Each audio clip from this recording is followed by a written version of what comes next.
This happened in the Sierra Nevadas in Yosemite Valley, California. It was a place that I had been looking forward to hiking for a long time. I had prepared all my gear the previous night, double-checking everything. Water, food, tent, map, everything. I was just itching to get out there and explore. The sun's peeking up over the horizon, and it's just so serene there. Anyway, a few hours into the hike, I stopped to refuel, taking a bit of a breather. I found a nook near a stream. I'm settling down to eat, and I hear this sound. First I think it's probably a squirrel or something, but then the sound gets louder and heavier. Suddenly I'm on alert. I'm no stranger to wildlife, and I instantly knew that this was different. I can just feel it in my gut. So I decided to move toward it and check it out. I tread lightly, trying to figure out the source of the sound, and then I see this creature. It's not a bear, not a mountain lion, not anything that you would expect to see in the mountains. It was something different. The creature stood on its hind legs like a human, but was much taller. The body was covered in these scales, like a lizard, but these were larger, almost kind of like armor plating. There was also a dark green color, almost black in some places, and its limbs were muscular but lean, like a runner's build, but way more powerful. The head had to be the most striking part. It had these slanted, almond-shaped eyes that glowed an eerie yellow. It didn't have a snout, more like a flat face. There were these slits where a nose should be, and the mouth was filled with sharp, jagged teeth, but not like a predator's teeth, more like rows of serrated knives, if that makes sense. I didn't see any wings or anything else like that, but it did have a long tail, almost as long as its body, like a kangaroo's tail. It had 4 fingers, but they were long and ended in these sharp curved claws. The thing that I remember the most was that the creature moved so smoothly, like water flowing over rocks, almost graceful. You're probably thinking that I'm pulling your leg or messing with you, but I swear that this is exactly what I saw. This reptilian-like creature was some next level, out of this world kind of being. I had a good 5 minutes or so to just stare at the thing. It's standing there at the edge of the clearing, just observing me, like it's trying to figure me out. It didn't seem hostile, but I mean it was freaky as hell. I didn't want to provoke it, but instead of coming at me, it just kind of mirrored me as I moved. It was like we were doing some kind of dance. I know it sounds nuts, but it was as if the creature was just as curious about me as I was about it. We stood there for what felt like hours, but I'm sure it was just minutes. At one point, I could swear it made a sound like a low hum or something. I couldn't make much of it, but it didn't seem threatening. Then suddenly, it turned and disappeared. I was in shock. I mean, what did I just witness? So now at this point, there I was, alone in the clearing with my heart pounding like a drum. I'm just standing there, wondering if this really just happened. I was trying to process everything. I decided to follow in the direction where the creature went. I couldn't just let it go. I had to know more. As I moved closer to where it disappeared, I noticed these huge tracks on the ground. It was not anything like I had ever seen in any guidebook. The air felt different too, almost electric. It felt charged, and there was this energy around that I just can't explain. I pushed through the undergrowth, following the tracks. It felt like I was in some kind of a dream or a movie, like at any moment I would just wake up back in my tent and it would all be over. But no, this was real, and it was actually happening. I walked further into the woods. I noticed that the tracks became harder to find. Then they started to disappear. It was like the creature had just vanished into thin air. I must have looked around for an hour or more, but there was no sign of it. It was gone. But I swear to you that every time I closed my eyes that night, I could see those eyes. Its form was burned into my memory. I still can't believe what I saw that day.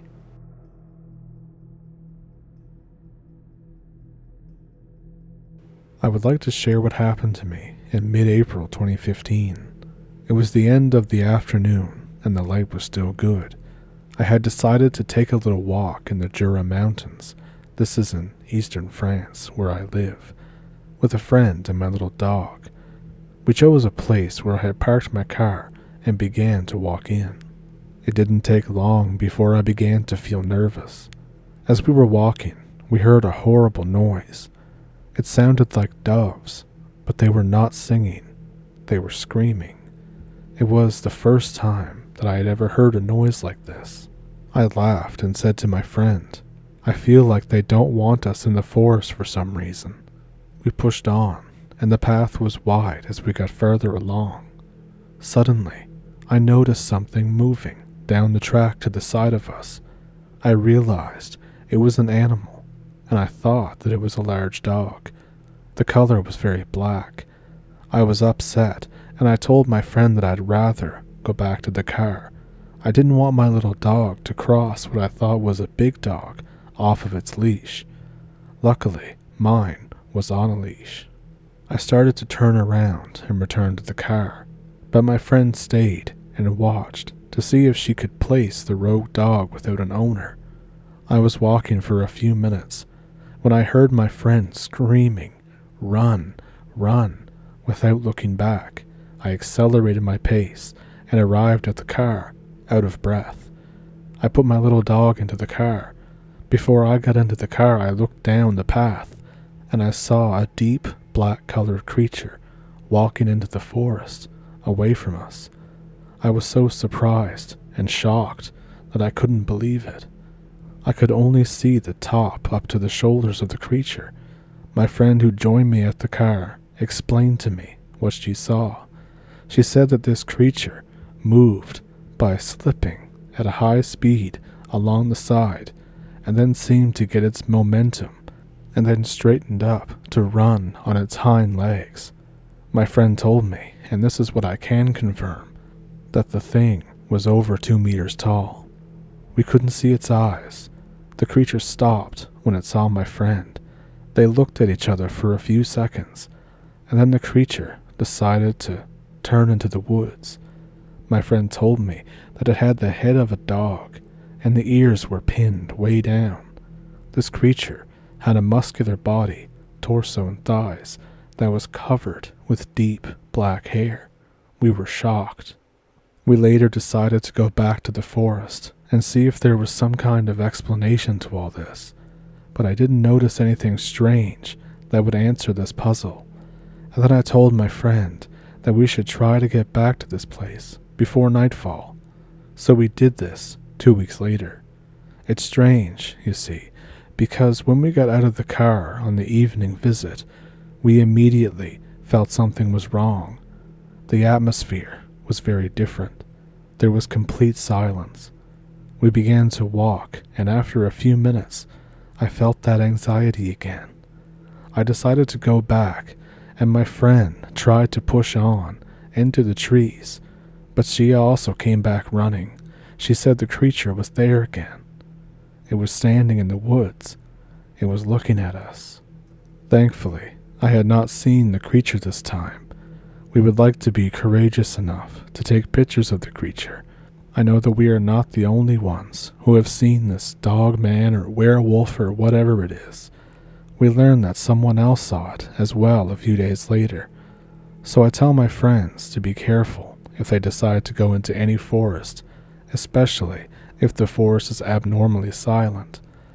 As I do with everyone who comes forward, I asked if they ever had experienced anything else unusual or unexplained, either in this area or at any other point in time. And this is not my first time that I've had something strange happen in the forest. The first dates back to 5 or 6 years, previously in August. I had never heard of the name Dogman until quite recently. I must tell you that I have always loved nature, fields, and forests since my childhood. I always went to the woods a lot, but that year, while I was going to fetch mushrooms, I felt uncomfortable without understanding why. Several times I went back to the car. I regained my senses, and then I found myself confused, and then I understood what was bothering me. It was the abnormal, total silence in the middle of the summer. One morning I arrived early and got on a trail.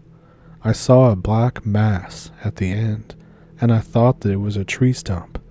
I continued to search for my mushrooms, and gradually moved closer to the tree stump. When I looked up, my heart started thumping so hard I could hear it outside of my chest. I did not understand what I had in front of me, what I was seeing with my own eyes. Imagine a human being squatting, with their head on their chest, sleeping. But it was not a human being. It was covered with black hair everywhere. It was not a boar. It was not a badger. I did not understand what it was, and especially as that I had never felt such a feeling of panic in my life. I started backing up, praying that this creature would not wake up, and I ran away without turning around. I have never been able to return to the forest after I made the observation of the creature I saw and told you about. In the meantime, I had learned the Dogman story, that people were seeing them and that they could be dangerous. In April, I was with my friend. My friend is a medium and can see and experience the dead. So, I think that there is a connection there. Since I have known her, I'm starting to see some weird things on my lot in front of my house with my camera at night. My little dog is also seeing and reacting to things that I do not see with my naked eyes. When he growls, I take a picture in the dark, and there are orbs, colored tubes, shapes that seem to move. As far as the Dogman is concerned, it's a very real creature. The story disturbs me. I really want to know, but I'm scared to go back. Yet at no time did it really show any aggression. It could have arrived on us without problem. It was moving fast, with long strides. I know that I will return to this forest someday, despite my fear, but I'm not going alone. My friend went back to her home in the north of France. When she was face to face with this creature, a small inner voice pushed her to go with it, but her survival instinct took over. My friend told me that she remembered almost a past life experience. She was in the forest by humans. She had seen 2 wolves that accompanied her, a white one and a black one that protected her. When she was captured as a witch, the people killed the wolves in front of her cruelly, and she thinks now maybe she has some kind of connection with them.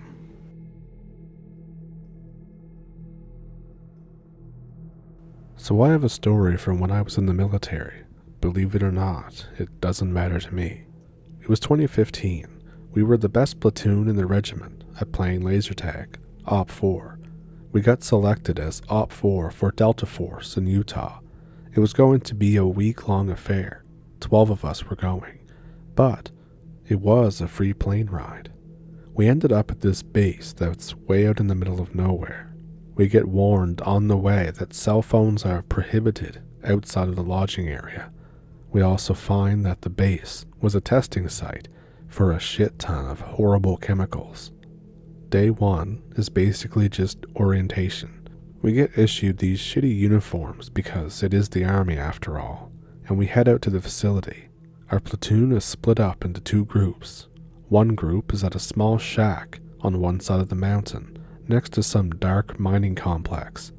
The other is a mock chemical facility, We get placed on chemical facility duty.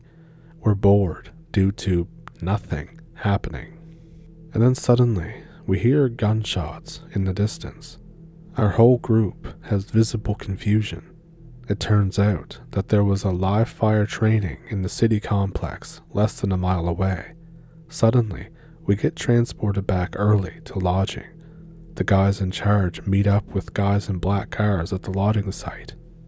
All of our platoon gets called into the meeting building. Some people that kind of look like civilians explain the Delta mission to us simpletons. There's something about military secrets, a dead American soldier, and chemical bombs. The day prior was their mission to avenge the American soldier, and we think, well, that explains the gunshots. We were told that there would be an AC-130 doing an aerial strike on the village that had been used for live fire. The airstrike was on an empty training town, and yes, this is where your taxpayer money goes. We don't get to watch the airstrike, but hear the destruction from 20 kilometers away. We're told to return to the lodging house and not to go outside. The next day, we get lower receivers and attach mock-up AK upper receivers to our weapon. The Operation Paintball is a go. So we head back up to our chemical facility. I'm mentally prepared for another, quote, fun day of standing around. I get told by civilians in charge that payers can take breaks and go take a break in the shadows, but under no circumstances do we go to the city thing down the road. After the civilians leave, all of our platoon decides that going to the city sounds like an awesome plan. The AC-130 and live rounds are forgotten in the anticipation of breaking the rules. Through luck or misfortune, Bro and I get selected as the first pair. We get farewells from the entire platoon. It could have been a death sentence from the seriousness of the group. We head down the long dirt road toward the broken city. We see shipping containers visible from the outside wall. We realize that those are supposed to be the buildings. The destruction is visible from the outside. There's jagged holes in everything from those big-ass chain guns. We walk past the broken wall and into the compound. It's absolute silence. We start sweating and feeling like something is there. Cue me joking with Bro about how stupid this is. We walk around, looking through the shipping containers. We find basically nothing. We're a little disappointed, and then we notice a stack of 6 shipping containers stacked in a right triangle closer to the mountain. We notice red-stained bullet holes on the side of the topmost container. The container was white. Me and Bro head over to the stack and notice the distinct smell of iron. We discover the entrance is barred shut from the inside. With the help of Bro, we climb up the stack. The rest of the floors are locked shut from the outside with chains and padlocks. The smell of iron gets stronger as we get closer to the top.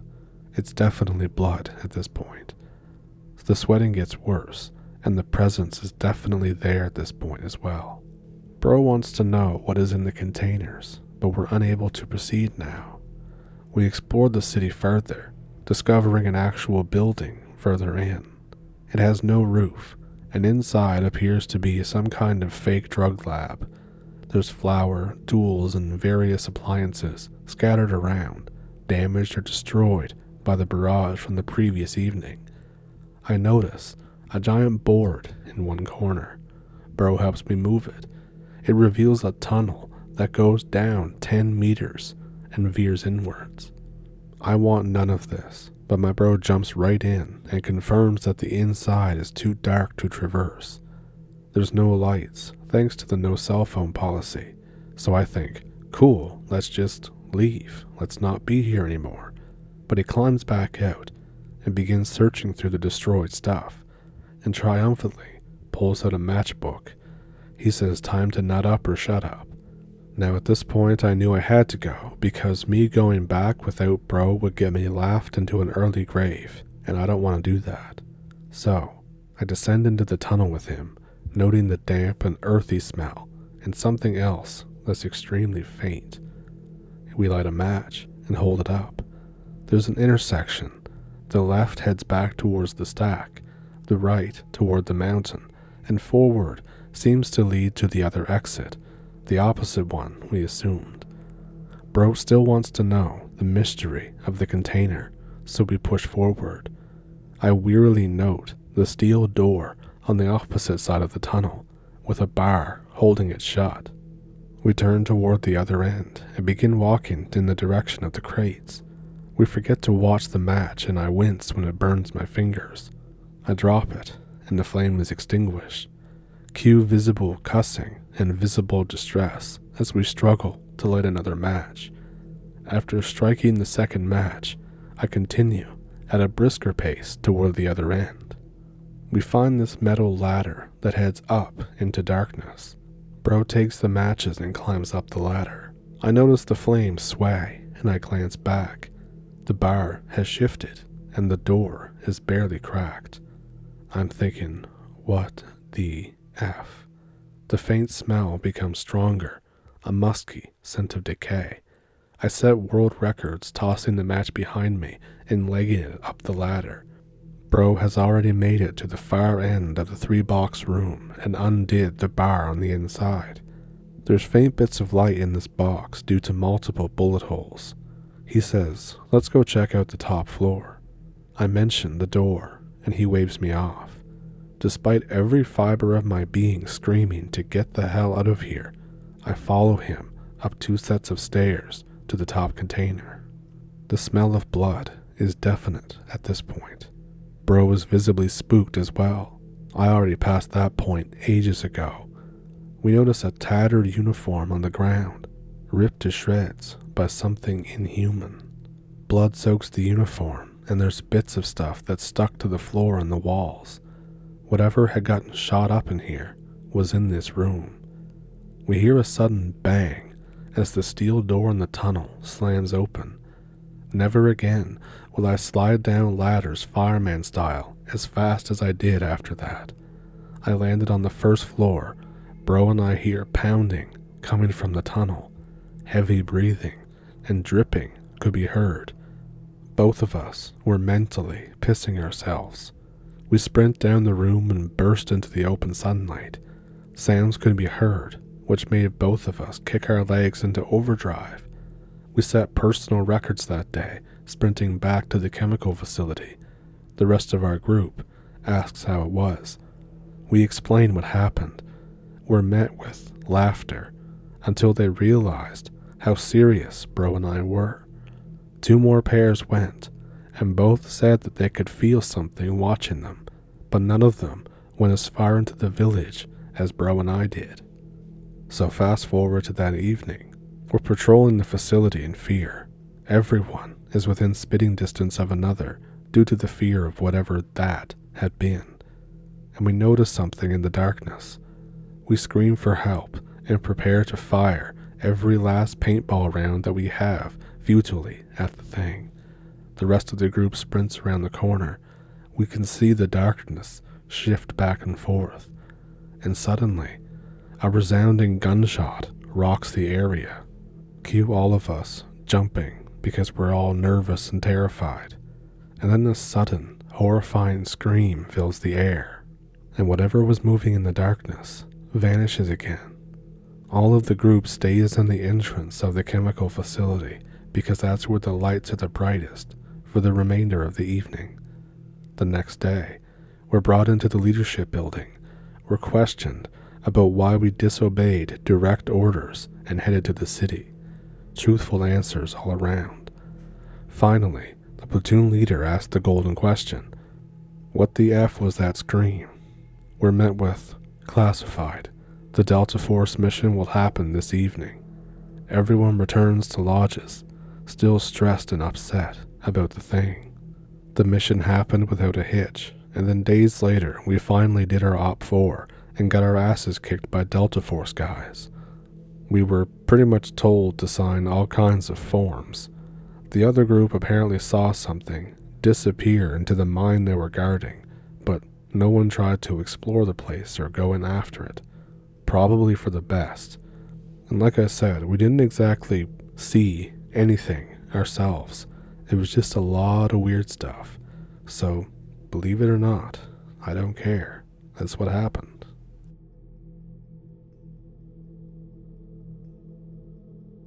This is something pretty crazy that happened back in the summer of 2019. Some friends of mine and myself wanted to go camping in the Uintas. A friend of mine, who I'll call Ethan, says that he knows a good spot that's pretty close to some parking areas. It's something like a quarter mile or so from the parking to the camping spot. Me and my other friend, who I'll call Peter, or Pete, pack a whole bunch of stuff, since we figure that it's going to be an easy walk.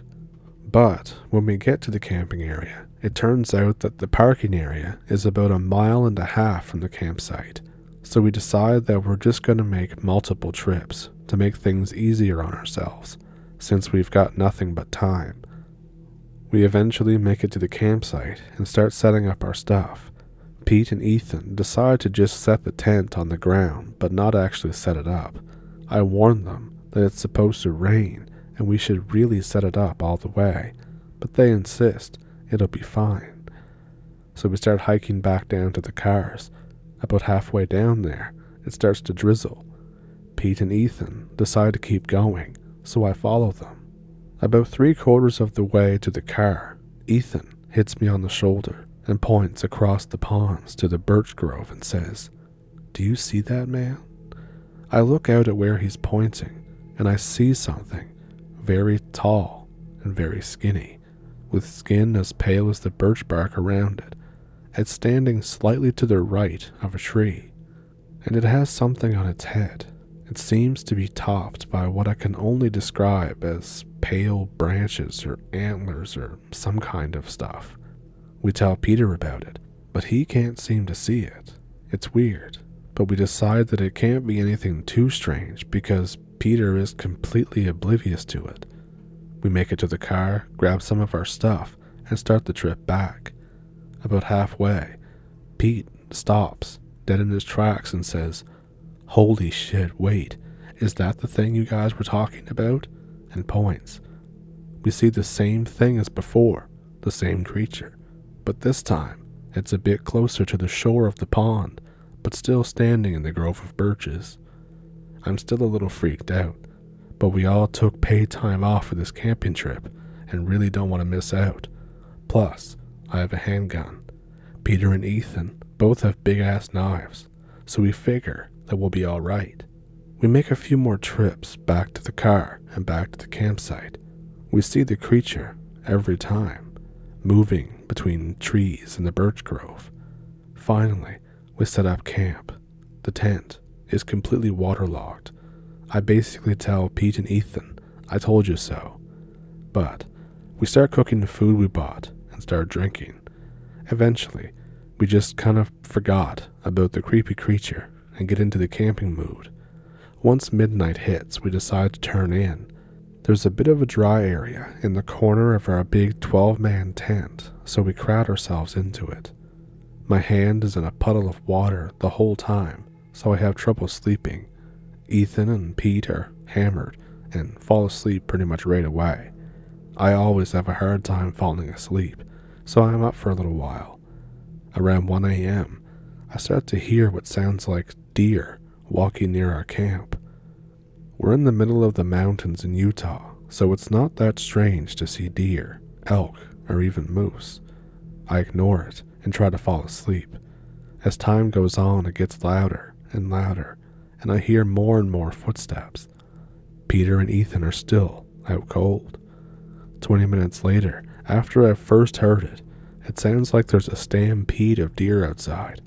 I say screw this and grab my gun. I hop out of the tent.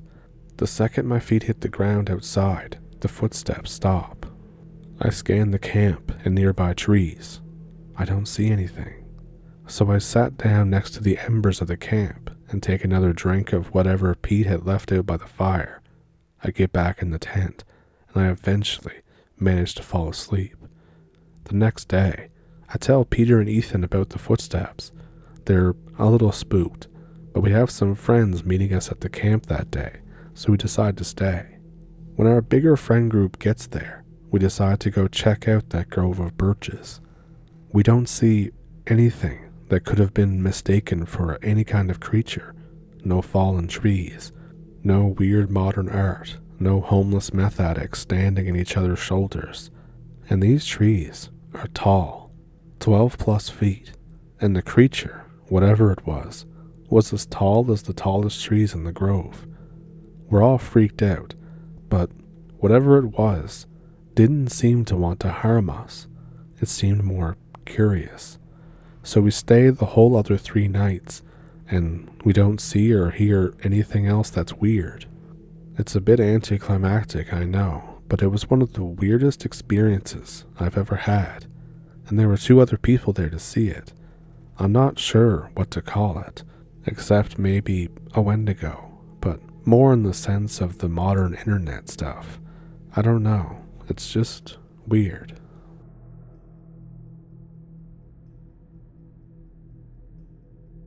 So in October of 2015, I was a US Marine fresh out of boot camp. In the Marines, every boot goes to a place called MCT, Marine Combat Training, after boot camp to learn basically how to kill things. Infantry Marines stay for 3 months, but POGs, like myself, are only there for 1.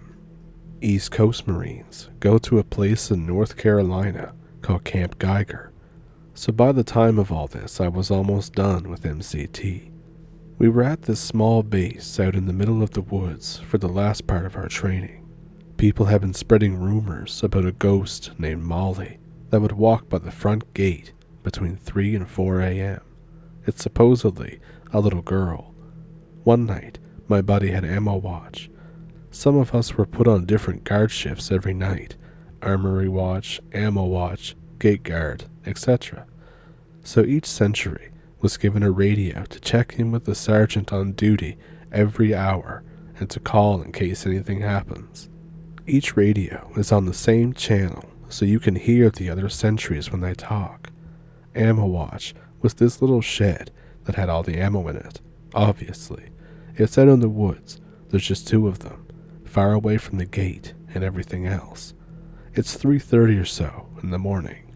Over the radio, we hear, E5, come in, this is gate guard, over. And the sergeant replies, this is E5, send it, over. The gate guard replies, there's something in the woods, over. Well, what the hell is it? It's probably an animal, you pussy, over. Negative, sergeant. I think it's a person. Stand by. It's probably a MRSOC. I'm coming over. Out.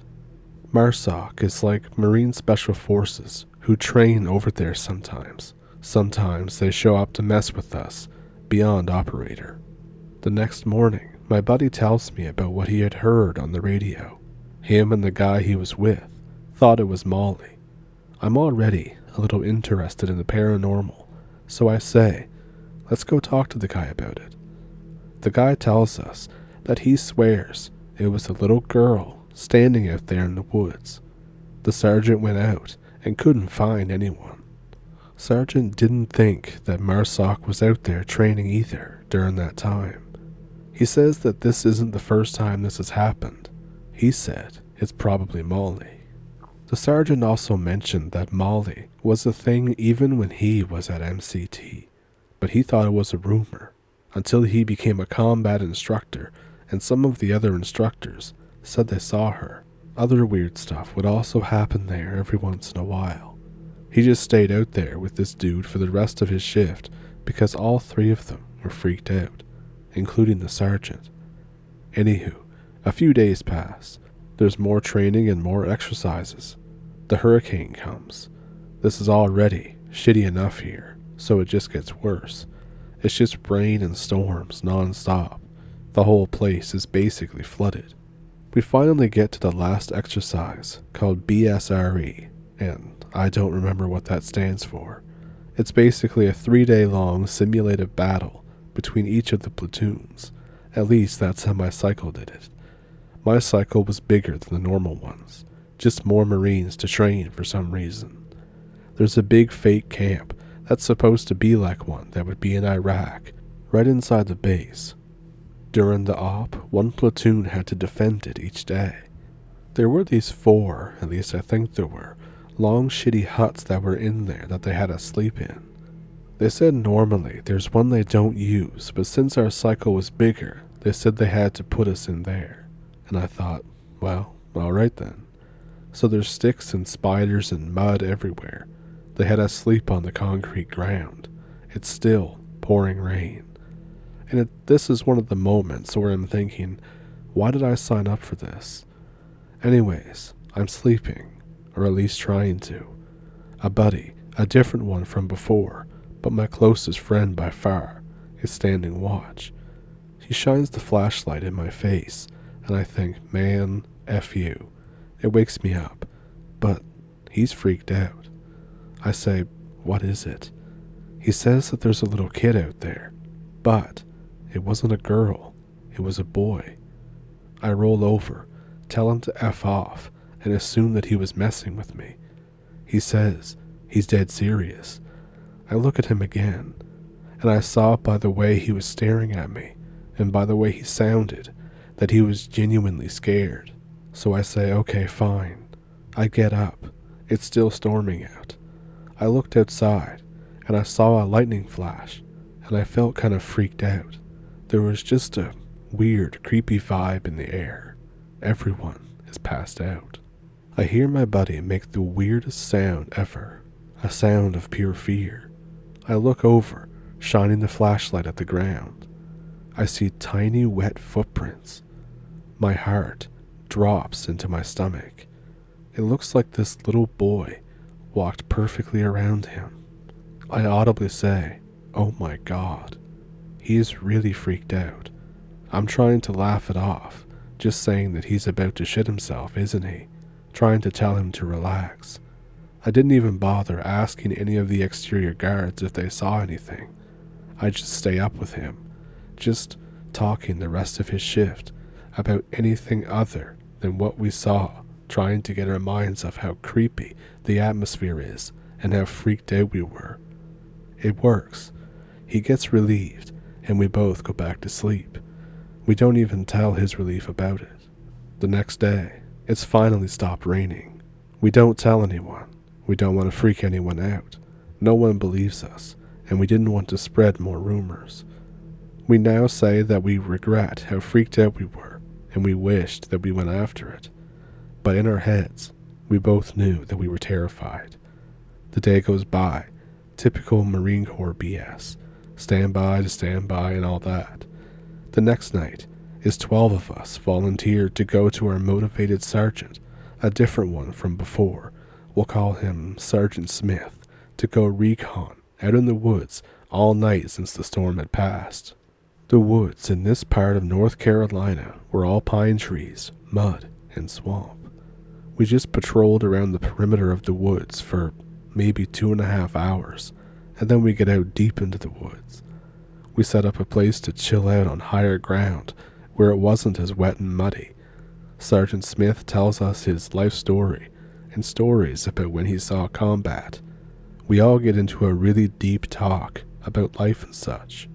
By this point, we've completely forgotten about the previous night. Hours pass. People start drifting off.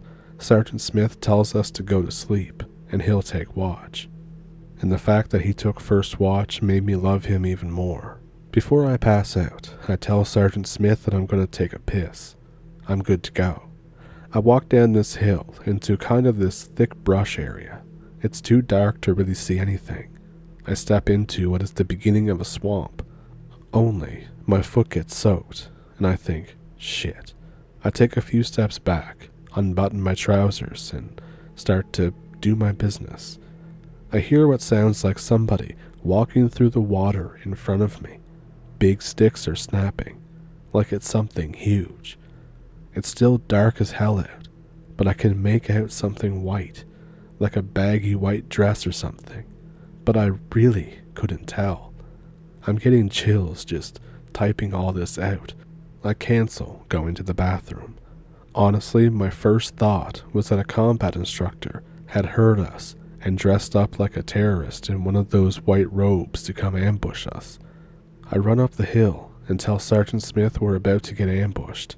He says we're on a ceasefire for the night because of the hurricane. He asks me what I saw. I tell him it was this white figure. He tells everyone to wake up, we're leaving. I start to realize what I might have seen. I ask him. He tells me not to worry about it, just to get my stuff and get ready to leave. We hike off, and I ask him again. He tells me quietly that if we stay any longer, we're going to start to hear screaming coming from deeper in the woods. My heart sinks. I'm terrified. I tell him what happened the previous night. He gets quiet. He says they normally don't put Marines in there because of that reason. They call the ghost that I saw the Lady in White. Apparently way back in the 20s or 30s, there was a schoolhouse out in the woods that burned down and killed a whole bunch of kids and the teacher. I'm speechless. I just want to get the hell out of there. The next day, I had to write paperwork about what I saw just to confirm that it wasn't a person who was trespassing on government property. The place is called Camp Devil Dog, and I think it's cursed. My theory is that some of the combat instructors used a Ouija board or something to make the spirit stronger, but I don't know. I don't know anything about this. But that place is scary as all hell. So this happened way over 20 years ago. My father, who divorced my mother shortly after I was born, lived in the middle of nowhere, Arizona, a little town called Heber along the highway. It's gotten to be a lot bigger since way back in the 90s, but back in the day, it was little more than a post office, 2 bars, and a bunch of houses separated by good old Arizona pine trees. My father lived in a house that he prided himself on having built himself, and the lot rests at the edge of a small division of sparsely organized homes. Well, back then, the local contractor had been digging trenches way out into the woods by my father's home to accommodate future real estate. Well, the market for building new homes hadn't quite boomed in Heber yet, and most of these things were dug and left abandoned for years. That's where I, an adventurous kid, came in. A fun fact, too, these ditches are all roughly 9 to 10 or so feet deep, or were before they got put to use, and had steep sides unfit for climbing out of quickly. Another fact, most of these homes at this time are just summer or weekend places, and only a handful of people like my dad lived there full time. That meant that nobody else was ever really around. This is aside from the occasional older person on vacation. This meant that on those summer mornings during school vacation, I decided to just wander off into the woods with an only, "I'll be back soon," to my father. Nobody else was likely to be out there, especially aimlessly wandering about. Now these woods stretched out pretty far, and after maybe a football field, you can't hear a damn thing back at my dad's house, nothing short of a bomb or an air horn. Now the interesting bit is this. There's only so much you can do in the woods alone before you get bored. I had left both my Red Ryder BB gun back at his home and his machete, which I used to randomly hack at dead trees with, leaving me with nothing but the clothes on my back and a smile. So to entertain myself, I decided to try and get as close to one of these trenches as I could, and then back away before I fell in. Things went well for the first few. I would creep forward and leap back, easy enough.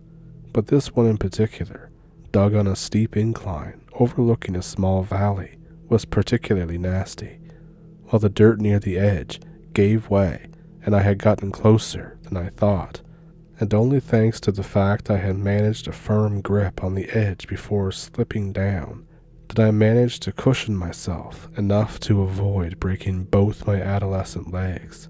So there I was, stuck at the bottom of a 10-foot trench with a hell of a climb waiting for me. But before I even managed to start, I looked up and was startled by the presence of someone or something that I didn't know. It was human, at least at first it appeared to be human. It had shoulders, or something that looked like shoulders, and a head that sat atop of it. It was early in the morning, and the sun hadn't fully come up yet, and the local scrub provided enough shadow on top of the darkness of being in a hole to make it hard to identify much. So me, being a naive kid that I was, pleaded for what I assumed was a neighbor out for a walk to help me out.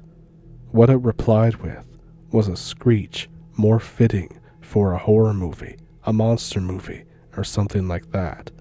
The noise was loud enough to cause me to cover my ears in some vain attempt to make it go away. By the time it stopped, I looked up again, and whatever it was still there, just staring down at me, a kid trapped. Each time I tried to talk or yell, it did the same thing. And after a while, I just broke down into sobbing and tears, hoping that whatever creature this was tormenting me would go away if I just didn't look at it. I cried and begged and cried and screamed for help, but nothing. The screeching broke my noise from time to time, and each time I looked up, it was there. Only after an hour of crying and totally hoarse did I finally look up to find that it was gone. So I scrambled like a squirrel on cocaine up the edge of the hole, only pausing to look when I managed to hit the top. There wasn't anything, not a trace, no birds or animals, nothing, just silence now. Needless to say, I booked it back home, only stopping when I was sobbing at my father's legs. I told my father what had happened. He went into the guest room that I stayed in and grabbed his father's old 4570 and took off into the woods at a hobble. He had broken his back and lost most of the soft tissue and cartilage in his knees from a motocross accident before I was born. But holy shit did he go flying. He came back an hour later, scolded me for lying. He told me not to go out into the woods without him again, or at least not without a gun, and he told me to watch my step better. To this day, I don't know what it was watching me down there. I asked around later, and nobody was staying in any home for roughly 4 homes in any direction, and anything further was likely empty as well. It freaked me out, and does to this day. I don't go out in the woods at all without a gun anymore, but that area is private property now, and they don't exactly like people with guns sneaking about, so I just stay away from it.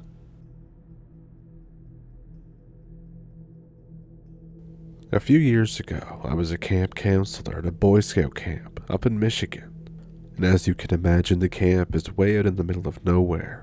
At this time, there were only a few buildings in the camp. The camp is this huge area that has 2 lakes in it, and I was basically in charge of the Wilderness and Survival Merit Badge. It's pretty sweet teaching kids how to start fires with batteries and all that kind of stuff. So the last thing that we do for a badge is we go in the woods for a night, and we survive off of nothing but a trash bag. I set up a spot about a mile into the woods from the camp. I've used that spot for about 3 years consecutively, with 0 issues. I built a giant-ass fort out there just for the hell of it that I was super proud of and would brag to the kids about every chance I got. So every year, I go to check out the site to make sure that everything is still in order. I do this usually a day before we all go out there. I decide to practice what I preach and take a few kids with me because never go alone in the woods. The kids are stoked because they get a head start on the others. So it takes a while to get there because we're going through some pretty dense woods. I think we arrived around 8 p.m. or so. The fort was absolutely trashed. I was pissed. The poles that were like 4 feet into the ground were ripped up. There were gash marks on the logs. The marks are deep and definitely don't look like a bear. I know this kind of stuff. We walk around the site and notice these gashes are everywhere, on trees, even on rocks. We're all getting a little freaked out now. It starts to get dark, and me and the kids finish cleaning that site for tomorrow. The kids ask me what made the mess. I don't want to freak the kids out by saying, "No clue, I'm just as spooked as you are." So I tell them that it was a rabid bear or a mountain lion or something like that. They believed me, so we were about to walk back a little bit later, and I noticed something in the leaves. There's a ripped up raccoon. The head is missing, and there's scratches everywhere. It's fresh as delivery pizza, so whatever put it there saw us cleaning up the site. The kids see it, and of course get scared.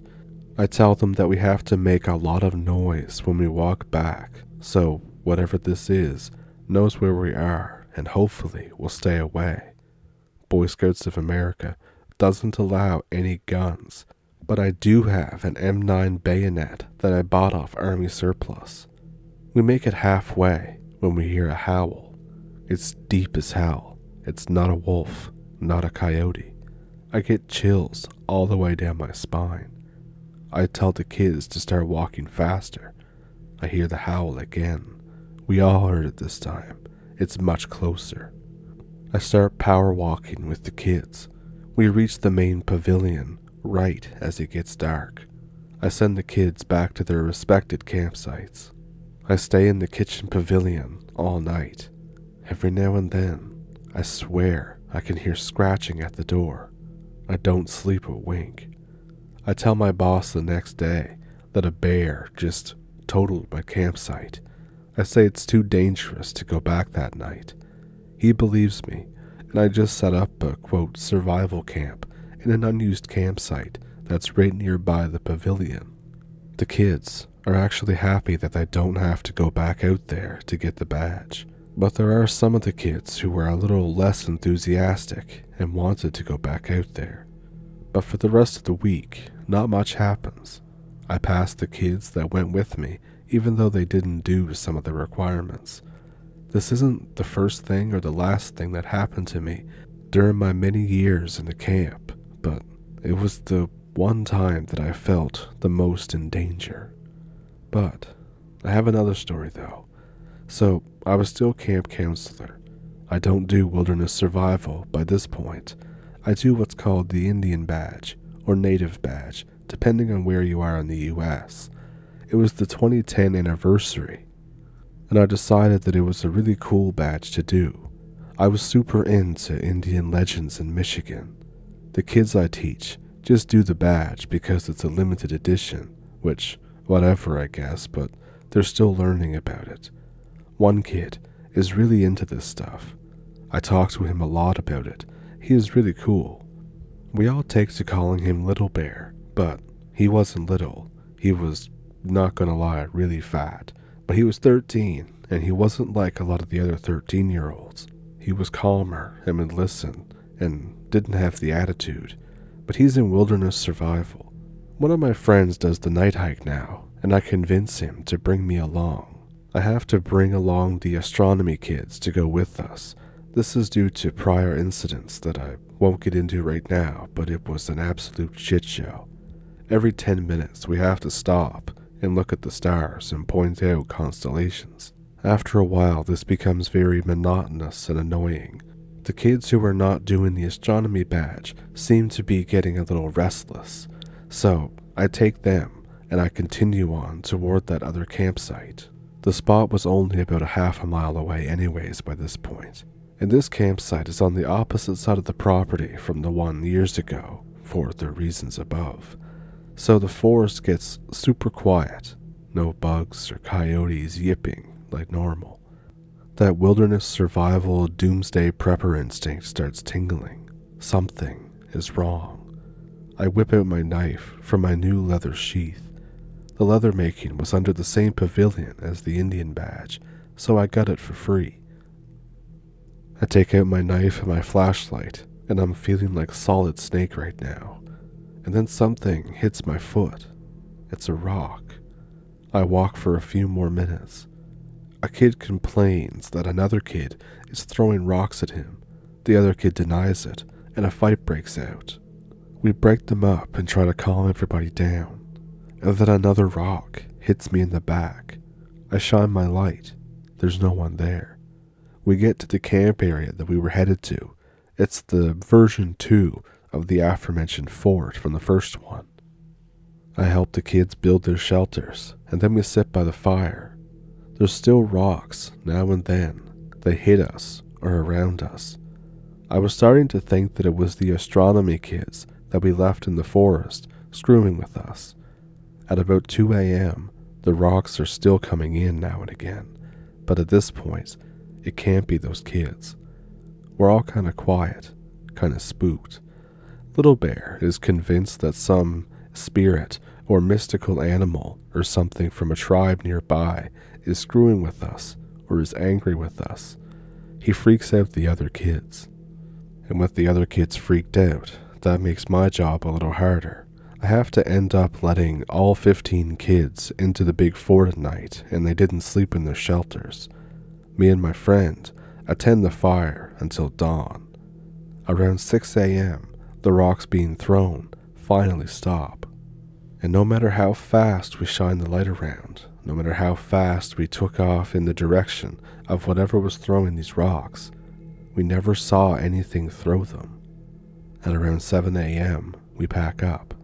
There's rocks everywhere, and we think, how are there this many rocks in this area of the forest? We were over a mile from the lake, and some of these stones were clearly from there. We have no clue who the hell's been throwing them, or what's been throwing them. Little Bear thinks it's super cool and grabs a bunch of rocks as souvenirs. We head back to the pavilion for breakfast. I ask the astronomy counselor if he was screwing with us last night, and I'm kind of angry about it. He doesn't even know where my camp was, and was actually super pissed at me for leaving him and taking half the group with me. I get bitched out by the boss. All the other kids, including Little Bear, that were out in the woods with us last night, freak out the whole camp at breakfast. Legends begin of how me and my friend fought off a tribe of Bigfoot with fire defending the fort. We become heroes for no reason, but the rest of the counselors hate us both. It seems that Bigfoot screwed up my camp social life.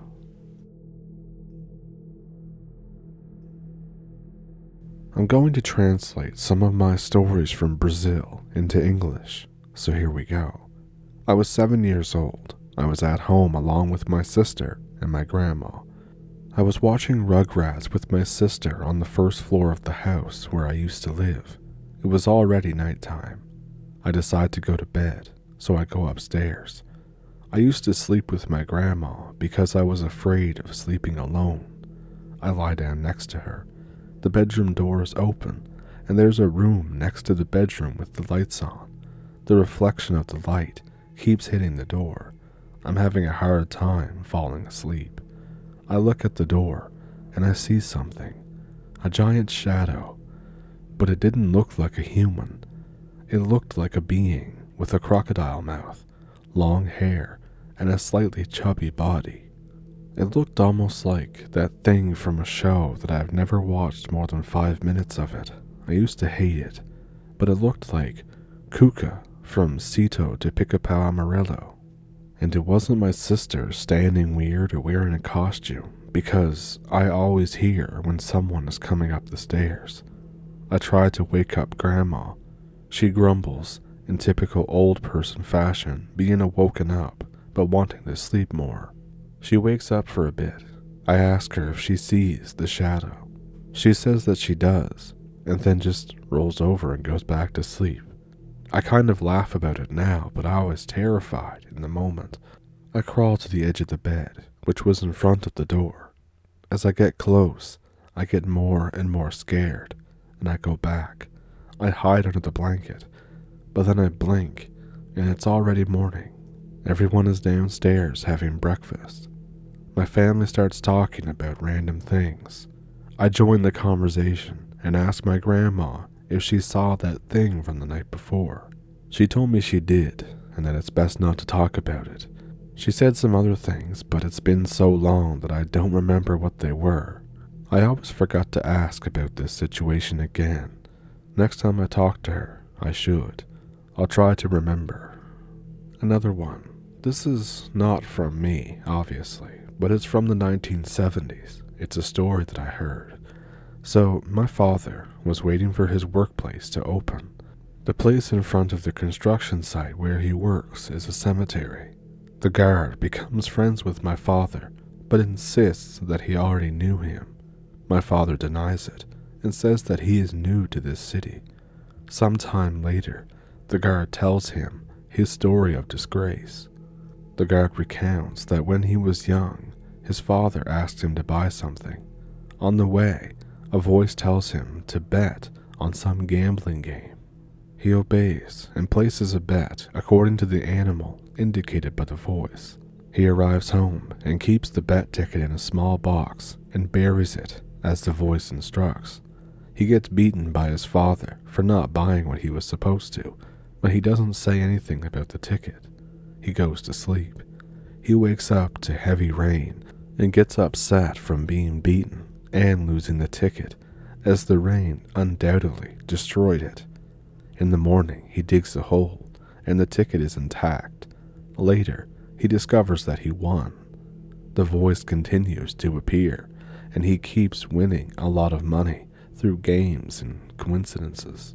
He is the first in his village to have a bicycle when it was a luxury item.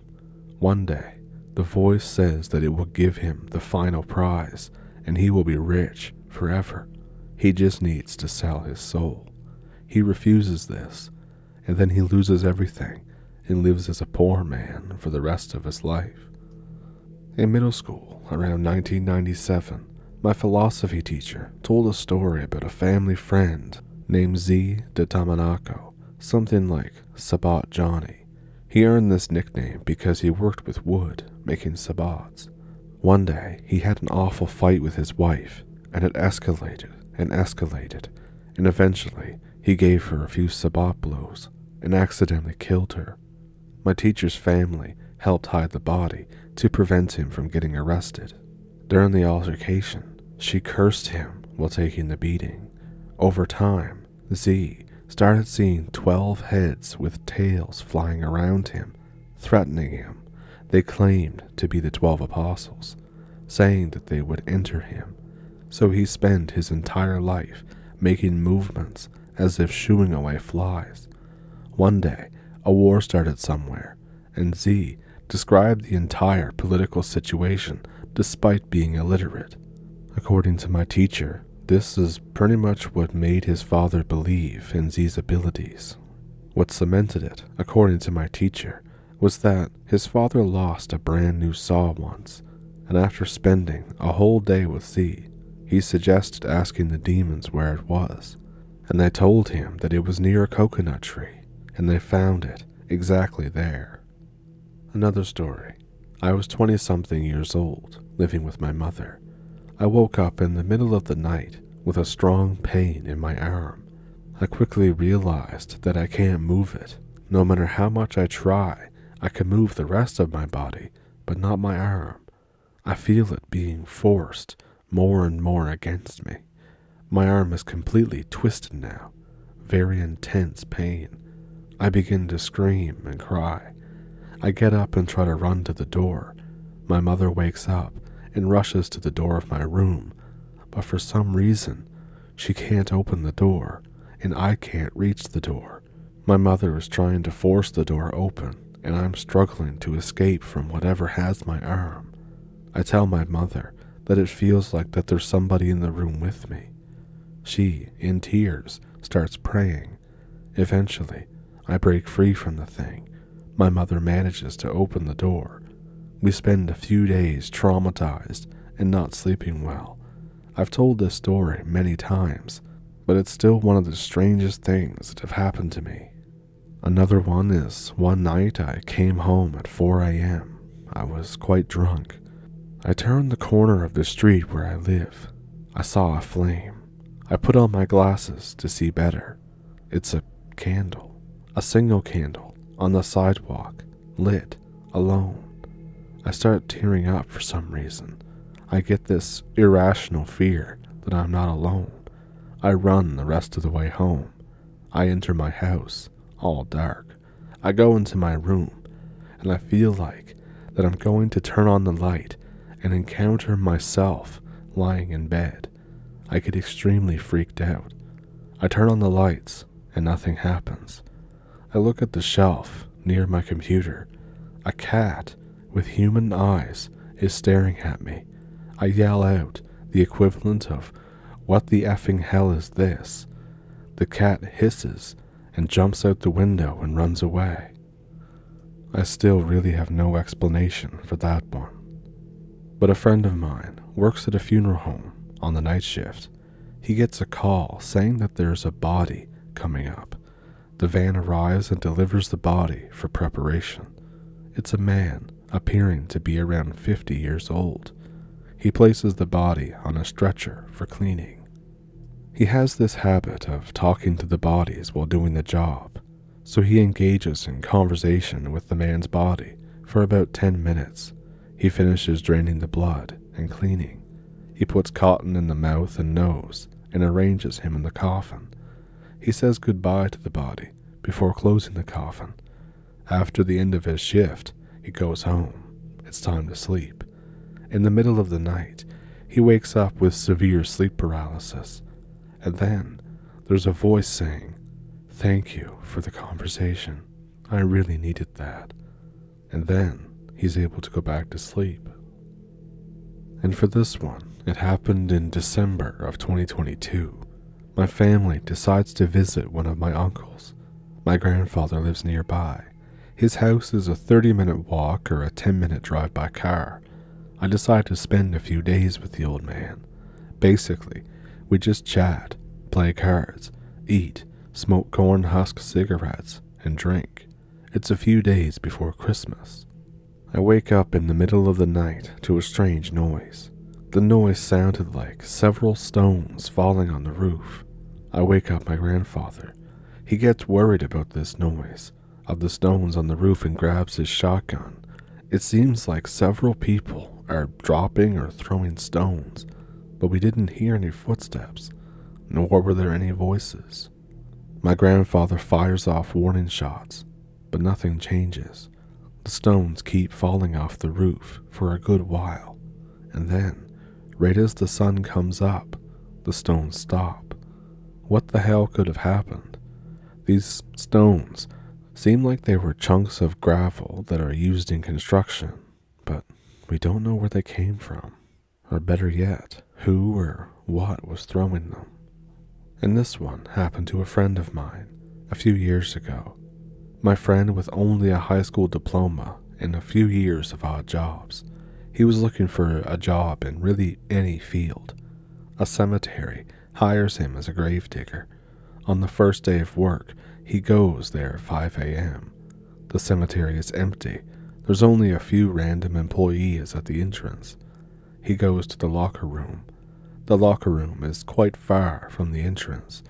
There's absolutely no one around. He takes his uniform and starts changing clothes. After taking off the shirt, he gets an extremely strong punch in the back. But when he looks around, there's no one in there with him.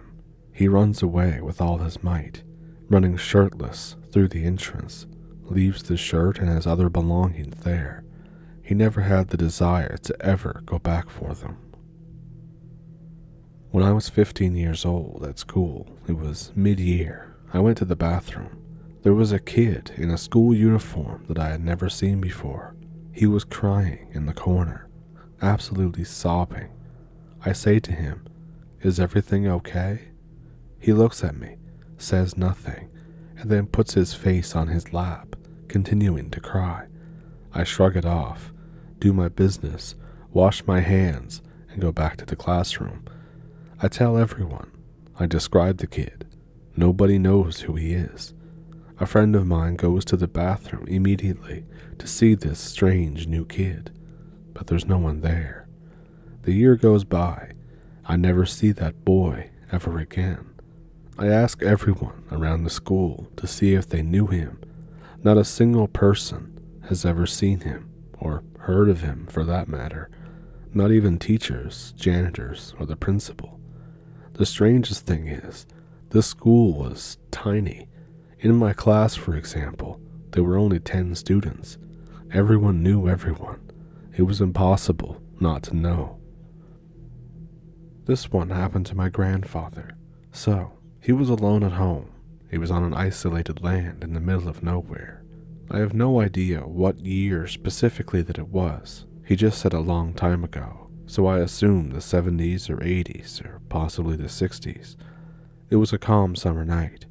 He decided to make some coffee, and suddenly he hears the dog start barking desperately. He sees something moving outside in the poorly illuminated vegetation. He starts to get scared. The figure approaches. It's none other than a huge black dog, but gigantic, the size of a horse. As the creature gets closer to the window, the dogs surround it, barking, but none of them attack it. He throws boiling water at the creature when it gets closer. The creature goes away, chased by the dogs.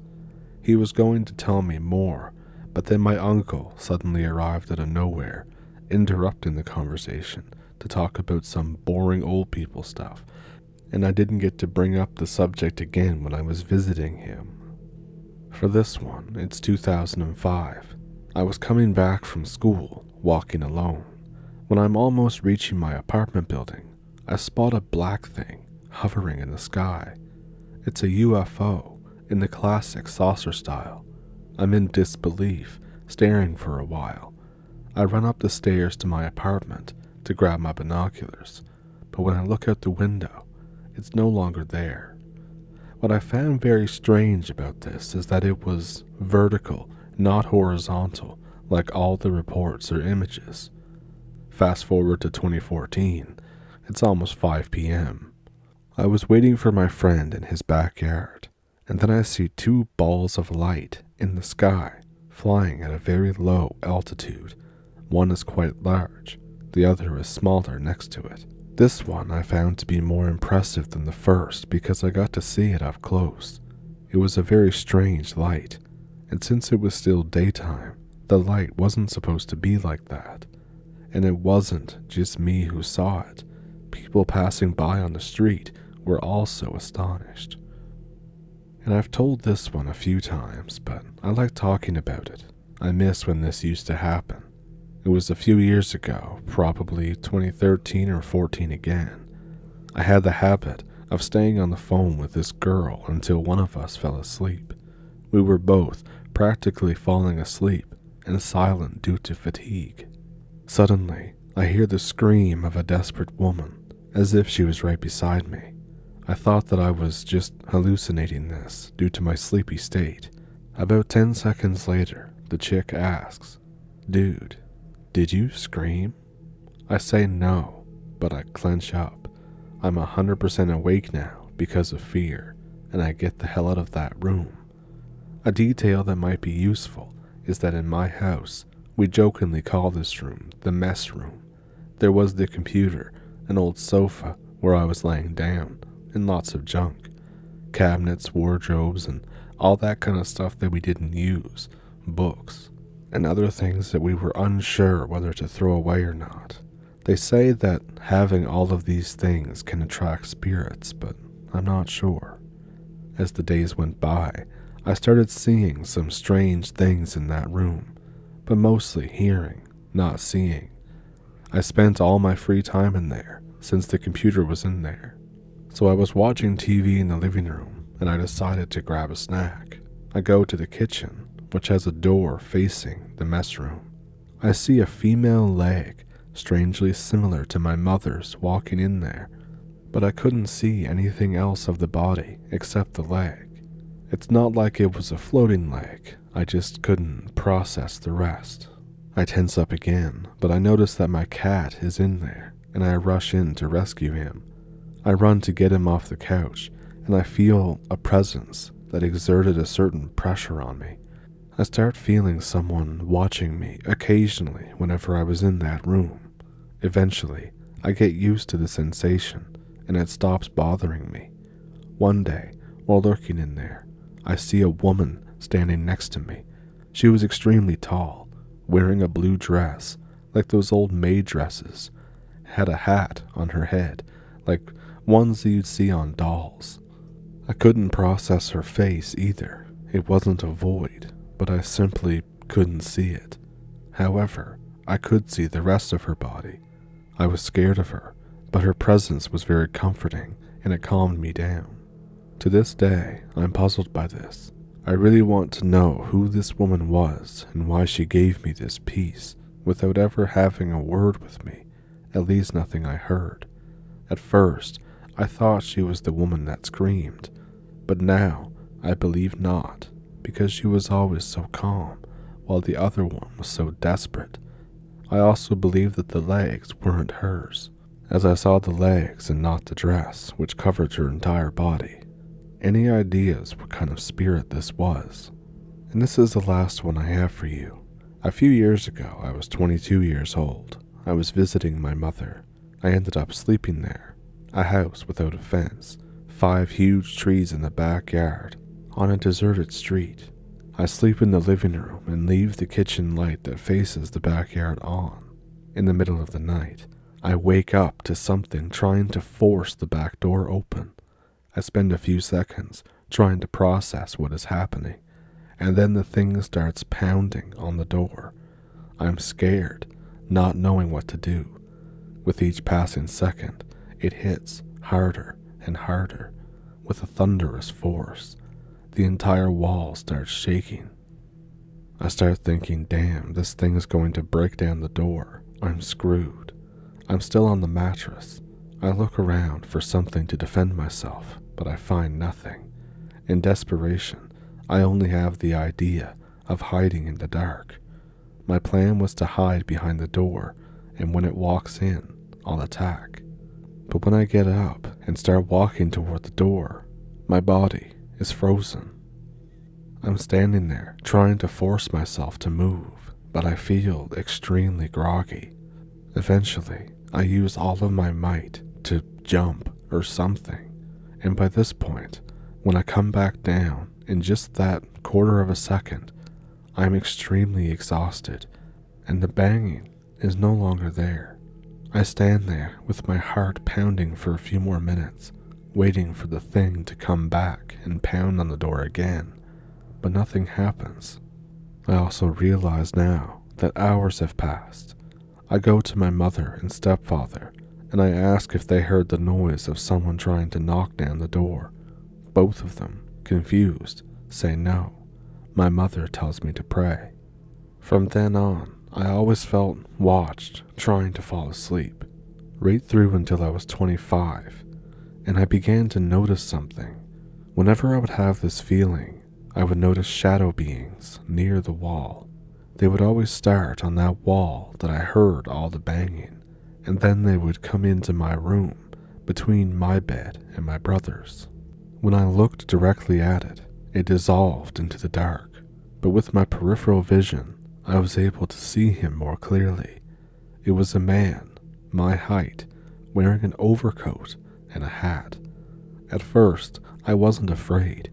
I thought that this was all in my head, due to my fear. But it started appearing in the same spot.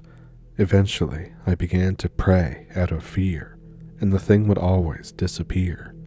And then I went without praying some nights, and it would always come back, until one dawn I woke up feeling uneasy. When I sat up, I was flabbergasted. This time, the shadow man was crystal clear. He seemed to be flesh and bone. I jumped so hard that I ended up falling on the floor on the other side of the bed. After that, I started praying every single night without missing, and it never happened again. And one day I was lying on my stomach at bedtime with my laptop, probably lurking on the internet. In my peripheral vision, I noticed my sister walking into my room. I push my laptop aside and look at her and ask, "What do you want?" She straight up disappears, dissolves into nothing. I search the whole house for her, but there's no sign. A few hours later, she arrives home with my father. I believe that these things can happen because of my sister who practices macumba, which is like a Afro-Brazilian religion. She is my half-sister from my father's side, and her mother was also involved in macumba. She has even mentioned that she cast several spells on my father's current girlfriend. She always liked me and consistently disliked my brother. She would always give me food and little gifts, which I was always hesitant to accept. It got to the point where I began having weird dreams about her, where she would force me to kiss her and force me to do these weird things. There was also an instance when on the same night that my brother argued with her, he woke up claiming that someone was trying to suffocate him.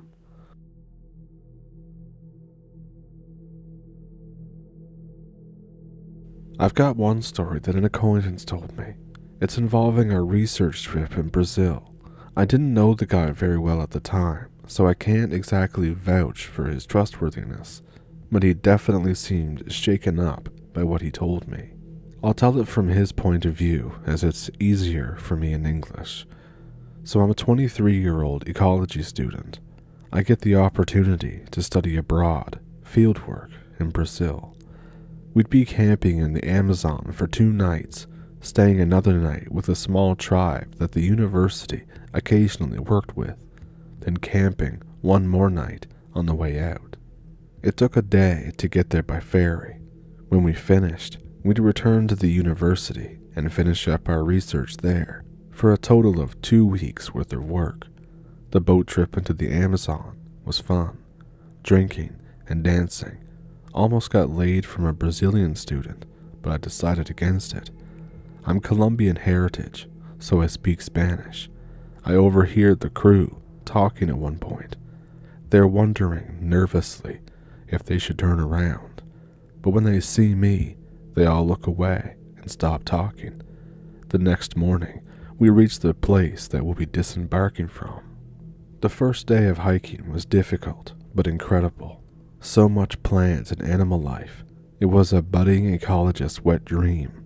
As the sun began to set, I remember hearing what sounded like an elephant trumpeting from very far away. Suddenly, there are guns in the crew's hands, but no one will tell us what's going on. We hike until it's dark and then make camp. Most people sleep in ENOs provided by the university. The rest of the crew sleeps on pads on the ground with guns. I hear the same trumpeting sound as before in the middle of the night, only this time it's much closer, maybe only a mile away. From inside the ENO, I hear the crew outside talking. It's Portuguese this time, so I can hardly understand a word. They say a word though, Mapinguari, more than once. Eventually, I fall asleep. I wake up, and some of the crew is gone. It turns out they went on ahead because a tree had fallen somewhere up the trail, and it had to be cut up to clear the way for gear boarders. We eventually reach the village, which is abuzz with activity. Men, some in shorts, others in native clothes, have spears and bows walking around. It turns out there was an animal attack the night before, and a little girl was killed by what was likely a jaguar. There's a small funeral for the girl in both Christian and native style. I hear that word again though, Mapinguari. I ask a head professor what it means. Apparently, it's a forest spirit or animal that is usually docile but very, very dangerous if it perceives a threat, kind of like a rhino. Some of the natives and the guides think that it was the thing responsible for the girl's death. I think, yeah, right, it's more of a superstition, that is. It was probably a jaguar. I hear odd sounds all throughout the first day at different distances and positions. All of the natives are very wary and tweaking out, and all of them head inside before dark instead of partying as planned. I, however, decide to go for a walk around the village. I notice that along one side of it, they have a small crop of corn and other things set up, sort of like an offering. The whole scene is like something out of a storybook. The beautiful night sky, the quaint jungle village, a nice farm, and then a huge hairy thing eating the corn. I think, what? It's a quadruped, standing on its hind legs, and using its claws to cut off the ears of the corn and is eating them whole. It has a head, like a cross between a bear and a horse. I try to back away quietly, but I trip and fall on a rock. The thing snaps its head around and looks at me. After about a minute, it lets out this ungodly bellow and F's off into the jungle. I promptly get my ass up and tactically get to my assigned hut.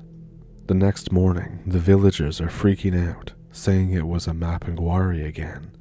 The crew and the students decide things are getting a little too weird and leave a day early rather than risk an animal attack. The rest of the way back to the boat is relatively uneventful. There was no further sign of the beast, but we did keep hearing that strange trumpeting sound. It was always far off in the distance, never getting too close.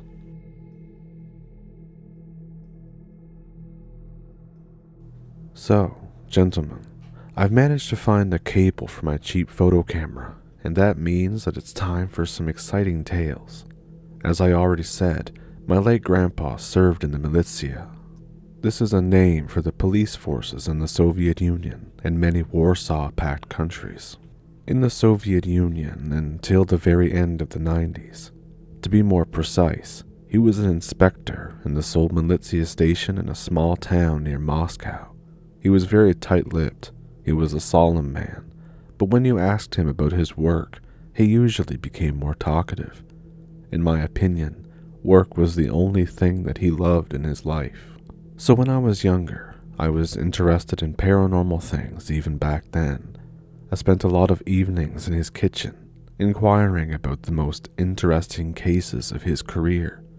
After my grandfather died, I found a thick notebook that he apparently used as a diary of sorts that he kept in his personal cabinet. In that diary, there was a collection of his most, let's say, curious cases. I've managed to get this diary from my grandma a few times. Reading it, I was always thinking about my grandpa as some sort of mathematician. No literature style, no personal opinions, only confirmed cold facts, such as a place where corpses were found, a criminologist's evaluation, suspects, and stuff like that. A few theories and a couple of notes. I think he kept working on these cases even in his free time, trying to solve these riddles. Most of his notes correlate with stories that he told me way back when I was a child, but there were also a few that I had never heard about. In case you suddenly enjoy some of these stories, I may even pay a visit to my grandma and ask her to let me flip through the pages of that diary, read up on some cases that I'm not familiar with, and make a few photos of the former scenes of crimes. Later, we can even try to guess what happened there. As I have said, I wanted to write some sort of book about those cases, so I will provide you with some photos that I already got with some additional notes, but don't expect all of my photos to be of exact crime scenes for obvious reasons. In some cases, I was too chicken to enter particular houses because neighborhoods here, as the town in general, are full of a certain criminal element. And if you enter some shitty hostel full of ex-cons and drug addicts, you might simply never leave it. And also, some of these places now have intercoms these days. I will also add that there will be no popobawas. These are an evil spirit from Zanzibar. That's also a bit of a meme on the Russian internet, because this name sounds funny in Russian. It comes out to something like ass joker. There's no colorful descriptions of monsters and stuff like that. Many cases have a serious mystical undertone, but with some imagination, you can probably explain them within a framework of habitual phenomena. But I can promise you that a bit of noir, dismemberment, and romantic of piss-stained staircases and apartment complexes. Oh yes, I would also ask you to not get all booty blasted about the quality of my photos. I'm no photographer, and instead of a proper camera, I have this digital one. Well, let's start. The first case that I want to tell you about happened in 1993, and it is particularly interesting because no one managed to explain exactly what happened here. I will add a few photos to this post. First has an apartment complex where it happened. Second, an exact place where a body was found. Second stairwell between the 3rd and 4th floors if you absolutely must know. So, around 10 o'clock in the evening, an investigatory operative group in this small town that consisted of just random regular cops, but usually had an investigator. They were called on a report of a discovery of a corpse, and this is what they saw on that staircase. A human body, leaking a shitload of blood. Head separated from the torso and lying not far away. Lacerations look as if someone had chewed him, according to my grandpa. His clothes, that consisted of training pants, sweater, and slippers, were torn in dozens of places. Also, some smaller injuries on his naked skin. It was instantly obvious that this corpse was fresh, which was confirmed by a criminologist on the scene. Rigor mortis had not set in yet, which indicated that less than 2 hours had passed since the moment of death. This was confirmed later during the interrogation of the victim's inconsolable widow, who lived on the 4th floor and whose door was like 3 meters from the body. By the way, she was the one who actually found and reported the corpse. The widow was clearly an alcoholic and had already had time to get wasted, but nonetheless, she did provide some information. Her husband left the flat at around 9:30 in the evening to take out some garbage. When 15 minutes passed, she started to worry that he decided to stop and chat with his drinking buddies, who usually sat near the entrance of the apartment complex, drinking. The windows of their flat provided no overview of the yard outside, if I recall correctly, so she decided to go downstairs herself and look for him. But the moment that she left her flat, she saw a disfigured body of her husband in a pool of blood. She failed to provide any more details during the later questionings. Now, for the interesting part. Interrogations of other inhabitants of that complex provided literally no additional information. Not a single one of them heard any ruckus, screams, or sounds of fighting. Nothing. And that is considering the shitty non-soundproof doors that people had back then. There was also indeed a bunch of drunkards sitting on a porch downstairs. According to them, they were hanging out there since around 8 in the evening, and in all that time, only some old lady who lived on the 1st floor and a single mother who lived on the 2nd entered the complex. By the way, my grandfather almost instantly suspected some sort of large dog. What else could dismember a person in such a manner in the middle of civilization? Later investigations revealed that there were 2 dog owners in that complex, but their dogs were small, and not nearly big enough to inflict such wounds, which was also later confirmed by the coroner. The head was indeed separated from the body, as if with the teeth of a large animal. His spine was literally grinded in places. Also, one of his legs had a very clear marking of jaws. According to the coroner, it looked very deliberate, as if left there very intentionally. Every single tooth of both lower and upper jaw left a clean mark, which almost never happens in normal coroner's practices. At least that one had never seen such a thing. The jaws indeed were similar to a dog's, but a really big one, and there were 48 of those teeth marks there, while normal dogs only have 42, sometimes a little bit more, sometimes a bit less, but rarely and not by much. Now, a couple of my own comments. A large dog is indeed capable to separate a grown man's head from his body in 15 to 20 minutes. I can confirm this as the owner of a large dog. No, my dog has not killed anyone, but it can chew through a bone, a large one, in around 10 minutes. But there would be a lot of noise, shouting and screaming. If the dog were to somehow rip the guy's vocal cords on the first bite, there wouldn't be any shouts, but there would still surely be a struggle, which I guess is possible, considering the size of those jaws, but how could no one notice such a massive dog entering and exiting the apartment complex? Such animals tend to be remembered. Another strange thing is that blood was only found near the body. There was no blood on the stairs themselves, neither above or below, as if he was first put on the floor and then got his head calmly chewed off in silence. My dog attacked a homeless dog once, and there was a lot of blood. It was dripping from its jaws and its chest all the way home. And let me remind you, a human has much more blood than a dog. Nothing like that here. Everything was crispy clean. So we have something big that appeared on the staircase between floors.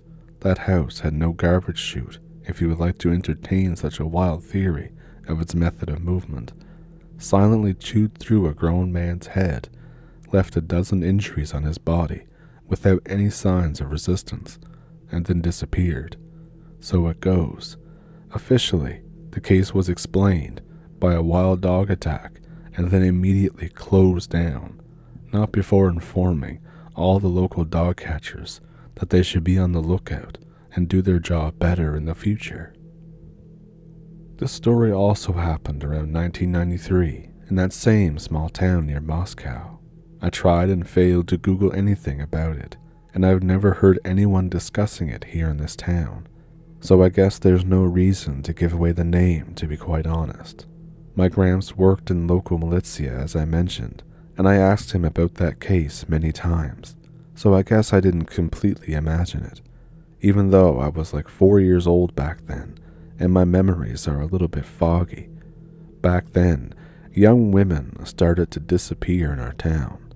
Absolutely normal girls, not some criminal's girlfriends or anything, according to my grandpa. In a single month, 6 of them disappeared. And then the 7th was lost.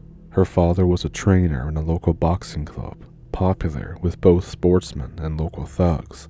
From a whole bunch of his clients and friends who were willing to help him, he created some sort of militia patrol aimed at looking for his daughter and preventing similar abductions in the future. This militia started to stroll around the neighborhood in small groups, and one night I woke up from some loud noises from the outside. I ran to my window, and I saw my mother and father standing there, looking at a bunch of guys who were trying to widen some tiny cellar window that was right under mine, the first floor, with sledgehammers. Now for some facts from my gramps. Guys from one of those patrols saw 3 men carrying something big toward that cellar. They immediately ran after them, but those 3 guys have managed to close the heavy steel cellar door before they were caught. Later, I learned that they had also built a barricade from some garbage lying inside when they realized that the guys from the militia were not joking. So the militia guys called on all the others and broke into the basement through that window where they found those 3 crazy guys armed with knives and a girl's already dismembered body. I know now that there was also a handwritten book in an unknown language. It was later stolen right from the evidence box. A hacksaw for metal and a dog's skull.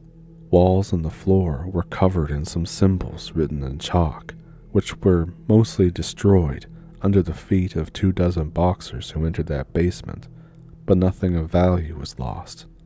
By the time the cops arrived, those 3 guys were already heavily beaten by the boxers. 2 of them were crippled for life. 1 actually died. Few boxers received some superficial cuts. Interrogation by a raging father gave no results, same as the latter interrogations by the militia. Many traces of blood were found in that basement, though, from different people and from a long period of time. As you can expect, no bodies were found, even through search parties that combed through every neighborhood and nearby forest. The 2 survivors kept their silence. Come to think of it, those guys were some sort of screwed in the head. They believed in necromancy and all that, and they even managed to hide those bodies very well. Imagine what a smarter person with no mental issues could do. I just stumbled upon those photos, so I guess I'll tell you about them. I have to warn you that some people may not find it too scary, but but this case always captivated me. There's something about it. Also, when I once saw some tiny lights in that woods at night, I figuratively shat my pants. It will be longer than the first one, but do prepare yourselves, for I have no idea how long the third one will be either. It happened in the winter of 1995. One evening, around 8 o'clock, a strange visitor came to a local militia station, a priest of the local church, which, by the way, happens to be in the middle of nowhere. He came to report threats that he had been receiving for some time now. The priest brought a bunch of the notes with him. They were handwritten on torn notebook pages in crooked block letters. They were written with a bunch of mistakes that the desk cop on duty had a field day with that night. But he didn't laugh for long. According to the priest, he regularly received these notes in his mailbox.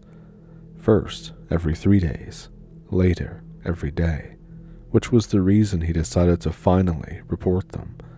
After being asked if he wanted to add something else to the report, he hesitantly added that he had recently started to hear the sound of slaps in his apartment, as if someone was slapping linoleum in his corridor and kitchen with bare hands, very distinctly. When asked if he actually checked what it was, he answered that he was too scared to leave his room, and he just prayed to God, hoping for his protection. He was clearly worried that people would think that he was just insane, and people at the station indeed thought so, but his report was officially accepted nonetheless. It was a busy period for the militia, and since the priest didn't look well in the head, the case and those notes were forgotten for a time. Around a week later, an investigatory operative group gets a call.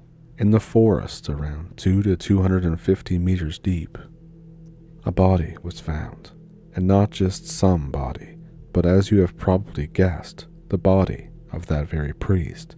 State of that corpse was pretty terrible. Almost all of the muscle tissue on his hands and legs was missing. The body was covered in livor mortis and blemishes. Facial features were distorted by the rot. He was only recognized so quickly thanks to his cross, which was the only element of clothes on him, long hair and a beard. Later, it was concluded that he had died 7.5 to 8 days before the discovery. Additionally, his body clearly was kept indoors for some time, since it wouldn't have rotted so much in the winter frost. It was confirmed by the elderly guy who found the body, since he used to walk with his dog every day on that same route in this forest, and he only discovered the body that morning. Also, which was especially bizarre, many prints that were found around the body looked like the prints of human hands. They didn't just look like handprints, they were handprints. It was just effing ridiculous at that point, quoting my grandfather. There was a trail of such prints leading around the forest. Strangely enough, not on the clear trail, but around it, in the snowdrifts. There was no evidence of any body being dragged. All the other prints belonged to that elderly guy and cops. The previous night, there was a serious snowfall, which would have covered the tracks, so the body clearly wasn't there for long, and it clearly didn't appear there by itself. Questionings of the elderly guy, residents of the nearby houses, and guards of a garage cooperative close by didn't clarify much, though the elderly guy kept nagging about finding corpses of animals on that glade, dogs, cats, rats, crows, and such. He reported it to militia many times, but nothing was done about it. He had to bury the animals himself. He also just had to share his theory about Satanists with the investigators. The place itself was far away from anything. The closest houses were like 600 to 700 meters away, same as the garage cooperative. No cars stopped nearby. No mysterious people were seen there, not even ordinary people with a big bag or a parcel. Literally nothing. And that's when someone remembered about the notes. Earlier notes were rather simplistic, basically threats like, reject your faith or we will kill you. but those that came later were more interesting. Take off your cross, or you will feed the hungry one with yourself. My grandfather quoted from memory. There was more, but he didn't recall what those were about, sadly. All of them had a bunch of mistakes, as I already stated. No handwriting expertise was done to my knowledge, but these notes were quickly given away to experts in order to check for fingerprints while the investigators decided to visit the priest's flat. The door wasn't closed, though there were no signs of forced injury. Remembering the priest's words about the slaps on the floor, the linoleum in his corridor kitchen was checked without much hope for fingerprints, but it was a sudden success. A few clear fingerprints, huge fingers that were certainly not the priest's. The fingers looked like they belonged to some hammerer or a smith, according to my grandfather. Other than that, everything in his flat looked in order. All of the valuables, the icons, were still there, but there was no way to know for sure since that priest lived alone and had no relatives. He was an orphan. In short, fingerprints on the notes were identical to those on the floor, but neither the local militia station nor the bigger regional archive had those prints in their databases. Meanwhile, the coroner report stated that muscles in his hands and legs were not eaten by animals, but they were neatly removed with surgical accuracy. It was done either using a scalpel or a very small and very sharp knife. No additional wounds were found on his body. No traces of known poisons were found either. The militia had to start questioning members of the priest's church parish. He wasn't seen there since the day he reported the death threats to the local station. The obvious conclusion was that he disappeared after visiting it, since it happened after the evening service, so it happened either at his way home or at his flat. This is all considering that he was found in the open. Questioning his neighbors revealed that he probably didn't come home that day. One old lady even came to his door around 9 in the evening to ask for some life advice, but no one opened. She didn't hear any suspicious sounds or see any suspicious people either. It seemed to be a complete dead end. All of the local invalids were checked, just in case. Investigators really tried to somehow work that strange handprint angle. At first, they started to check those who lived nearby. After Chechnya and Afghanistan, there were many. By the end of it, they had checked almost all the town's invalids, but found no fingerprint matches. They didn't really expect any results at that point, to be honest, so they just wrote it off to probable local cultists, which was really easy to do back then because of the story that happened when I was a child. Even those 2 guys that were caught years ago were questioned, but to no avail. Maybe it was their friends doing something, but I doubt it, since the modus operandi seems to be too different. Of course, if the priest wasn't largely ignored when he came to the station, he probably could have told them something else, and that info may have resulted in a solved case, but we have what we have, and it really smells of some sort of mysticism, in my opinion. And here's another photo of that place, made at around 11 in the evening. Those little lights that I told you about at the beginning. Zooming in didn't result in anything, and the flash on my camera was so bright that I got scared and decided to leave in case I was seen by someone. Not that I am a coward, but you know, that forest becomes really creepy when you know the story. The lights are around the place where the glade is. Those are certainly not cigarette lights, too far away to be seen so clearly. Possibly small campfires, possibly even motorcycle lights, since there is no way to get a car there. It remains a mystery. So gentlemen, let's go further. There probably won't be much paranormal sounding stuff in this one, since the real question here is not how someone would do this, but why would someone do this? Let's go. It happened in 1991, which was a hard time. Levels of apathy and general unprofessionalism in Russia were off the charts back then, which played a role in this case. No one was sure about tomorrow and the future of their country. It all began with a call from a very bad address for a very shitty reason. Apartment complexes where it all happened can be seen in the photo that I add here. For as long as I can remember, this particular place was considered bad and dangerous. But not because it had ghosts or something like that, of course. The reason was much simpler. It was a former dorm that in those times was filled with people from the very bottom of society. Robberies, knifings, and murders happened there regularly. Even I had a chance to see local, so to say, customs personally when I was a kid. I was riding my bicycle nearby when a human head flew out of some window and landed 30 meters away from me. According to the rumors, some drug addicts had an argument. But anyway, I'm just telling this so that you would better understand what kind of atmosphere that place had and why I didn't go inside to take some photos. Getting back on the topic, in one of the flats on the second floor, a family was murdered. Said family consisted of a single mother, her 7-year-old daughter, and as we found out later, a year-old infant. They were extremely poor, and according to the old lady living next door, the mother held no job, drank non-stop, and often brought some suspicious men home. The daughter was practically homeless, and never went to any sort of kindergarten or school. How did an infant manage to survive in such a family is unclear.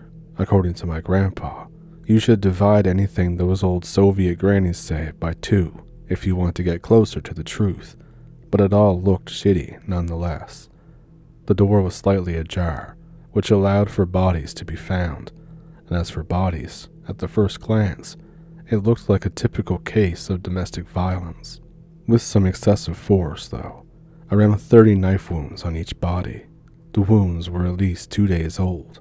The criminology expert's theory was that those wounds were inflicted on already dead bodies. The mother was killed in the kitchen. Signs of a struggle were all around. Furniture was overturned. The fridge handle was torn off. Dishes were broken. A bottle of uncharacteristically expensive vodka and some rotting delicacies were picturesquely lying on the cheap, dilapidated table. The daughter, it looked like, was killed in her sleep.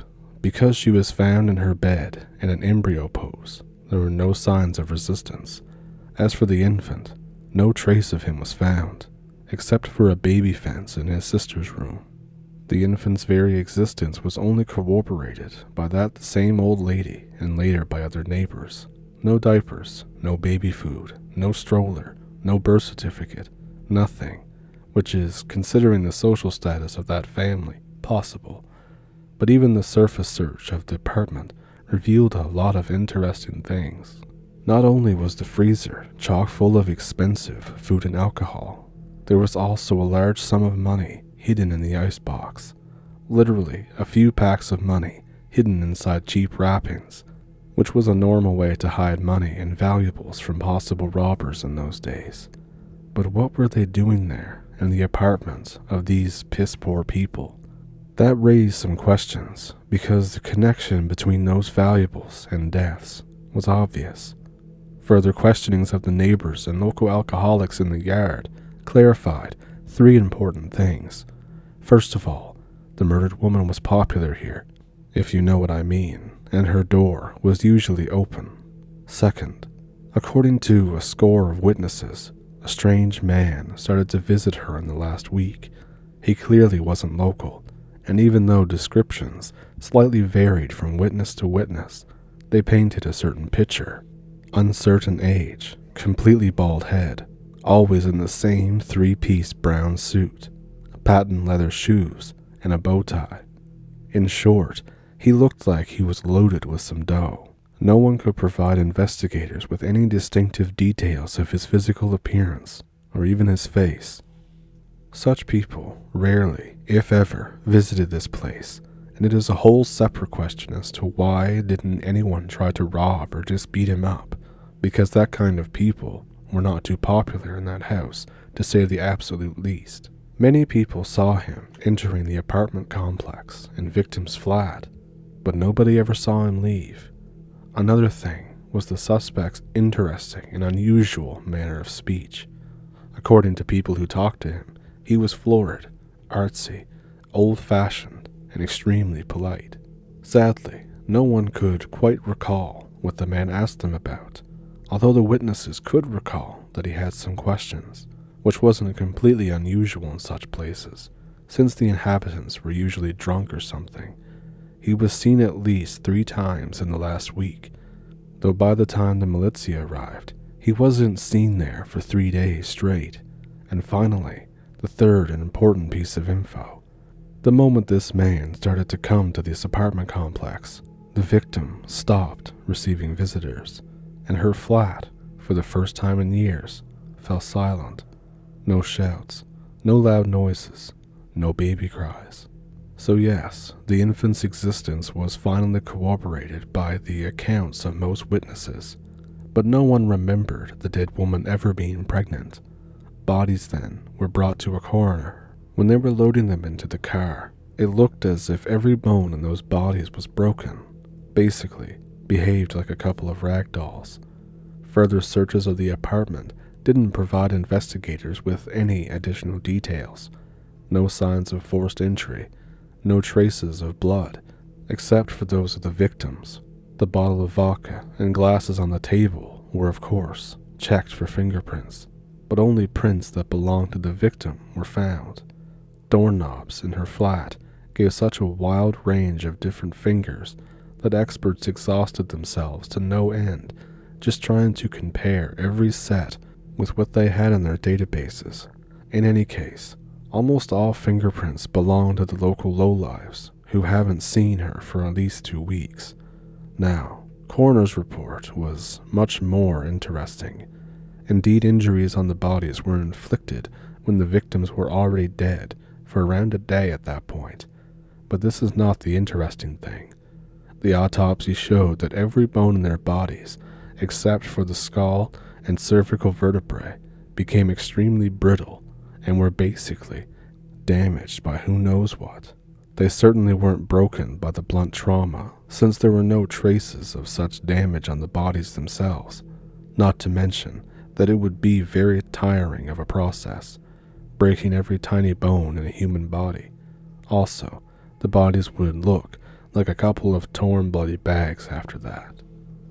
Damage that was dealt to the bones reminded the local militia expert of the effects of highly concentrated hydrofluoric acid, but there were 2 big problems with this theory. First, hydrofluoric acid of such a concentration would have left extreme chemical burns. Considering all the bones that were damaged, they would have to take a bath in that acid to achieve such an effect, but there were no surface traces of that. Second, this acid leaves a chemical bouquet in a human body that tests would have surely identified. The only irregular thing about their bones was a critical lack of calcium, and that was that. At the same time that the tests were conducted, a call came from one of the witnesses interrogated earlier.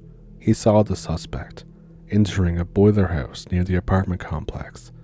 Not wasting any time, my grandfather got 2 operatives and moved out. The door to that boiler house territory was indeed open. Whether it was lockpicked by the suspect or just left unclosed by sloppy workers was never found out, but according to all regulations, that door had to be locked. On the photo, you can see that very boiler house. Forgive me for not trying to go inside. There is an actual lock hanging there now, and trying to climb over the concrete walls with barbed wire is not my idea of fun. So, Grandpa went there and met 2 middle-aged women working inside.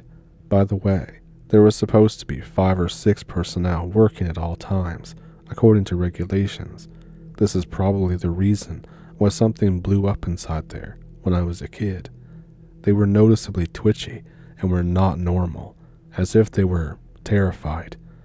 When questioned about the suspect, they nervously laughed and denied any knowledge about him. To quote my grandpa, the way they tried to bullshit me was pretty cartoonish. But at that point, my Gramps didn't really care about them too much. He just left one of his operatives there to watch the main entrance, and the 2 women. The other one of his subordinates he took with him to more effectively conduct a search of the area. By the way, the building was pretty screwed up. It was very old and multi-tiered, so everywhere there was moisture, rust, and only 1 out of every 10 light bulbs was working, so they had to get flashlights. In the far corner of that building, one that probably no one visited for years, a baby's loose jacket was found, hanging between the interweaving pipes. Grandpa and his subordinates started to frantically search everywhere in the area. They literally looked under every single pipe in that building, but found nothing. Even the criminology expert who arrived later had no luck with the fingerprints or any prints whatsoever.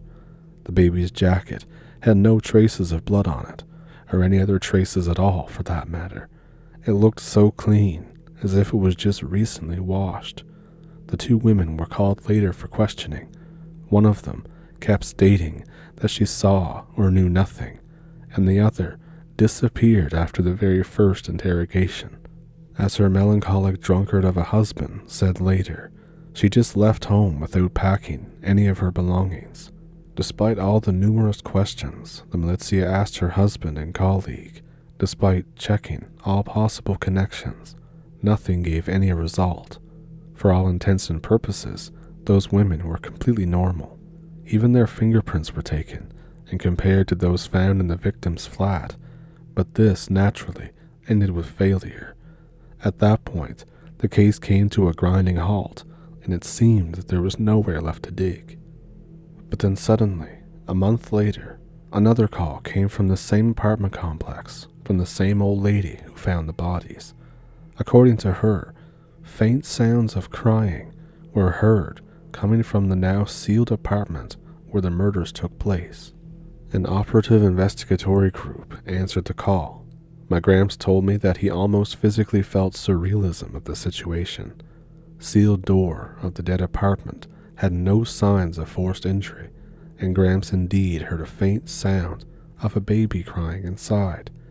It took them half an hour to get inside the apartment, and indeed, an infant was found in there. Only, he had no eyes. I mean, there was no blood or anything, just no eyes. As was later found out, they were surgically removed from the sockets. A thin layer of pink skin was covering places where eyes should have been, with tiny scars marking them, as if after plastic surgery. No injuries or pathologies beyond that were found. If you were curious about his fate, he was brought to a children's hospital, then to an orphanage for infants. I don't know what happened to him later, but I suggest he had a very unhappy life, though I am curious if anything else has ever happened to him. So it goes, gentlemen. I am tired as all hell typing this, but I will add my grandpa's theory and a couple of my own thoughts nonetheless. His theory was that the infant was basically bought from his alcoholic mother by that guy in a 3-piece suit, but something went wrong with the deal and led to him killing the mother and the daughter as a witness. The method of murder itself is much less clear. Let's suppose knife wounds were either a way to lead the investigation on the wrong path, though the murderer seemed too clever to think that they would fool the experts, considering that he clearly knew how not to leave any traces of his presence, or mask a way that bone-damaging substance can enter the body. Though the injuries on both bodies seemed very random, some parts of the bodies were covered with injuries, while others remained untouched. And again, experts had no idea what kind of poison could have such an effect without leaving any traces. The next thing, who would leave such a large sum of money to a corpse? There really was an F-load of money in there, and only some poor woman who drank away her brains could think that no one would find them. But the fact is a fact. Money was there. How to tie it in with those 2 women from the boiler house, I have no idea. By the way, the one that left never came back. My grandpa often returned to this case and checked for any new information about her possible whereabouts. I guess someone managed to scare them really good. But there's no way to know now, really, and I have no idea what that baby jacket was doing there as well. Next, the infant. Where did the victim get him? Was he stolen, left on her doorstep. Scars from such things as eye removal don't heal in a mere month, as you might know. Was it some other baby? But how and why? Also, those who saw the child before all this happened stated that he had a birthmark on the right side of his forehead. The baby with no eyes had the exact same birthmark. I guess getting inside the sealed apartment wasn't much of a challenge, since the killer may have had the keys. But even without all that, I think there are many mysterious things about this story. That's it. And first of all, I have to disappoint you, because the most paranormal story will have to be reserved for later. I didn't pick the best of times to go out and make photos. Not only I almost shat my pants because of some creepy dude there, but also the visibility was awful. However, a few of those photos will fit another story quite nicely. Use your imagination to envision the locals I'm going to tell you about, because some of these places are too far away, too creepy, or in some cases don't exist anymore. Still, I think you will find this case to your liking. Here it goes. It's 1992. The country is still shaken. My grandpa is still serving in the militia of our town. One day, a weird guy comes to his station, acting all awkward and shy, obviously nervous. According to Grandpa, he looked like a drunken bum in dirty, torn clothes. Despite his looks, though, he had both a proper passport and a legal address. In short, he told him this: in one of the farthest and worst parts of town that consisted of a garage cooperative and an abandoned train depot. You can see the train depot gates in the first photo. I have no idea why it glows green, but I guess it looks amusing. His friends started to go missing. By the way, I have no idea why that depot is even there. I have never seen a single train on those screwed up tracks in my life. Those people were not just some random guys, but true-to-life vagabonds who had some sort of spot where they hid from people's eyes. Also, there was scrap and copper reception points nearby. Selling stolen scrap and copper was an integral part of survival for many bums back in the early 90s. That explains why they sent an emissary, basically, who actually had some sort of legal papers instead of one of their own, because no one wanted to spend their night at the, quote, monkey house, a slang term for a cell that houses drunks and bums, or used as a scapegoat to help the militia come close to day cases, which was regrettably quite widespread of a practice back then. As he explained, something strange was happening there. Just 3 days ago, one of the bums walked away from the bonfire to take a piss and just never came back. About 30 minutes later, his friends lit some sticks and went looking for him with those improvised torches. You never know, he may have fallen asleep in a ditch or something. But despite all their efforts, they failed to locate their friend. Although drunk bums are not really good at nocturnal search operations, let's be honest here. Their friend didn't come back the next day, or the day after that either. They didn't think much about it, especially because a full bottle of vodka went missing that night too, which apparently was a commodity valuable enough for them to justify their friend's sudden flight. He didn't take any of his actual stuff with him, so they were waiting for him to come back, ready to kick his ass. But on the next night, another one went missing, under much more frightening circumstances. Similarly, one of them walked away from the bonfire to take a leak, but as soon as he left the circle of light provided by it, he entered the bushes. He let out a terrifying scream that was abruptly cut short. This prompted other bums to action as they rushed to his rescue, but at that moment, according to the emissary, they heard some sort of growl, which made them stop in their tracks. He didn't see much himself, because no one thought to prepare torches for such an occasion, but some of his friends claimed to see a, quote, scary person who was grinning at them from the darkness, barely dissipated by the weak light of their bonfire. To cut the long story short, they got really scared and went back to their bonfire, not daring to go to sleep until morning. At that point, the bums were forced to take extreme measures and ask for help from one of their sworn enemies, the militia. Legally speaking, the militia had no basis to reject this report, so it was accepted, discussed during the smoke break, and promptly dismissed as mad homeless ravings or some sort of prank. The cops had enough on their plate already, but the next disappearance forced them to ponder and act. One of the town's citizens disappeared, a simple, regular guy who liked to drink and drive around in his car in his free time. According to his wife, he was generally a responsible family guy who never left for a long time without warning. But 2 days have passed, and there was no sign of him. By the way, I have no idea why she didn't report his disappearance after the first 24 hours had passed. And the last place where he was seen was, you've guessed it, that very same garage cooperative, the one that was situated near the bum's spot. This was where he left his car and went home using the familiar and shortest route, an old railway track. Connecting his disappearance with those of the bums was, of course, an obvious thing to do. As you can see in the photos, the forest closely surrounds the tracks from both sides. The other direction is a similar situation, except there is a bridge there, and you can see in the photo that I decided not to climb that bridge because I saw a corpse lying there in my childhood, which didn't leave me with a lot of pleasant memories. The corpse itself is not interesting. It's a typical story of the late 90s.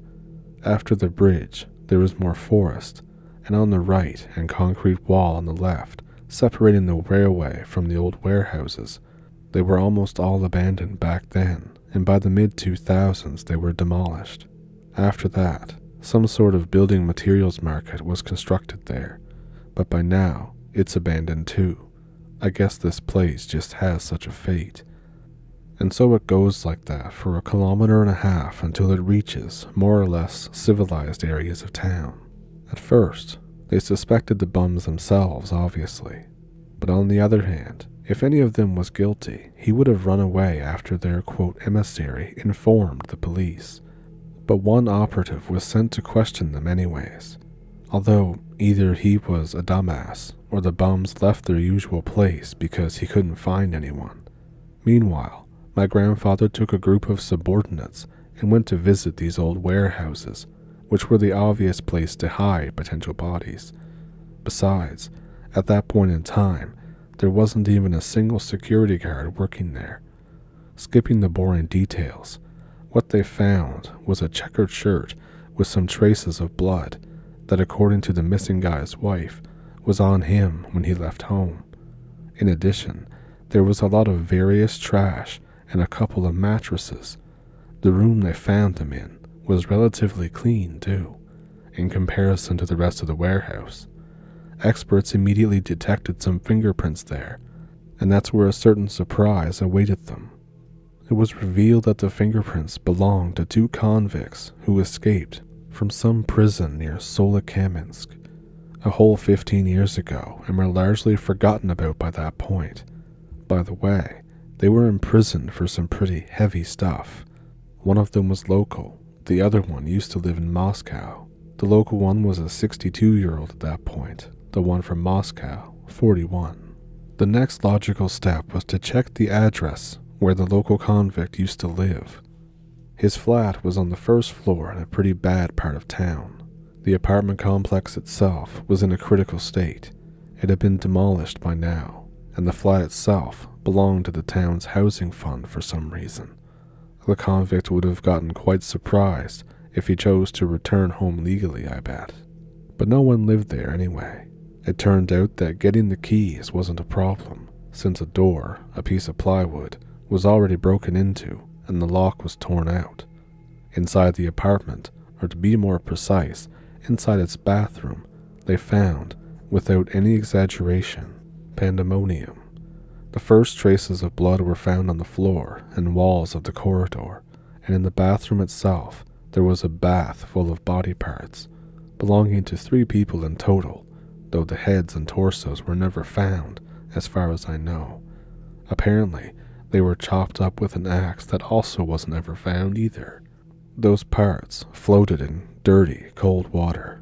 No idea where they get it, since the water supply to that flat was cut off long ago. The stench of decomposition and feces was horrible. The toilet was covered in excrements. The neighbors didn't contact the police, which was understandable, since nobody lived on the first 3 floors, except for an ancient blind gaffer from the second. The kitchen had a portable gas stove, a big tin can with traces of blood on it, a half-full bag of potatoes, and a pile of human bones just laying in the corner. This is when the realization hit the operatives. The cons whose fingerprints were found everywhere around the apartment were eating those people. I have no idea why, or for what reason. I mean, you can just steal food, like those potatoes, but they were eating them. Everything pointed to this conclusion. Questioning the other tenants didn't give investigators anything new to go on. Those few who still lived there, less than 10 people in total, unanimously claimed that they had never seen any unfamiliar men there. But that blind old man said that the night before the cops paid a visit, someone was trying to force themselves into his apartment for a few hours straight, but to no avail. The case was turning more and more serious by the minute. 2 operatives were left in the apartment to lay ambush, while my grandfather went straight to the prosecutor's office, demanding them to involve the federals, because this case was clearly out of his league, and he knew only too well who would have to answer for all this shit if it turned even more serious. The case was taken away from him surprisingly fast. Almost no one there even tried to argue with him. 2 operatives who spent the night in the flat almost went mad from stench and disgust. They were freed from their unpleasant duty, though the murderers never returned to their apartment anyways. Everyone involved was thoroughly questioned by the feds. Grandpa himself and his immediate superiors got their asses kicked for their sloppiness, but no one lost their office or got demoted. Who took this case over, what info I have left, could be classified as rumors told to you during the smoke breaks. But if you start to tell the story, you have to finish it, even though I don't know all the details. The perpetrator's tracks were found not far from town, near a big forest that stretches for dozens of kilometers. There was a place there called The Lodge, even though it was, in fact, more of a country house cooperative, consisting of something around 40 houses. My guess, the call came from there. The federals failed to apprehend both of them, and here's why. They were already pursuing them through the woods, when suddenly they stumbled upon the older one, lying on the ground, grinning like a madman. Apparently, his friend broke his leg with something very heavy and proceeded to escape alone. He was dragged to a car and interrogated, but no one managed to squeeze a single word out of him. He just kept whining and growling like an animal. The younger one was never found, even though a search party combed through the whole forest with dogs. The older con kept whining and shaking all the way to the precinct, but at one point fell silent. It turned out he managed to gnaw his own tongue off. The doctors managed to save his life again according to rumors. He proved uncooperative, was officially recognized as insane, and got locked away in some specialized asylum for the rest of his days. Neither I nor my grandpa could vouch for a single word in the previous part, as you can understand, but there is only one proper version of events. No mysteries here. 2 escaped convicts were screwing around somewhere for 15 whole years and managed to get from Ural to Moscow. They probably went through a lot in their travels, and at some point they were forced to eat someone to avoid death from hunger, maybe another bum, or just some random tourist. Apparently, this experience took a heavy toll on them psychologically, and they acquired a taste for human meat. After that, they switched to a new menu, slowly turning more and more into a couple of animals, if the older one was any indication. And only here in the Moscow region they became bolder and ate someone who would be searched for, because finding them basically wasn't that hard. But there is another factor. they had an almost animal-like sense of danger, always managing to outplace Malizia's pursuit by just a day or two. That's it. By the way, it was really creepy taking those photos, especially knowing that one of them is still on the run, even though he must be extremely old today. Those locals are now as far away from any proper civilization as it was back then. Also, I would never want to be in the shoes of that blind old man during that night. This part of the story has always chilled me to the bone. And I have one final one for you. This happened during the summer of 1996. This case differs from the previous ones because firstly, it happened in a good part of town, in which I lived, by the way, and secondly, because I heard part of this story firsthand, even before my grandpa told me about it. One night, around 1 a.m., a man burst into my grandpa's precinct, raving like a lunatic and holding a crying woman in a torn dress. After managing to calm him down, 2 officers on duty started to listen to his story. He, a 32-year-old small-time businessman, was visited by some friends that evening, and they asked his wife, a 27-year-old housewife, to take their kid, an 8-month-old boy, and go for a stroll around the block. What kind of visit from what kind of friends makes you ask your wife to take your child and leave the house at 11 p.m. is a separate question, and some investigators tried to tie the visit to what happened next and had certain success with it after running some checks on those, quote, friends, who had pretty evident connections to a big local gang.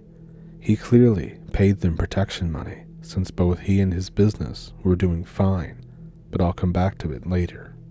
After around 1 hour and 10 minutes, he finally managed to get rid of his friends and started to worry about his wife, who hasn't come back yet. When he came out of the house, he couldn't see her anywhere and started to circle their apartment complex, shouting her name, when suddenly he literally stumbled upon the overturned stroller lying there in the dark. The stroller was lying on an asphalt road. There were no lanterns on that road back then, and there are none today. The closest ones are something like 30 meters away, near the walkway that goes along the edge of a forest. So yeah, you can't see anything there at night. When he realized that the stroller was empty, he started to seriously panic. But then, he heard sobbing coming from the forest and rushed toward it, where he found his wife, weeping and wandering between the trees in a nigh unconscious state. Failing to get any sort of response from her, he just put her in his car and drove toward the precinct. My grandpa had nearly as much success. She was answering slowly. She couldn't even recall her own name at first. She was clearly in a state of shock, so a doctor was called in immediately. But something my grandfather did learn by basically asking her the same questions over and over again. To sum her incoherent speech up, this is what happened. She was walking along that very same road when something big rushed toward her from the direction of the apartment complex. It pushed her away, grabbed her child from a stroller, and ran towards a, quote, iron tower, and then into the woods. She followed this something into the forest, but failed to catch up with it. And yes, this is exactly how she called it, something that my grandfather remembered very well. After that, there was a theory about a big animal, but I'll tell you about it later. The doctor, who arrived by then, examined her, finding bruises and small scratches that she probably received while pursuing the abductor through the woods.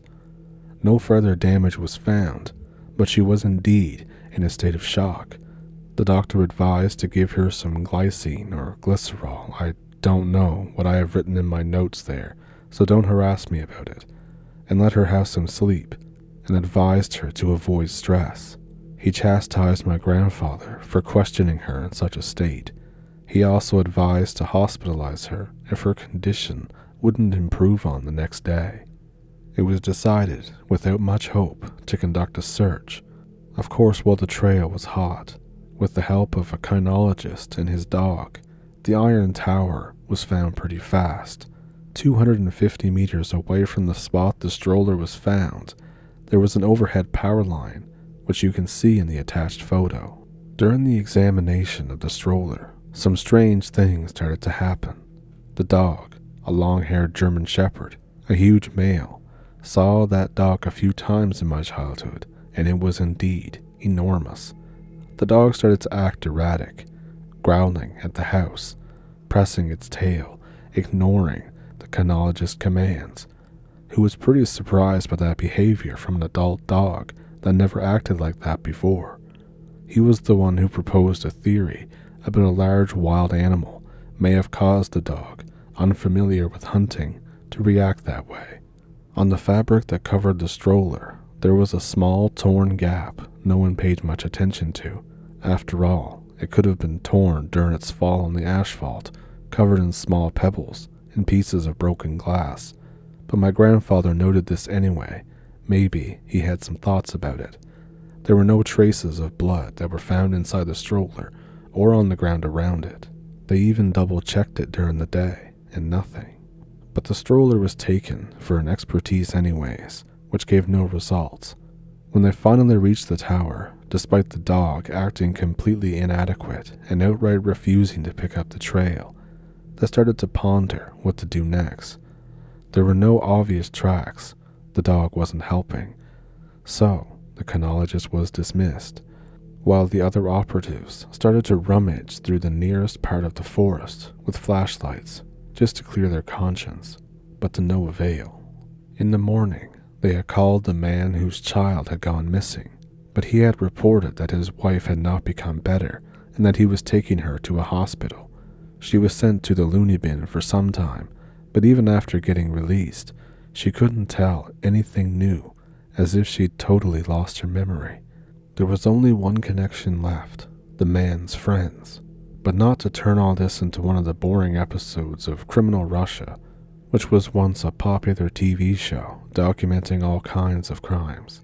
In brief, it did not lead anywhere, and look for yourself. The businessman was small time, and to put it mildly. And what's so strange and scary about this story, might you think?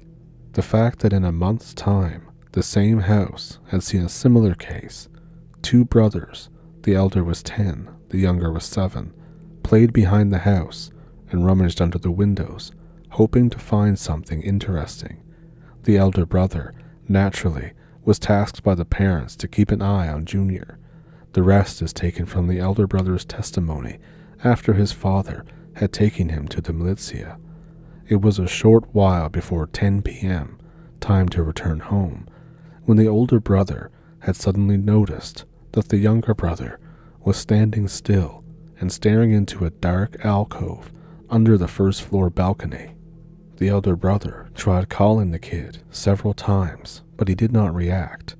Setting on his way to him, he froze in place when, quote, fur-covered paws appeared out of the alcove and dragged the child inside, and the kid did not make a single sound. How he managed to see fur on the paws in the dark is an interesting question, as there are no streetlights there. At first, the guy stood dead still and peered into the darkness. For a moment, he even thought he had seen big white eyes, and then dashed off as fast as he could back home to his father, who was sipping beer after a long day's work, and he, having smacked the lad for lying, went looking for the younger son with a flashlight. He had examined every alcove, but did not find anything at all, except a hole punched in the corner of one of them, which probably led to the basement of the house. But that hole was too narrow for any adult man. Only a child could get through it. But the father wasn't intent to give up so easily. He took a crowbar and busted the lock on the basement door and climbed down there. Unfortunately, having gone through the entire basement, he found nothing. There was a strong stink of rot that was verified by my grandfather, who examined the cellar later, and something else in the air, a strange, almost heavy smell. But in the end, nothing was found. And that's all, folks. The funny thing is, I knew that boy from my childhood. We were in the same crowd. He was slightly older than me, and the story that he told to the cops is near a perfect fit for the story he told us after all those events. He was never a particularly merry fellow and soul of the company, but after those events he barely went out. He became somewhat fearful and almost panicked when faced with the backside of his own house, a flat-out refusing to go there. So on one hand, I personally believe it, but on the other, who knows what story a child can concoct. But there is the matter of the woman's account, who again was in a state of shock and thus made a shitty witness, and of a guard dog who would put its tail between its legs like a little puppy, which is highly atypical. The animal version is doubtful, I'd say. Firstly, what kind of animal likes to snatch little kids without leaving any tracks? Seriously, 2 similar cases in the same place, and in a whole month, nobody saw anything. And secondly, if we take into account the hole leading to the cellar, no large animal could fit into it. There are, of course, the man's friends from the first case, but as I said, there doesn't seem to be any sense in it for them, since the second man had nothing to do neither with commerce or with crime, and it would make more sense to steal both children, I reckon. So truth be told, I have no ideas to share about this one. And if you enjoyed all these, then feel free to subscribe to my channel. If you would like to support the channel, I have a PayPal and a Patreon in the description below. And with that, I thank you for pulling up a stump, and I'll see you in the next one. Thank you for watching.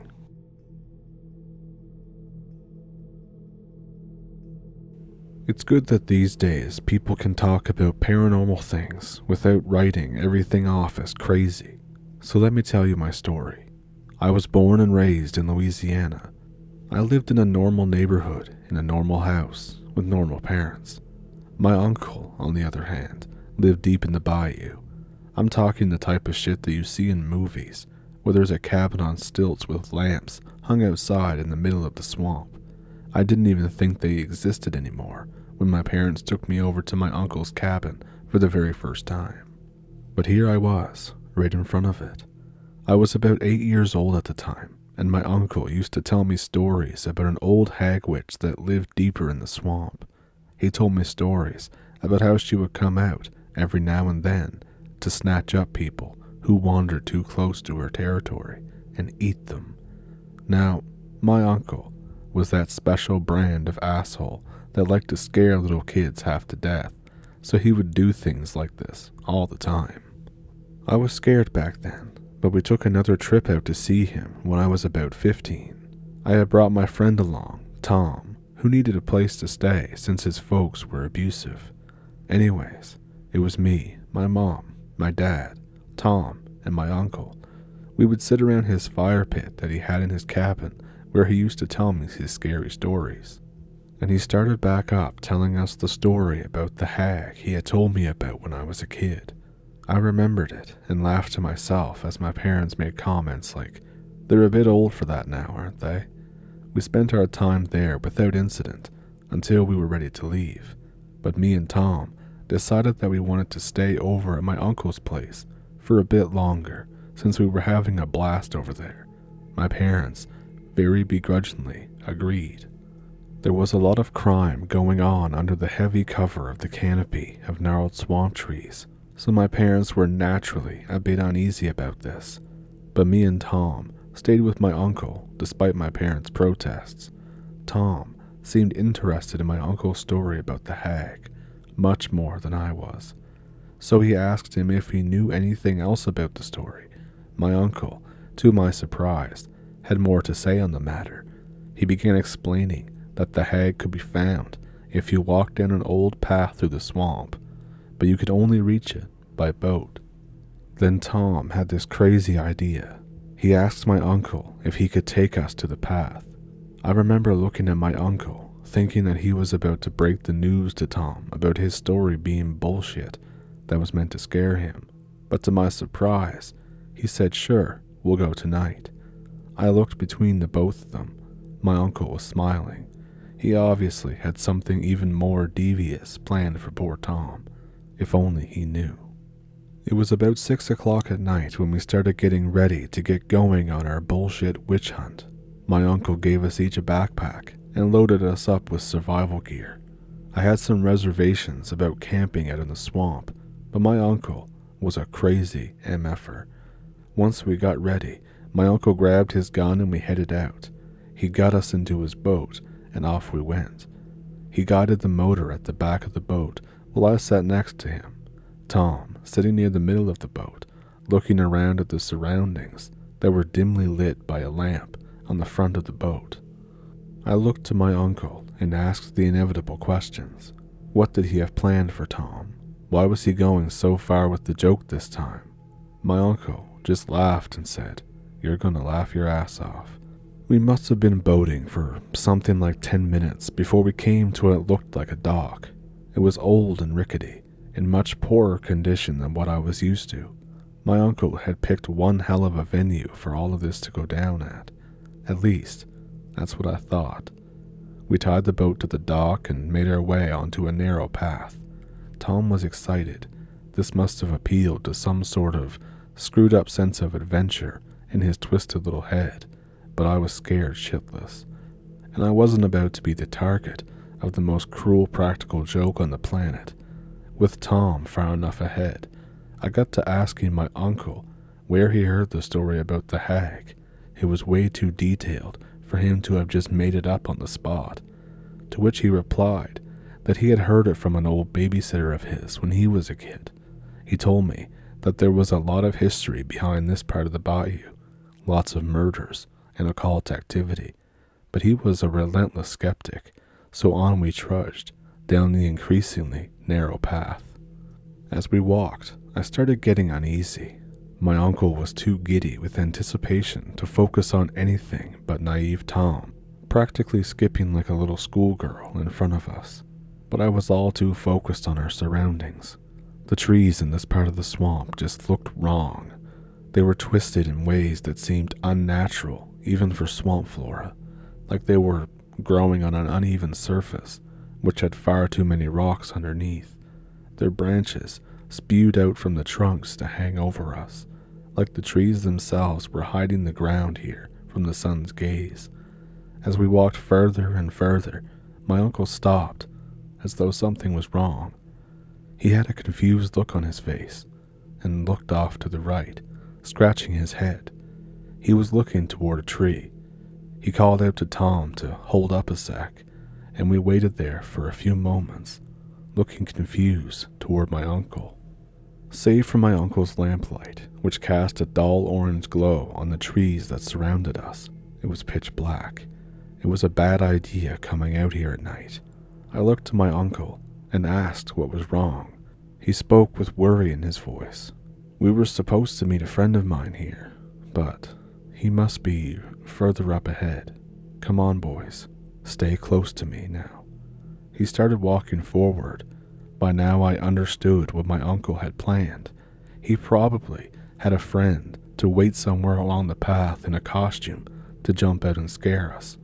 But the longer we walked, the more uneasy my uncle looked. The trees were definitely catching our attention now, either due to my uncle finally realizing that something was wrong, or because the extent to which the trees around us have been warped was starting to look utterly alien. I had enough. I told my uncle that we should turn back because things were getting just plain spooky now, a suggestion which was met with approval between the three of us. We turned around to make our way back down the path, and there it was. Directly before us, dimly illuminated in the light of my uncle's lantern, was the most disgusting thing that I have ever seen in my entire life. As my eyes met with the creature's form, I was suddenly overcome with a sense of crushing dread. The thing looked vaguely like a woman, but its proportions were all wrong. The woman, if you could call it that, stood before us, partially naked, his wrinkled and aged form draped with bits of dark cloth which did not hide nearly enough of its grotesque form from view. It was deathly thin and its arms and legs were far too long to belong to anything meant to be on planet Earth. Its fingers and toenails had grown to an obscene length, and a head of wild gray hair hung over this thing's visage. It was twitching in an unnatural way, as though it was having a seizure as it stood there. My uncle readied his gun, aiming it at the thing. His hands were trembling as he fired off a shot, but as the shot ran out, the thing was gone. I heard a blood-curdling scream come from my uncle, and then the sound of the lamp shattering. The thing was on top of him, its fetid claws tearing away at my uncle's flesh as it tossed his rifle aside. I hadn't even seen it move. I ran in the direction that we had come, not even bothering to look back towards Tom, or my uncle, or the thing. The light was gone, and I was running blind. Eventually, I had run far enough where I could see the light coming from the lantern on the boat that we were brought here in. I heard something running behind me and looked back. It was Tom, just barely visible from the light of the boat's lantern. We reached the boat and pulled the string to start the engine back up. It stalled a few times, but eventually it started. We turned around and began speeding away on it. We looked back with just enough time to see it standing there, on top of the dock, dragging my uncle's body in tow. I don't know how we managed to find our way back to my uncle's cabin, but we did. We immediately called the police, then our parents. The cops arrived and we told them what happened. Of course, none of them believed us, and neither did our parents. But something happened to my uncle. His body never turned up, but me and Tom know the truth. I moved to California shortly after that, but Tom is still living in Louisiana. He says that he wants to go back. I'm starting to think that he's got a death wish. I will not be joining him.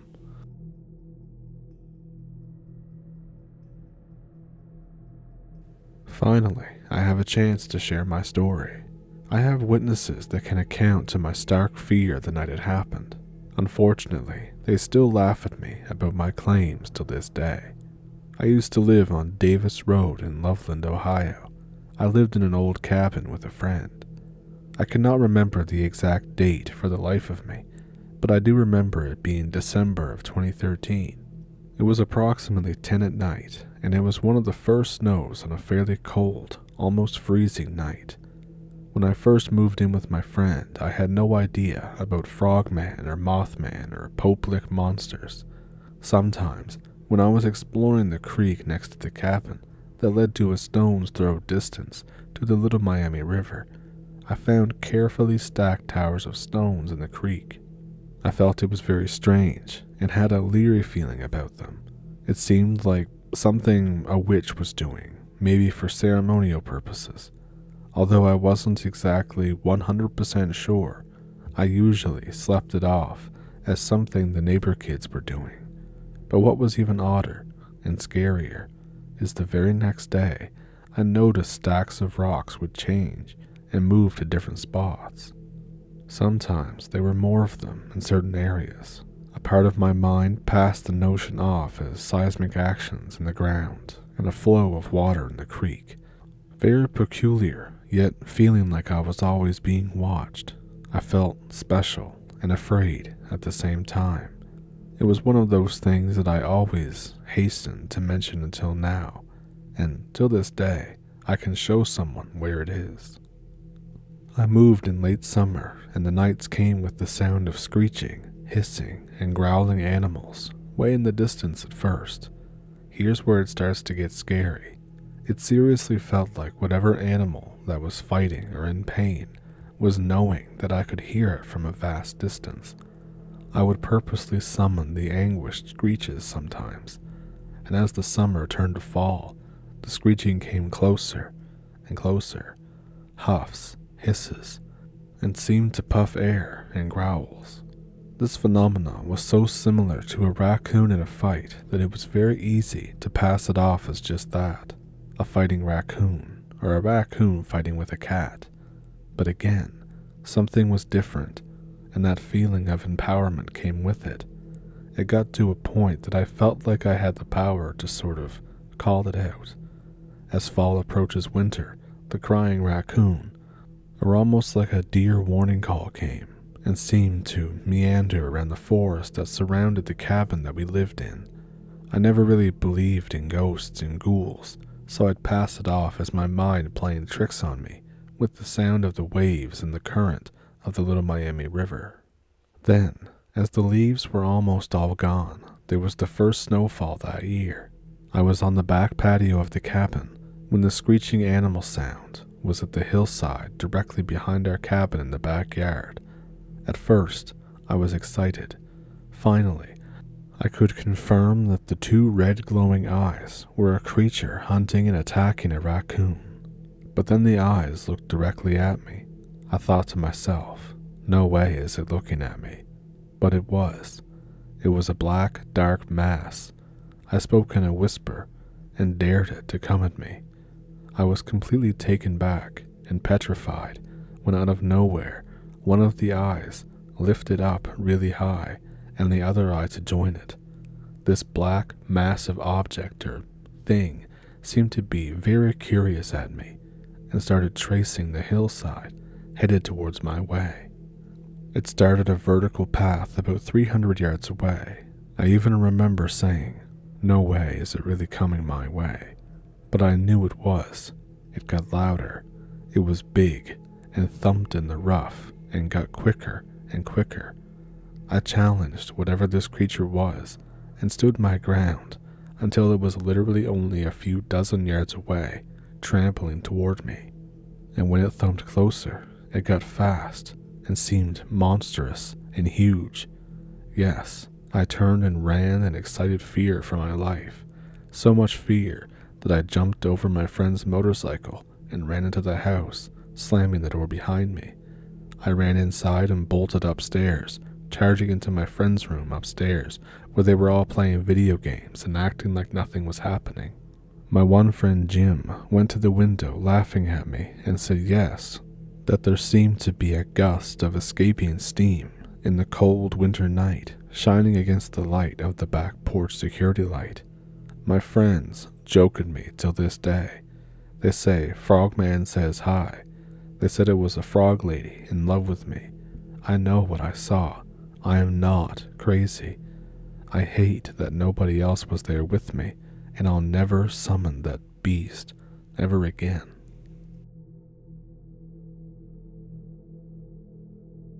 I decided to join my bestie, Karen, for a 3-day stay at her grandmother's place on the res. Her grandmother lives near a place called Tuba City, Arizona. It's in the middle of nowhere, but surrounded by rural homes. We go to college together, and I was kind of interested to know about the Navajo tradition. The first day we stayed, it was pretty chill, nothing out of the ordinary. But then her grandma, not that old, maybe around 67, said that a stray dog came out of nowhere and would not leave. To me, it did act a little strange, and it was kind of ugly looking. It had a black shaggy coat and looked like a mix between a German Shepherd and a lab. That night, we were watching a movie in the living room. They had big windows that looked out into the front where the cars are parked, nothing fancy, with the curtains wide open. Grandma was in the kitchen cooking dinner, and we were just watching a movie. Next to the window is a medium bookshelf where the DVDs are kept. Karen went to put back a DVD that we had just watched, but she freaked out because that stray black dog was staring at us through the window, standing on top of the wood box outside. This is not something normal dogs do from my point of view, or hers. Usually, my dog, which is a big house dog, scratches the door to be let in. Res dogs aren't house dogs, and dogs inside houses are frowned upon in Navajo tradition. It's meant to protect the house and owner. The other dogs seem to stay away from it. Karen opened the door and yelled at it to get off the box. It ran off behind the shed. We went to Tuba City to get some groceries and came back to the house. The dog was nowhere to be seen, nothing unusual. Grandma went to visit some people, so it was just Karen and I. At about 5 o'clock, we heard someone trying to open the door. Both of us looked out since there had been no car and no dogs barking. Looking out the living room window to the door, there was the dog trying to open the door with its paws. 2 paws wrapped around the brass doorknob, standing on its hind legs.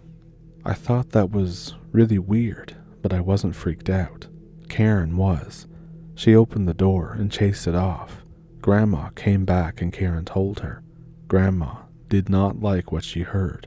She got ready to sleep. We slept in the spare bedroom since it had 2 beds.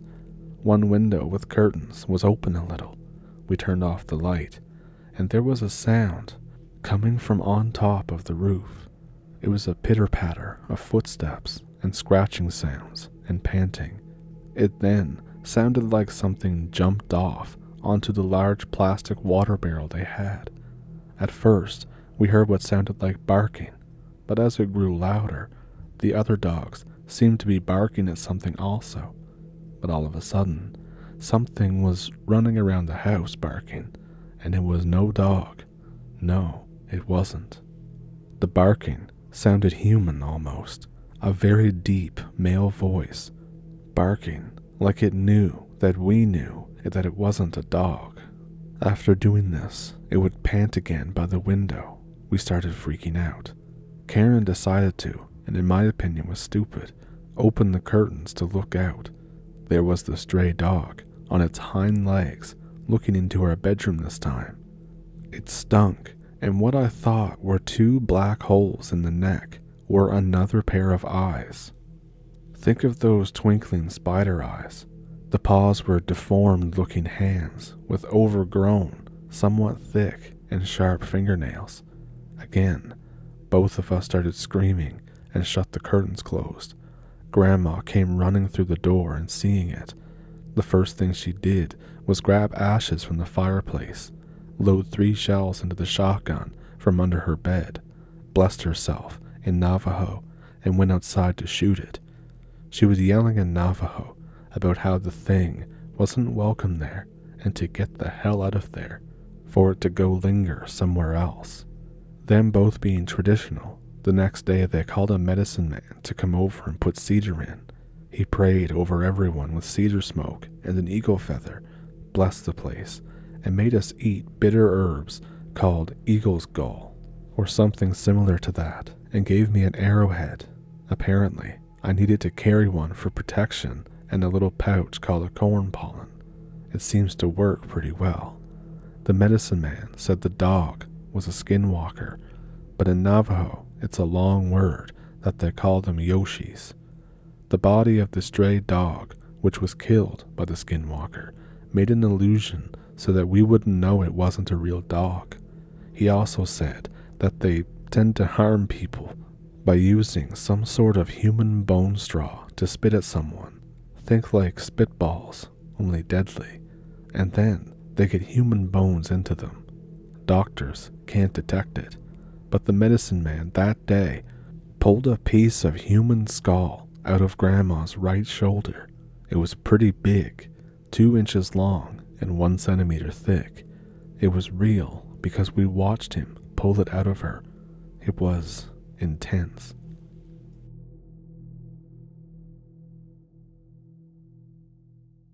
So I have a story. A few, actually. I didn't really think much of these until very recently. When I was about 12, I lived in Georgia. I lived on the coast near Savannah, on one of the islands out there. The island had its own grocery store, a few drive-ins, 2 gas stations, and some odds and ends stores. 5-ish miles away was an island with a Walmart, and we could go to a third island or Savannah for anything else we needed. Most of the island, though, was marshland and woods, in addition to housing developments. Most of these housing developments were about 20 years or newer, but the neighborhood I lived in was older and thus poorer than the others. I had a small group of friends, and my friends and I used to go exploring in the woods and marshes. It's worth noting that I'm not from the South, and I've been homeschooled most of my life due to constant moving, my parents' jobs. This made me sort of an outsider with my good old boys and girls friends. And although that I remember everything about them and knew a ton about them, I really doubt that any of them remember me at all, and none of them cared enough to learn much about me. I was that guy, an outsider within the group. This is important to remember when it comes to my stories. The first story took place toward the end of summer. This is technically the second story order-wise, but it's probably best told first.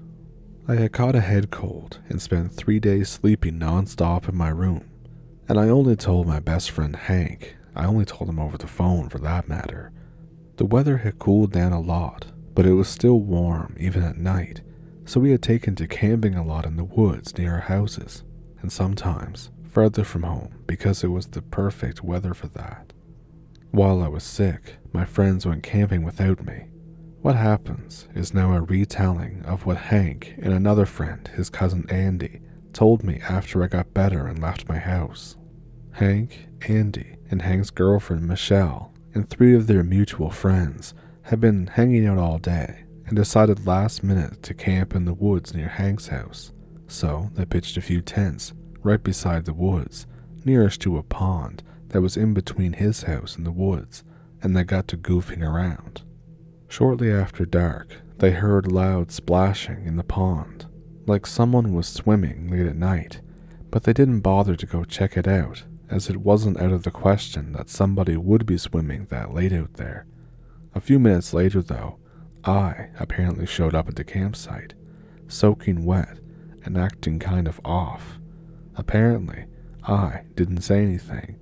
I just came up, sat down near the fire, and started watching people really awkwardly. Hank ends up asking me if I feel alright, and I told him that I was fine. I just felt lonely and decided to join them, and his mother told me where he was. Now, only he knew that I had been sick, and he didn't apparently want to bring it up because Andy was a major germaphobe.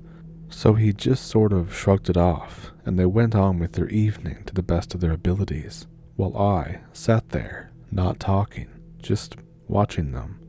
After a while, I dried off, and both Hank, Andy, and everyone else told me that I started stinking, and I got the creative nickname of Stinky because of this, like a dead animal. Michelle started gagging from it apparently, and everyone apparently jokingly told me to go take a shower. So I got up, walked out into the woods in front of them. Hank and Michelle and Andy followed me, thinking they'd hurt my feelings, only to see me calmly walk into the pond until I was up to my waist, dive in the rest of the way, and come up a while later, walk back out, all without saying anything.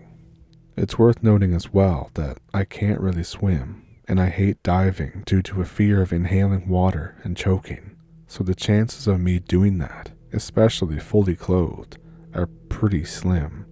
After that, I apparently sat back down and resumed being awkward.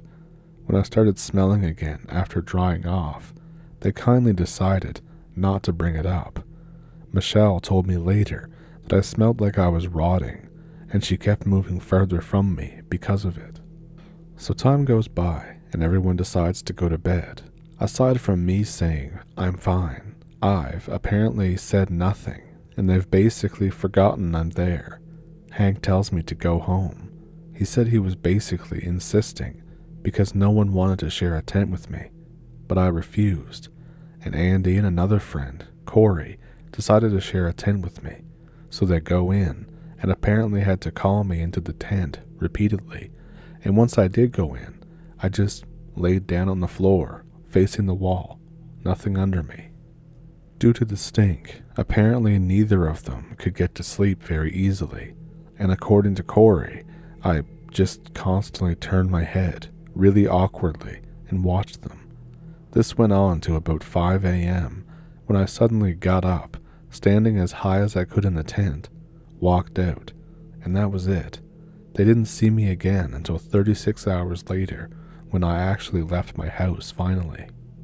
Although it probably isn't that spooky, I know I didn't go out there.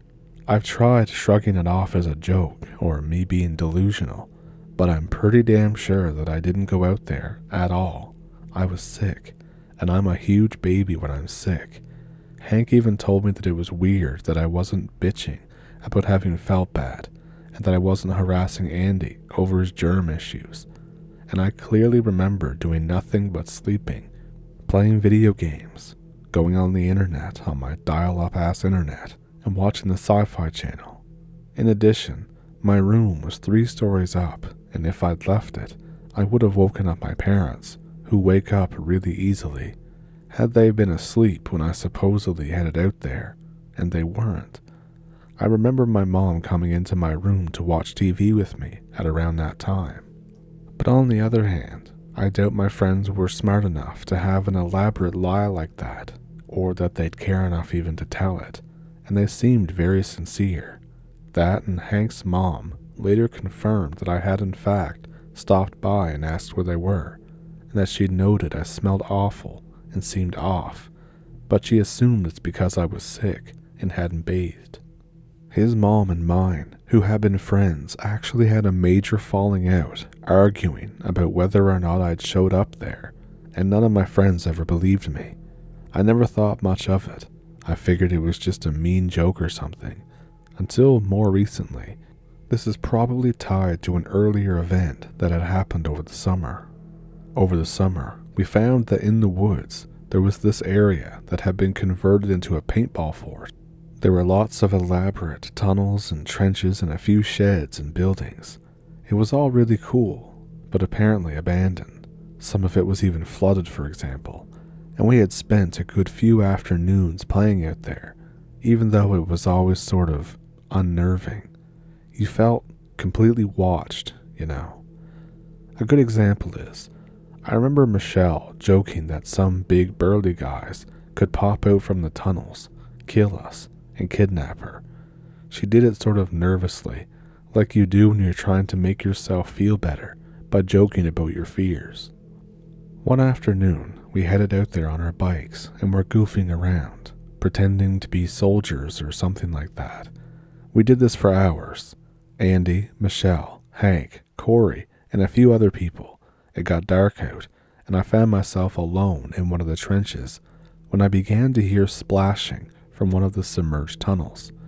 I figured someone had fallen in or been pushed in. I didn't think much of it. A few minutes later, Corey jumped into the trench with me. Now, someone else was an outsider. It was him. He was chubby, annoying, and weird. So what happened next wasn't that out of character for him, although it still made me very uncomfortable. He came up beside me and just sat there and watched while smiling way too hard. I tried to carry on with the game, especially since I was the drill sergeant, and I'd hit puberty early, so my voice was deep, and they had picked me for this. But he was just distracting as shit and weirding me out. Finally, I just locked eyes with him and tried to stare him down. He didn't blink. He didn't move. He didn't do anything. He just looked back at me, smiling way too much. And then I realized he was soaking wet. Part of me, I remember, was worried that someone had tried to drown him and that it had caused some kind of brain damage. But about then, he reached out. He put both hands on my shoulders, gripped me as tightly as he could. I had bruises after this, and just stared, smiling as broadly as he could. And then he let go, got up, and left. He did it for maybe 15 seconds. Any longer, and I'd have screamed, and then just left, nothing said. I just sat there, bewildered and a bit frightened, and I remember realizing that he was freezing. It was hot and humid out still. My shirt was stuck to my back from the sweat, and I felt greasy the entire summer. But he was freezing. I figured he was cold from the water, so I got out and tried to follow him. But he was just gone, nowhere to be seen. I went in a trench with Andy and a couple of other people and carried on for a bit, but they realized that I wasn't really in the game anymore, and we stopped playing a bit later. I didn't realize it then, but I realize it now. Corey was dry when we got on our bikes and left. I think I either didn't think about it, or I thought that he just dried fast in the heat and never mentioned it to anyone, as he was a bit weird in general, but we didn't play out there again after that. I wonder if any of the others had something else happened. My last story, though, happened a little bit after the second. It was close to Halloween that year. We had all gotten cheap Halloween masks at Walmart, and we decided one night to play tag outside while wearing them. We did that for a few hours. It was actually more like a tag or hide-and-seek combo, and it took a while to finish playing.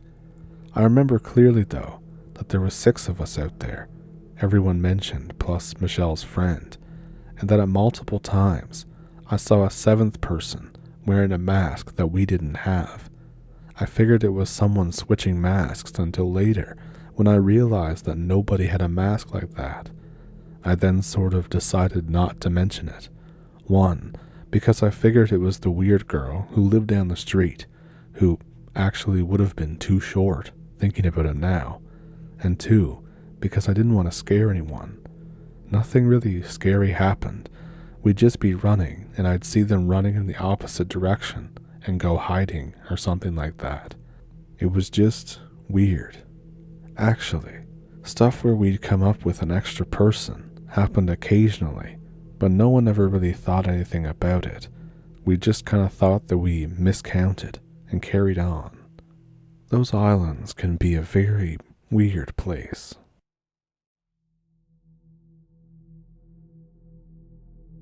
Growing up in the mountains of North Georgia, camping and hiking were things that me and my brother did so often that it was second nature. So anytime Ryan and I had a break from school, we would basically head straight for the woods. We packed our gear, let our parents know where we were going, and that was that. No questions asked. So we decided to camp about midways through Jack's River Trail in the Cohutta Wilderness. It's a trail that we knew fairly well, as we had used it a few times before to practice long hikes. We arrived at the trailhead around lunchtime, parked the car, got our gear out, and headed out into the woods. We passed by a few hikers as we moved along, and we'd ask them how the trail looked, and the answer was always the same: wet. Jack's River Trail probably crossed the river 50 times as it went along its 17-mile-plus journey, and with the colder temperatures of late fall setting in, it was harder for the trail to stay dry. We moved deeper into the trail and started to look for a place to make camp. This is where Ryan and I made our first mistake. You see, Ryan and I have this rule: we don't camp near people, if at all possible. Call us paranoid, but the last thing we want is for someone to drag us out of our tents and into the woods, never to be seen again.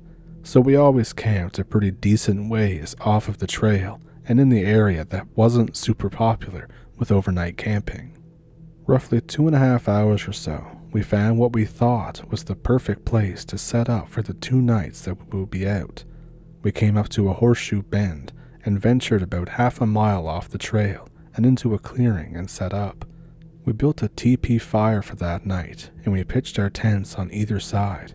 After setting up and unloading, we decided to walk back to the trail and go exploring some of the many swimming holes that Jack's River has to offer.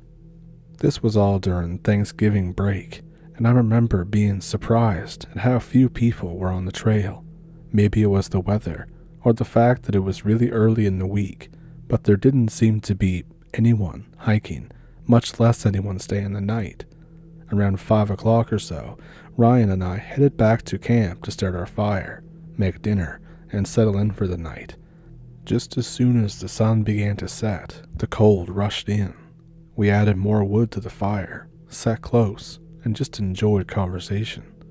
Ryan was 2 years behind me in school. I was a senior, and he was a sophomore, but growing up we had always been close. We always hung out in the same groups, played the same sports, had the same hobbies, etc.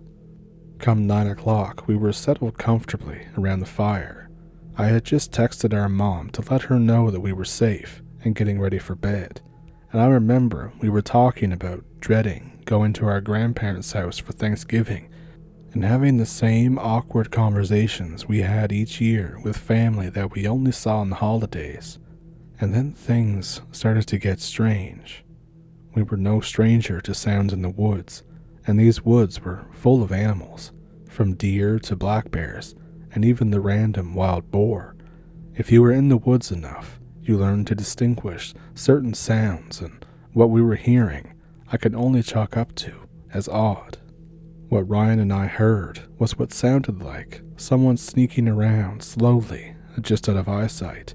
With an animal walking on 4 legs, you hear a tighter group of footsteps, but what we were hearing was very distinct. It sounded quite close to what a human would sound like, especially when they're walking slowly, trying to move without making much sound. I remember we both pulled out our flashlights and shone it in the direction that we felt the sounds were coming from. But that is what was so weird. Whenever we would fix our lights on a spot that we thought the sounds were coming from, the location of the sound would suddenly change. It was as if there were multiple people walking around us. That's when the whistling started. At first I thought it was the wind, and I remember thinking maybe the wind is just throwing leaves around, and what we are hearing is nothing but the wilderness around us. Ryan looked at me and asked if I was hearing that. I didn't answer, and I was trying to focus hard on each individual sound. 2 consecutive notes with roughly a 3 to 4 second gap, and then 2 more consecutive notes, over and over again. Ryan kept asking me if I had heard that, but I put my finger to my lips, trying to keep him from talking. The fear I felt was incredible. My jaw was tight, my fist clenched, knowing I wasn't ready for whatever was out there, if it was anything at all. The whistling continued for what felt like forever, but thinking it through was maybe 5 minutes when Ryan finally yelled out into the darkness, "Hey!" It was followed by silence. The whistling stopped. The crunching of the wood stopped. Nothing. I was pissed. I looked at Ryan with a "what the hell" look. He shrugged his shoulders. He whispered, I had to do something. I just shook my head. We sat there in silence for a few minutes when the woods erupted with noise. Something or someone was running in a circle around our campsite. The whistling came back, 2 consecutive notes with the same 3 to 4 second gap, and then 2 more consecutive notes. How could somebody whistle this loudly without cracking while also running? I was done. I stood up, shining my flashlight in all directions, trying to catch a glimpse of whatever was screwing with us. But nothing. It felt close enough to touch, but we never saw a thing. That's when the movement stopped, but the whistling was still constant. It was so loud, inhumanly loud. I looked at Ryan and told him to call the police. Now this is the part I will never forget, the part that I never like to talk about. While Ryan was on the phone with a dispatcher and telling them our location and what was going on, I stepped around the fire toward my tent. Inside my bag, I had a 6-inch fixed blade that I always carried, and I thought maybe I would feel a bit more comfortable with it in my hand more than just a flashlight. As I went to unzip my tent, trying to keep my eyes toward the woods, I heard some movement directly in front of me. I swept my light up in front of me, and for maybe 2 seconds, I saw it. Whatever this person or thing was, it was about 5 feet up in the tree. Everything about it was long. Its arms, its legs, its neck, its fingers, everything. And it was fast. As soon as the light touched it, it launched backwards off of the tree. I heard it land, but it either jumped at an impossible distance or landed in a thicket, because I heard it but never saw it. I don't think I have ever yelled so loud. I ran back to where Ryan was and sat down. He kept asking me what I saw, but I couldn't answer. I just kept thinking about what I saw. Maybe 10 minutes later, We saw a couple of flashlight beams coming through the woods, and about 3 guys came into view asking if everything was okay. I settled a bit and started asking them if they had seen or heard anything. All they said was that they had heard a lot of movement and then heard my scream, and that's when they headed in our direction. I tried to explain what had happened without sounding crazy, but it didn't seem to work. One of the guys walked around a bit and came back and said he didn't see anything. Ryan told them that we called the police, and roughly 30 minutes later, a park ranger showed up. Ryan and I tried explaining everything to him, but he just chalked it up to either a curious animal or some campers trying to mess with us. Either way, Ryan and I decided that we were not staying the night. We packed our stuff up and walked out of the woods with the ranger. He took our statement, and we got in our car and drove home. Ryan and I don't talk about what happened that night, but neither of us have been back to Jack's River Trail, and probably will never go back.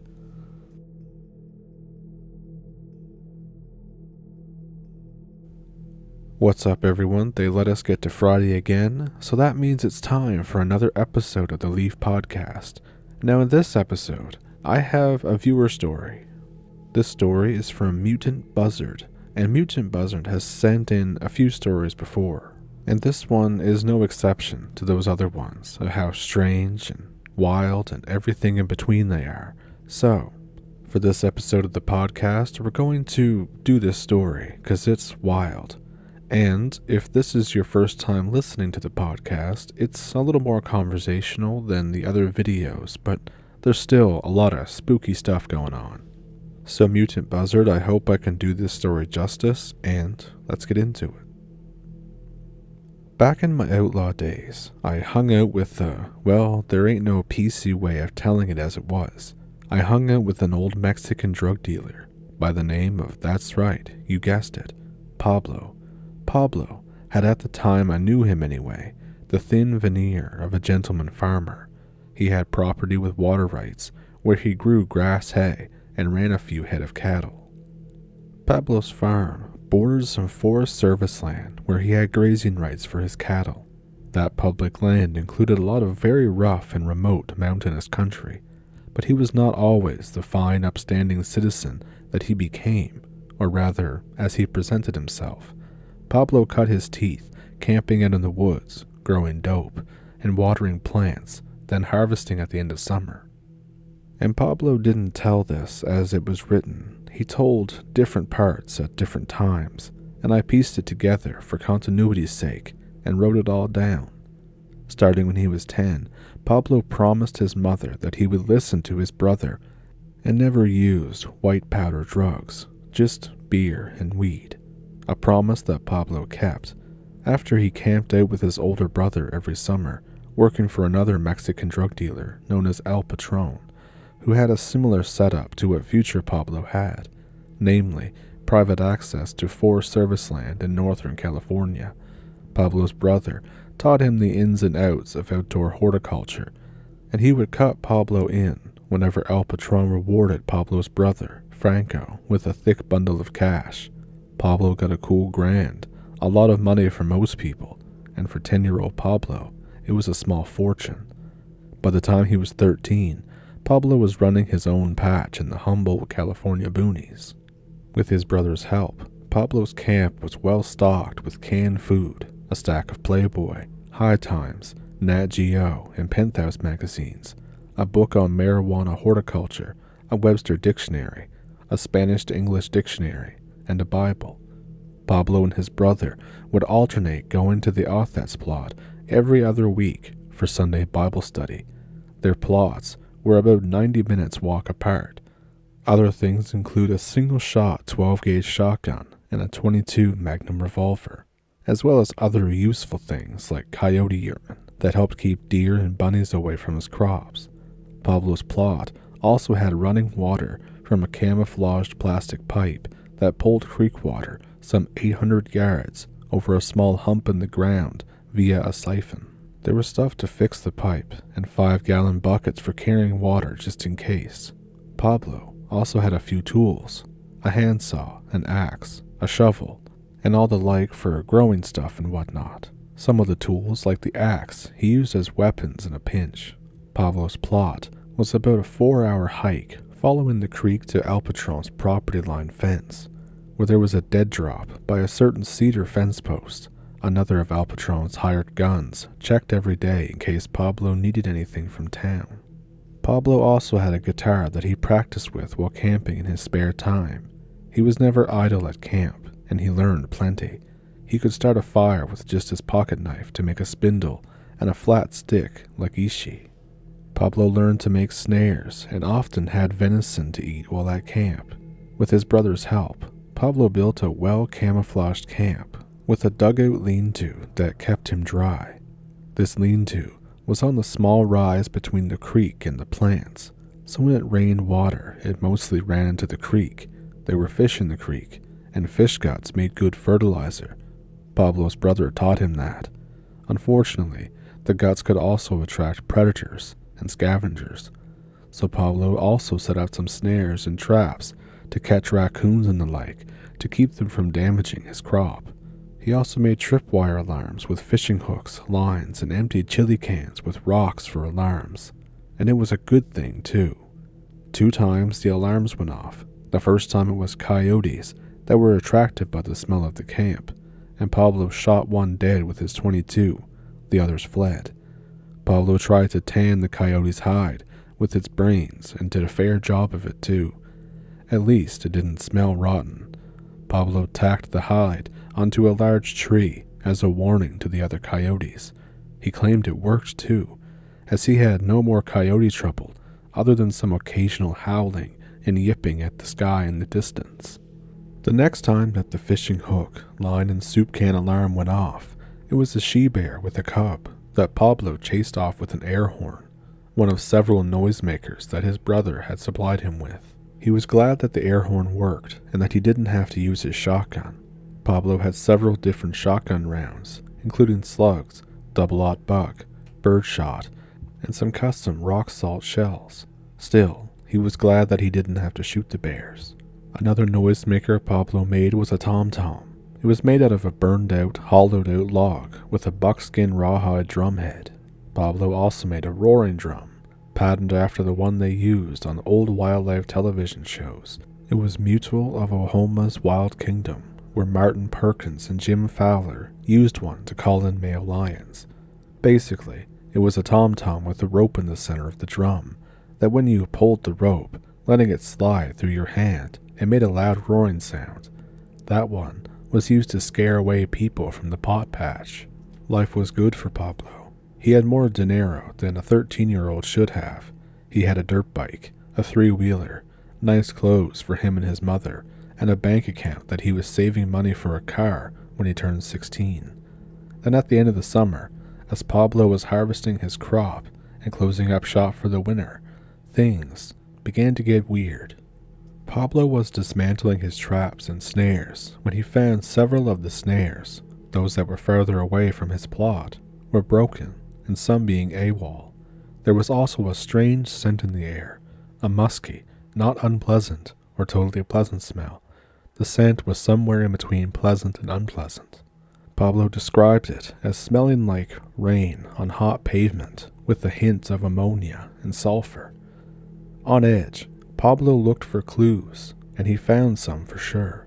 He found what could have been large footprints, but they were indistinct on the forest litter of dead tree parts, leaves, pine needles, and the like. The sulfur smell made him think about how you can use sulfur to kill bugs, so he hoped maybe it was his brother pranking him. But soon after that, he found some middle-length black fur, about 6 feet high, caught in the bark of some underbrush.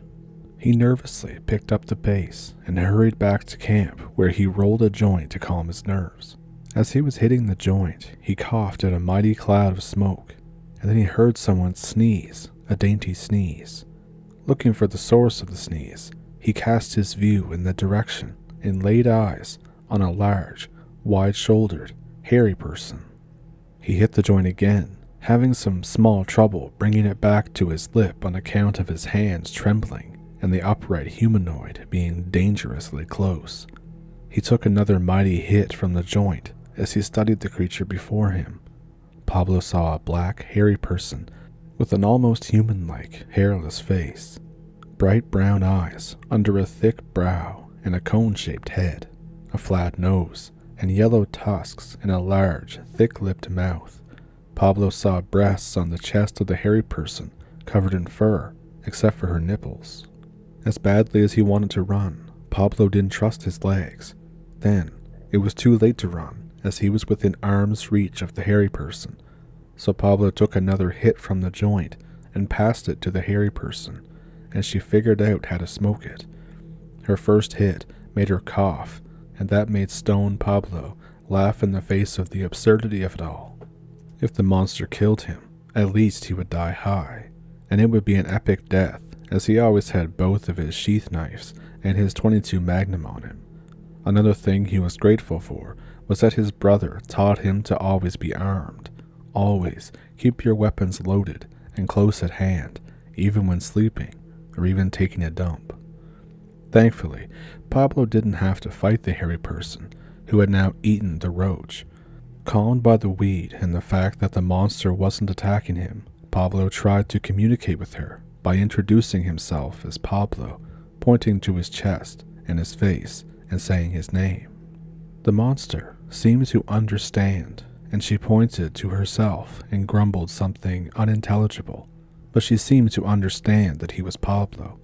Pablo and the hairy person explored his camp as he was getting ready to leave when something caught her eye.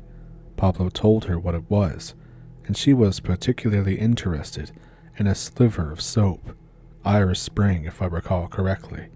She held up the soap to her face for closer inspection, giving it the smell test. Then she ate the soap. Pablo said she had mostly square teeth, but still had fangs and tusk-like teeth on her lower jaw. She had a cone-shaped head. Pablo couldn't help but laugh at the poor Sasquatch's funny faces she made as the soap began to foam, 'cause everything's funny when you're smoking the Mary Jane. Then, to her delight, she learned how to blow bubbles, and she didn't seem to be put off by the taste. Bubbles, as Pablo came to call her, laid down, face up, and blew bubbles and seemed to be laughing, or maybe dying. Maybe soap was toxic to hairy people. More than a little worried, Pablo prayed that Bubbles would be all right, and then he got back to work. Soon, everything important, mainly the dope, was ready to go, but everything that could reasonably be left behind for next year's camp was hidden in well-camouflaged cases. Once everything was loaded and ready to go, Pablo rolled 2 joints out of his bag of pot leaves. All summer, Pablo had been caring for his plants, removing and smoking the sun leaves, the big leaves at the lower part of the plant that starts to turn yellow as the plants begin to flower, using the nutrients in the leaves, turning them yellow. As the days grew shorter, the plants would start to flower. The male plants started flowering first and needed to be done away with, so Pablo plucked, dried, and fried, or rather smoked them. Pablo rolled 2 joints, lighting the first one, handing it to Bubbles, as she seemed to be over the soap poisoning, thank the Lord. Then, he lit the other one and hit it hard and fast. He ate the roach and picked up the poles of his travois and started dragging it, meaning to be at El Patron's fence before dark. And when he got to the creek, he emptied his piss pot, something that he had to do all summer so the place wouldn't be found because of the smell. All summer, he had basically been shitting into a plastic bag and using his travois to haul it down to the dead drop at El Patron's fence. Pablo had to make that trip 4 times that summer, but that was better than having a stinking slit trench latrine anyways, and he could fish on the way back to the camp as a bonus. Bubbles was following Pablo closely and grunted. She was asking what the travois was, so he told her, and then she carried it all the way to El Patron's fence for Pablo. They arrived at least an hour before dark. Pablo sometimes had a hard time keeping up after setting the travois where he could keep an eye on it and fish the creek. Pablo and Bubbles smoked joint after joint till full-on dark. As they were fishing, Pablo caught some and gave them to her, who ate them whole. Then they heard something hooping in the distance, which was followed by the crack of breaking wood. Bubbles got up to leave. just as Pablo saw the headlights of El Patron's truck. As Bubbles was leaving, Pablo gave her the sack of pot leaves, and then Bubbles disappeared silently into the night, making Pablo pinch himself to make sure he wasn't dreaming. He remembered fondly that Bubbles' breath smelled like Irish Spring soap, fish, and dope smoke. As the pickup rolled up, the driver, the armed guard, and Pablo's brother, Franco, jumped out to help Pablo load the respectable harvest. El Patron will be pleased. Good job, Nino. The driver, El Segundo, El Patron's ranch foreman, assured him. Then asked Pablo, who was that? I call her Bubbles. Her, Franco teased. Did you get any? Pablo flushed, grateful it was dark as the others laughed. The driver said, load up, pendejos. Let's get back before Bubbles' pissed-off papa makes his presence known. El Segundo handed Pablo a 5-pound bag of huge Macintosh apples and told them to put it on just the other side of El Patron's fence. Still blushing, Pablo did as he was told, and the driver said, Vamos, pendejos. Pablo, you take shotgun. And nobody argued. Not having to ride back in the dark with stinking bags of caca was the greatest feeling Pablo had ever had up until that point. El Patron was pleased, commending Pablo on a job well done, and no one called him a liar when he told them about Bubbles. But they did laugh, and Pablo blushed, but no one doubted his story, even one bit, and the fat stacks of fedia made it all okay. We have an agreement with the gente salvaje. El Patron explained how his father had been able to communicate with them via a Modoc shaman. That is why we don't shit in their woods, to keep the peace. Then, El Patron showed Pablo some guns, 38s, 357s, 44s, and 45s, and told him to pick one to keep the peace.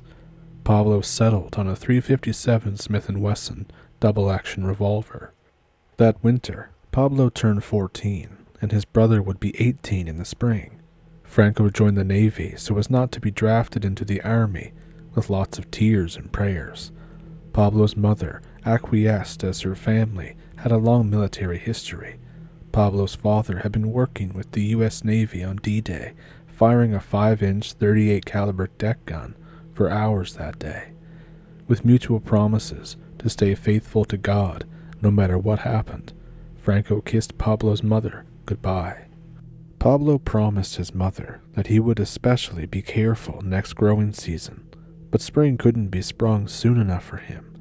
He was still getting good grades in class, despite smoking weed regularly, as it kept him high enough to be patient for another exciting summer camp, as he would put it to his school chums. Other than that, Pablo knew to keep his mouth shut about what was going on in his private life and El Patron's business. Pablo was good enough now with the guitar that he claimed that his summer camp was a Mexican musical camp. Pablo also blew some of his bread on a snazzy, sparkly mariachi suit and a Polaroid camera. That spring, on weekends, Pablo and El Segundo's oldest heteo, Chico, aged 11, got the forest plots ready for a planting and growing season. Next year, you can camp out all summer with Pablo, El Segundo told Chico. He is a good worker, and you need to learn from a good worker to run your own plot. Pablo's camp had been searched and disturbed, but nothing was missing, and there were plenty of giant footprints that told Pablo who the culprit or culprits were, as there were at least 3 distinct sets of tracks. Over the winter, Pablo had done some research and was pretty sure that Bubbles and the other tracks belonged to a Sasquatch, aka Bigfoot. This year, if he saw her again, he was going to try to get a picture. Summer break finally arrived, and Pablo went into the woods. He had ambitious plans, as he was tending to 2 plots this summer, both his old one and Franco's old plot. He was planning on spending alternate weeks between camps. It should be doable, as both camps had working irrigation, so Pablo wouldn't have to haul water anyway. Less than 2 weeks in, Bubbles showed back up, bold as brass, at Pablo's plot, as he was working on making the pool in the creek where the camouflage irrigation pipe pulled water from for his plants deeper. He had brought some soap too for a much-needed bath, and he was naked and didn't want to get his clothes wet. Pablo smelled Bubbles before she suddenly appeared, silently out of nowhere, so at least she didn't startle him, but he was still wary, as any naked person would be in the presence of a nearly 7-foot, 500-pound wild animal. "Hi, Bubbles," Pablo greeted his forest friend. "Did you miss me? I've got soap," as he showed the Bigfoot the bar of the Irish Spring soap. Intrigued, Bubbles joined Pablo in the pool, and Pablo had her sit down in the water that was just up over Pablo's waist, so that now their eyes were more or less at the same level. Pablo worked up a good lather and started to wash his hairy friend.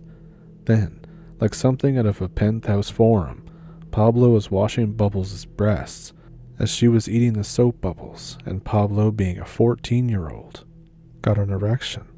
Bubbles spotted the arousal and obviously knew what it meant as she presented herself for mating. Pablo said that it was like screwing a bag of Crisco, but he was a horny teenager and it didn't take him long to finish. Once he was satisfied with the depth of the pool, Pablo and Bubbles headed back to camp, and Pablo twisted up some joints for him and Bubbles. They lazed around camp enjoying each other's company until the evening, when there was a loud crack of a large tree being snapped like a toothpick, followed by a loud whooping. Bubbles patted Pablo goodbye and disappeared into the rapidly darkening boonies. The next week, Bubbles showed back up, and this time she brought her family. Pablo said it was very much analogous to meeting your girl's parents for the first time, Mama and Papa Bigfoot. Pablo said that he mentally marked on a tree Mr. and Mrs. Bigfoot's heights, and it was just shy of 8 feet for the mama, and it was a bit over 9, as near as he could figure, using his own height of 5'9" as a reference. Mama was more of a reddish-brown color and weighed around 600 pounds with a bit of a potbelly.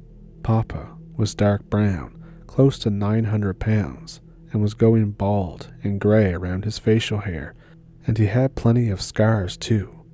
Pablo remembered fondly describing the Bigfoot family as dome-headed, with arms slightly longer proportionally than a regular human, hairy, the fur being anywhere from an inch long on the face to around 8 to 10 inches long in other places on the body, the male hair being coarser than the female's, with Bubbles' hair being almost silky after being cleaned. Pablo also commented that the Bigfoots did seem to shed their winter coat in the spring, but he wasn't sure because he had so little reference, and it might have been the soap too. When Bubbles first introduced Pablo to her papa, he didn't look very happy about his dainty daughter taking up with a rapscallion like Pablo, but Bubbles conveyed to him that she wanted soap, so he busted out the soap and the dope.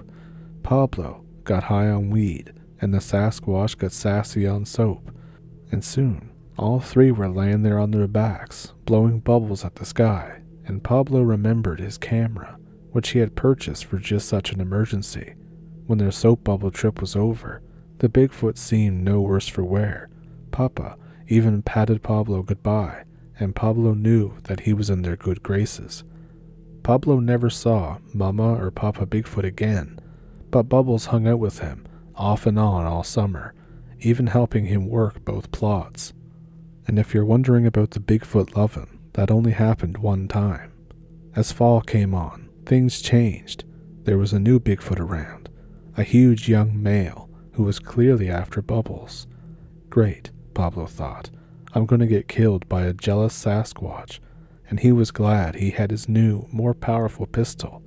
Not that he was sure it would even do much if push came to shove with this interloper, but he wasn't about to go down without at least trying to put up a fight.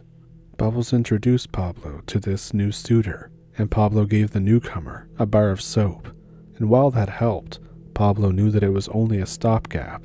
But by the end of the summer, all of the big feet seemed to be gone. It was a bittersweet victory for Pablo. On one hand, he survived a very, how to put this delicately, a sticky, tricky, dicky situation with a Bigfoot family and came out a winner, or at least a survivor. But on the other hand, he genuinely liked having Bubbles around. As a novia, Bubbles was a good one, as Pablo mused one night deep in his cups. She didn't talk back. Sadly, Pablo only saw Bubbles once more. The next summer, Pablo had to babysit El Segundo's Heto Chico. Teach him the ropes, the ins and outs of outdoor marijuana horticulture. To his credit, Chico was a good worker, even if he wasn't too bright. By the end of Pablo's junior year of high school, Chico was running his own plot back in the boonies, successfully, Pablo added proudly. But it was the second year of Pablo's summer growing and babysitting gig that he saw Bubbles for the last time. She showed him a juvenile Bigfoot that Pablo understood to be her offspring, but she didn't let him get close. Then, as soon as she was sure that Pablo had seen the young Bigfoot, they disappeared into the northern California wilderness. Pablo felt a pang of sadness and once wondered to me if he might have whelped a bastard on Bubbles. Oh, the follies of youth. All in all, life was good for Pablo. He graduated high school with middle grades, he had a girlfriend, and they consummated their love on prom night. She got accepted in Tulane University in New Orleans, Louisiana. Pablo had been saving his dinero till he had had enough to buy a decent car, a '59 Chevy Bel Air wagon. Pablo was 18 when he went to the Big Easy and got a job washing dishes and slinging weed on the side. Things were good for Pablo. He had a nice car, a cute chick, and a small place with her. As I said, things were good. Too good. So Pablo got drafted for Nam in the same week that he turned 19. By the end of basic training, Pablo knew that the military was not for him. The Army, in its infinite wisdom, sent him to medic training, but he never made it. He got lost on the way, but the Army didn't see it that way and charged him with being AWOL, which according to the Army did not stand for alcoholic walking on lost. According to the MPs that came to collect poor Pablo at the Mexican border, where he was apprehended trying to sneak across the border disguised as a Mormon missionary. He almost made it too, before the customs officer asked where was his companion. Busted. Pablo lamented the fix he was in. I heard him once telling this part of the story. Pablo shared a little bit of wisdom. If I'd have known what I know now, I would have gone medic training, and then washed out near the end of training. I might have gotten out of going to NAM. Hindsight is always 20/20, but looking back it's still a bit fuzzy. Megadeth. One dark and stormy night, deep in our cups, we old salts told sea stories. The main difference between a fairy tale and a sea story is one starts out once upon a time, and the other starts out, this is no bull. This is no bull, said Pablo, the gentleman farmer. I was 19, living the good life in New Orleans, had my own place, a restaurant job, some lady friends, and I was in an R&B band. Life was good until I got drafted to go to NAM by way of boot camp at Fort Dix, New Jersey. Boot camp teaches you lots of things. In Pablo's case, it taught him that he didn't want to be in the army. He barely passed basic. Drill Sergeant Assbreath was not going to let him wash out until he was humping clicks in NAM. But first, the Army wanted Pablo to go learn to be a medic. The reason they accepted even gold bricks like Pablo as a medic was because Charlie snipers got paid bounties for medics. Not much, but enough that Charlie would take a shot at medics as killing the doc was a propaganda coup that demoralized the rest of the unit. So I went AWOL. Pablo gave me a small chuckle and some private painful memory. I tried to cross the Texas-Mexico border disguised as a Mormon missionary. They caught me right away. The border agent said I gave myself away because the real missionaries traveled in pairs. They turned me over to the MPs and brought me back in shackles. They let me out just long enough to don an olive green fatigue that was stenciled prisoner in black spray paint, shackled me to an MP who informed me that I was a dumbass, and then proceeded to explain and lecture at great length on all of the reasons that I was in fact a dumbass. It really sticks in my craw.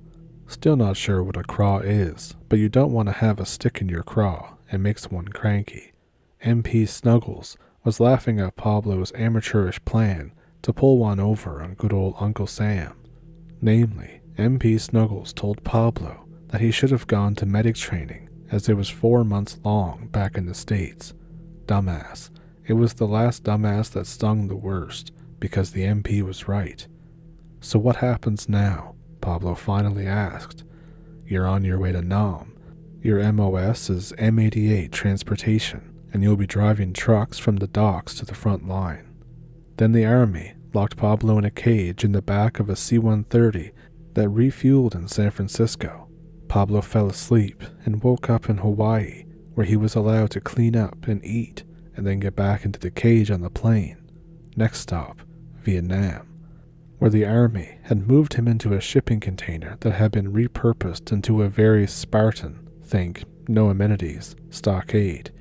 The only light that came through was a small slit, running water, and a bucket for a latrine.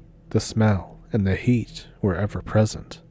Less than a week later, the army finally let Pablo out of the shipping container jail cell. A black Spec 4 radio man, with a kicked-back look and a screw-you attitude, introduced himself as Sparky. Sparky took Pablo to the supply sergeant, who issued Pablo a new kit, then to the armory, where the armorer issued Pablo an M16 rifle, a 1911 pistol with ammo and extra magazines, 3 grenades, some flares, and this advice. These are 20-round mags, but only load 18 into each one, so you don't want to fatigue the magazine springs. They don't last long if you keep them full, especially in this heat and humidity. Load 3 tracers first, so that when you fire off your whole mag, you will know that your rifle has run dry and it's time to change mags. That was good advice. Pablo knew to pay attention when an old-timer was giving you advice on weapons. Then, Sparky showed Pablo to his cot and footlocker where he could stash his gear, then to the mess tent for some chow, and then Sparky introduced Pablo to the CO, and then to the first sergeant. Take him to the first barge that needs to be unloaded, the first sergeant told Sparky. Line him out on what needs to be done. Sparky told Pablo to grab his weapons and load up for the short ride to the dock. You will need to keep an eye out for Charlie, Sparky told Pablo. They look just like everyone else, so if you're in doubt, shoot it out. Pablo was dubious. He didn't think he could shoot anyone, unless maybe they were trying to kill him, which was, according to Sparky, highly likely. If you see any VC, go ahead and start blasting, and we'll come running. How will I know if they're VC? Pablo asked dubiously. If they try to kill you, they're most likely VC, said Sparky. Tied to the dock was a 200-foot-long barge stuffed to the gills with napalm bombs that had shifted in some rough seas and was in fact a foobar snafu, and was, in all probability, a kamikaze mission for our hero, poor Pablo. Opposite the barge, there was a garage with a forklift that they had to jumpstart.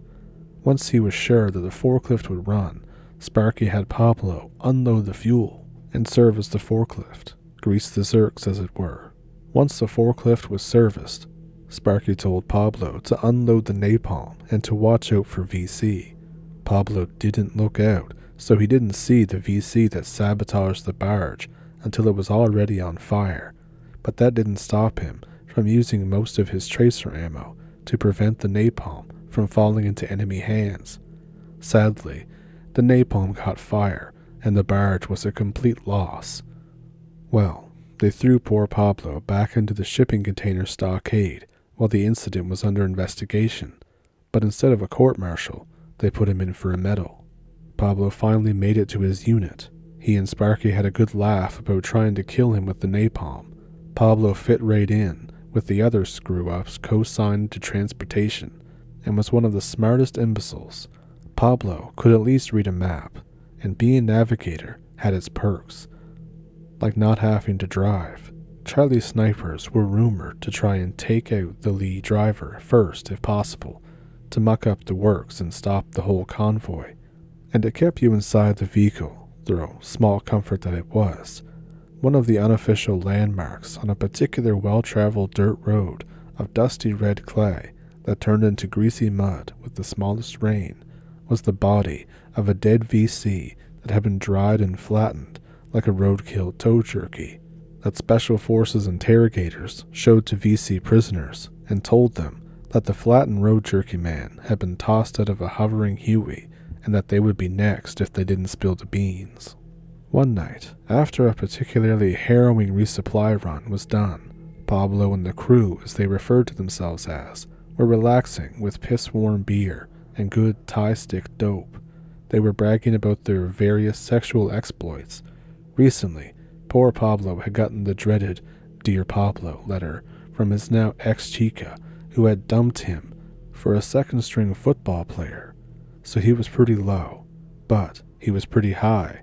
That tie-stick is some good ick, if you know what I mean, according to Pablo.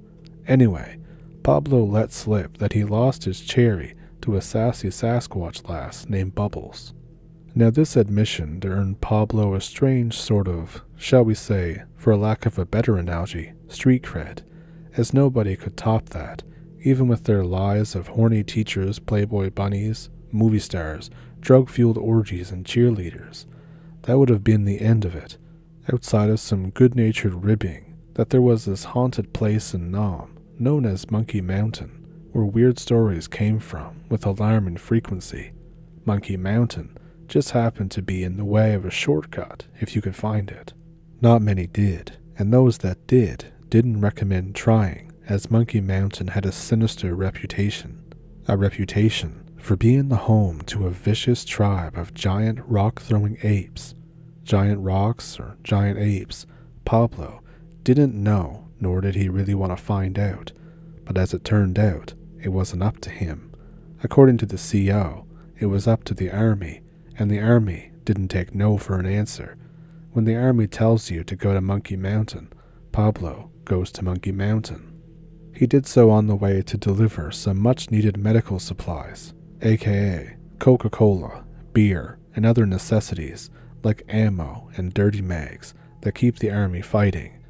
Pablo had been singled out for this particular mission due to his alleged extensive experience with giant rock-throwing apes.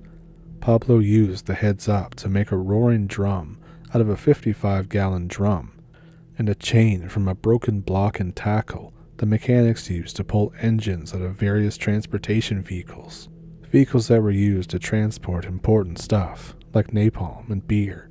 Pablo was proud of his creation, and it made an impressive roar, a loud metallic staccato that impressed everyone in the crew at the transportation pool. The recon mission of the Monkey Mountain shortcut started smoothly as could be expected, but as the military genius Murphy said, no battle plan survives first contact with the enemy, but Pablo was prepared with soap and dope. They had delivered all the supplies and were on their way back home to base when Lieutenant Fuzzy ordered them to take the Monkey Mountain shortcut. The M39 6x6 5-ton trucks slowly ground their way up the twisting mountain road until just over the peak, where the road had really and truly headed downhill as a huge kapok tree blocking the road. It was starting to get dark as the convoy ground to a halt. The crew, led by Lieutenant Fuzzy, dismounted the 6x6 trucks to take a gander at the obstacle when the rock apes attacked with head-sized boulders, one of which hit Lieutenant Fuzzy and broke his knee. Panicked, the crew let loose on the jungle in a mad minute, blazing away at the hulking, shadowy figures in the jungle.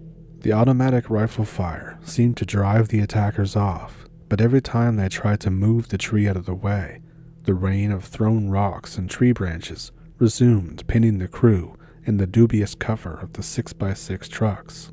Things did not look good for our intrepid hero, so out of desperation, Pablo used his new roaring drum. That at least confused the attackers long enough for Pablo to pick up one of the broken tree branches. He then used it to smack the kapok tree, blocking the road to mimic the tree talk that he had learned from Bubbles. When an avalanche of thrown boulders didn't immediately mow him down, Pablo let loose with some loud hoop hoops, reminiscent of the ones the Bigfoots made that he remembered from his youth.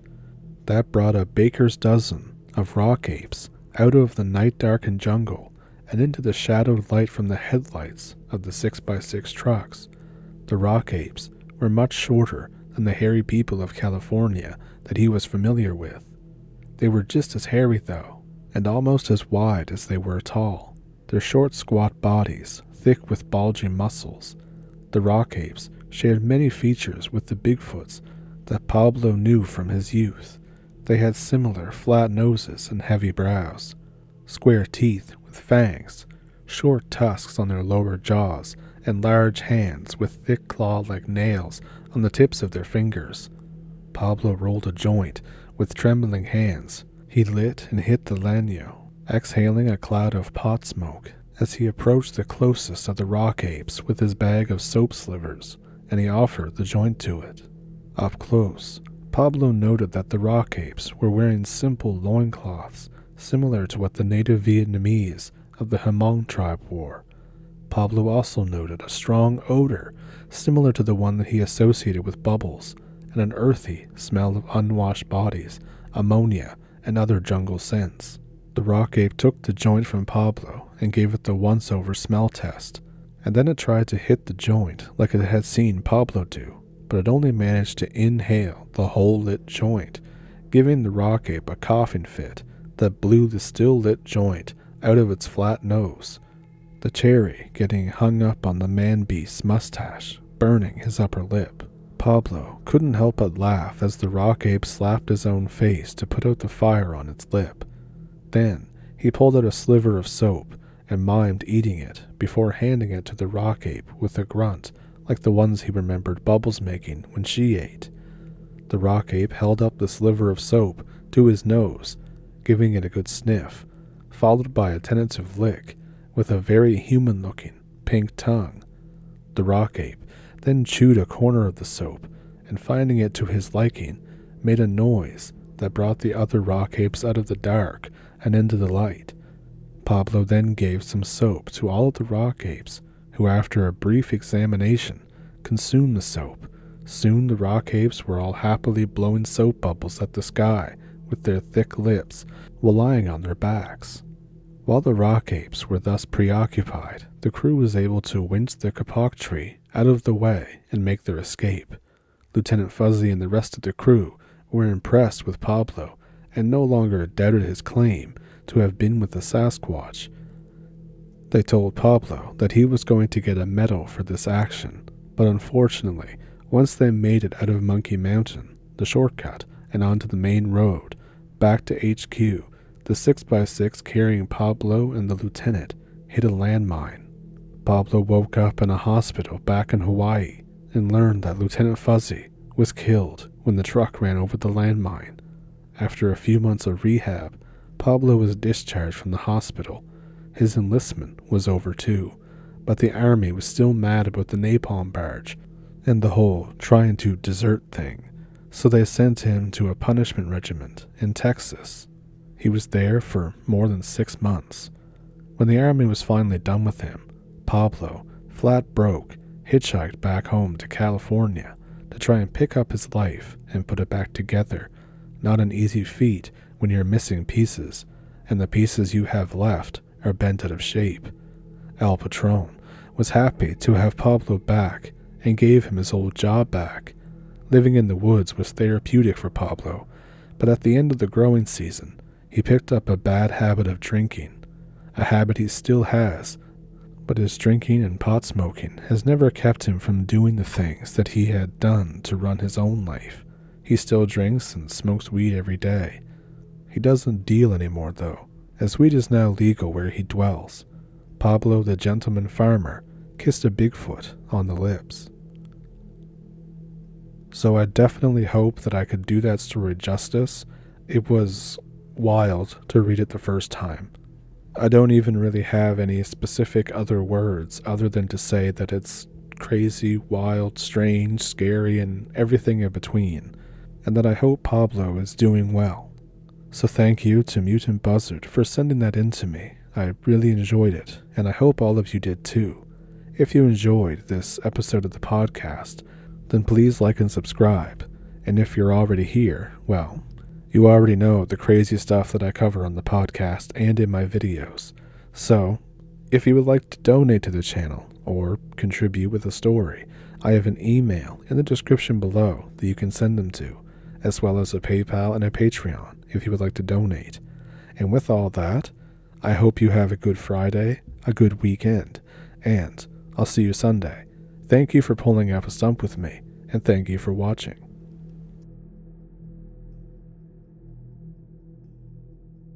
"16 months and 19,000 miles. That's how long I've been a long-haul trucker in the USA. As you can imagine, you hear a lot of tall tales about these roads.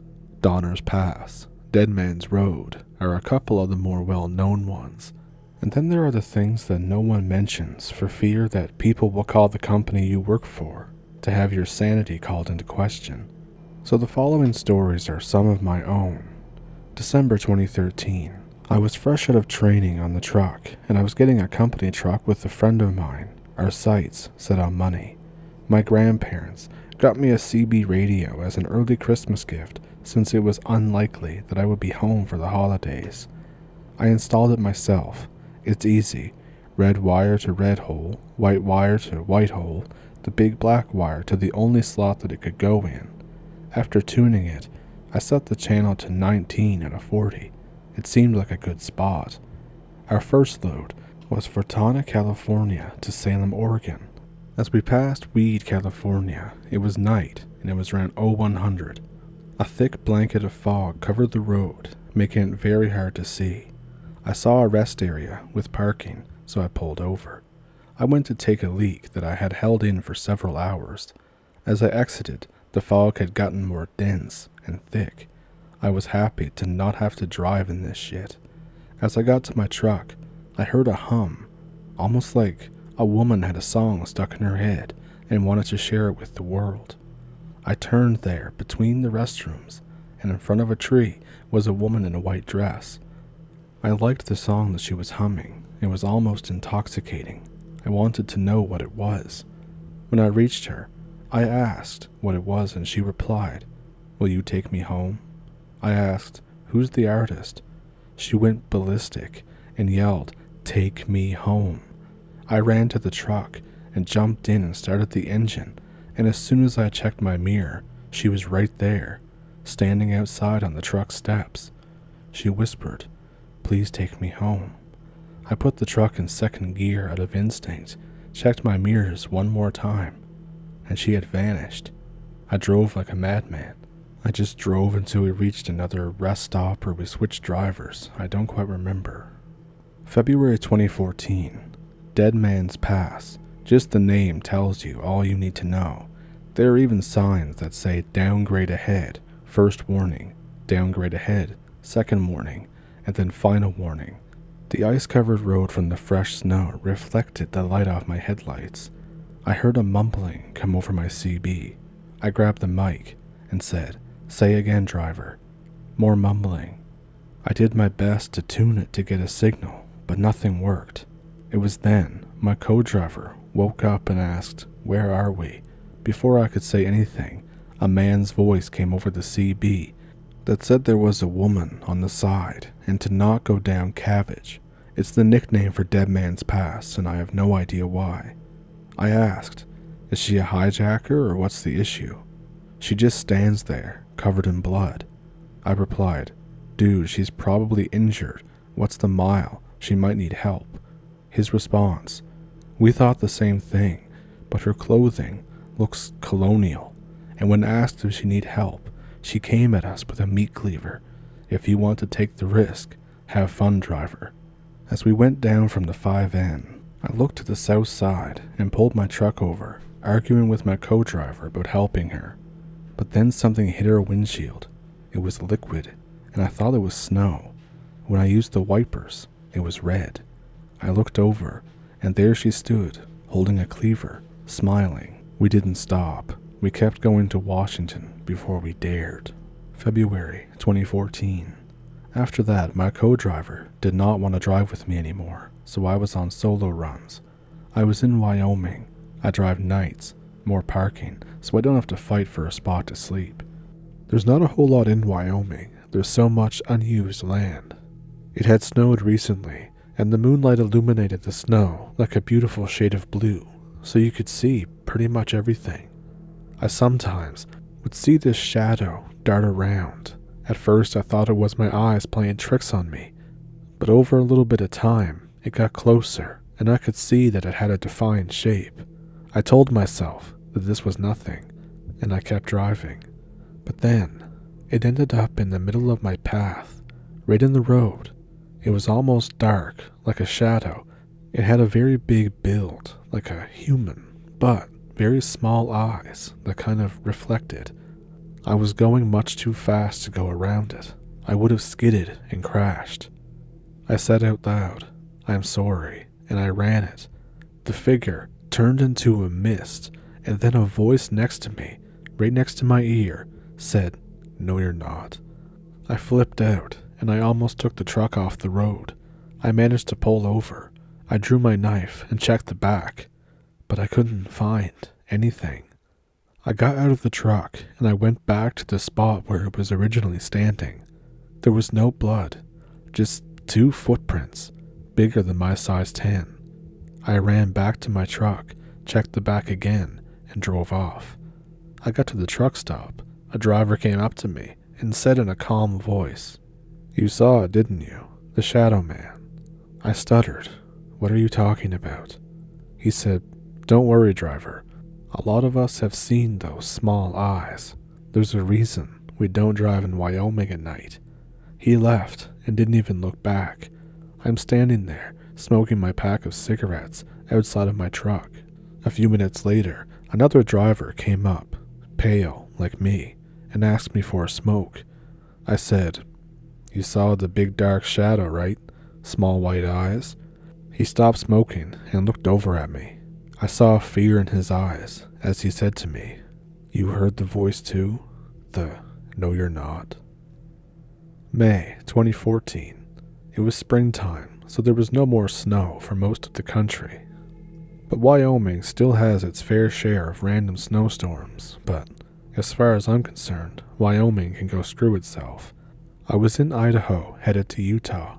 Just a few more miles, I said to myself, then I can sleep. I checked the time. It was 21:37. I was making very good time. The fog was off and on all night, not heavy, just enough to whisper around the road. My MP3 had died, so I had to make up my own music, as the only radio stations I found was new music, the kind I hate. And then I heard a song like another semi was pulling up next to me with the best speaker system ever, but there was nobody there. It didn't get louder. It stayed the same volume. I checked my MP3. It was still dead. I checked the radio. I tried to turn it up, only to remember that I had just turned it off. The song sounded like words that were in different languages. It all sounded like a church song with an all-woman choir singing praise to God or something to that effect. I looked around, but there was nothing but fields. There was fog on my right, and when I looked to my left for a moment, I saw a woman made out of the fog. Her hair was down her back, and it looked like that she was floating in this light blue dress. She had 2 straps over both shoulders. Her eyes stood out the most. They were icy blue. Her song became English. It went, "Come to me, children, come home with me, follow my voice home. Come with the man with the black cloak, don't make me chase you." I was scared. I kept going until I could see light from the truck stop. Then I heard it again. I ignored it the best I could, but the song felt like it was drawing me into it.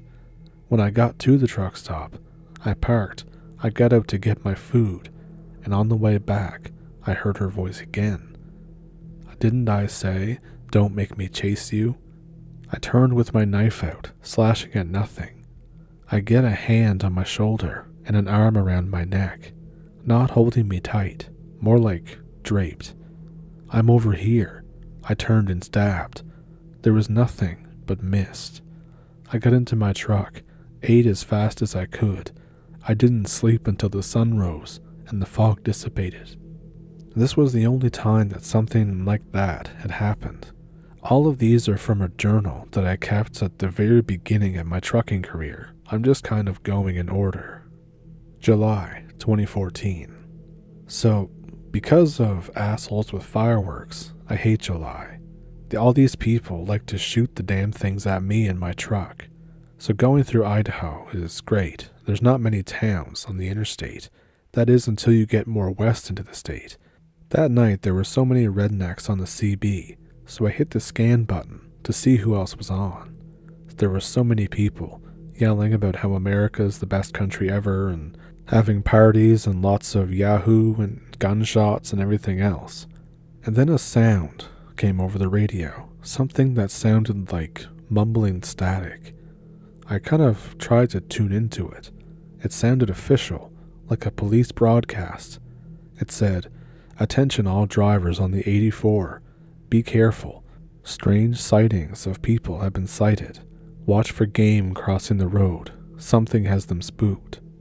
I said to myself, maybe it's the fireworks. Maybe people shot fireworks at deer and it has all the animals spooked. As I keep going, sure enough, the game is everywhere and running around like crazy. And then what looked like a bear ran on the side of the road. I heard another broadcast. "All drivers on the 84, do not stop at the rest area. If you are hearing this message, do not stop. Conditions unsafe."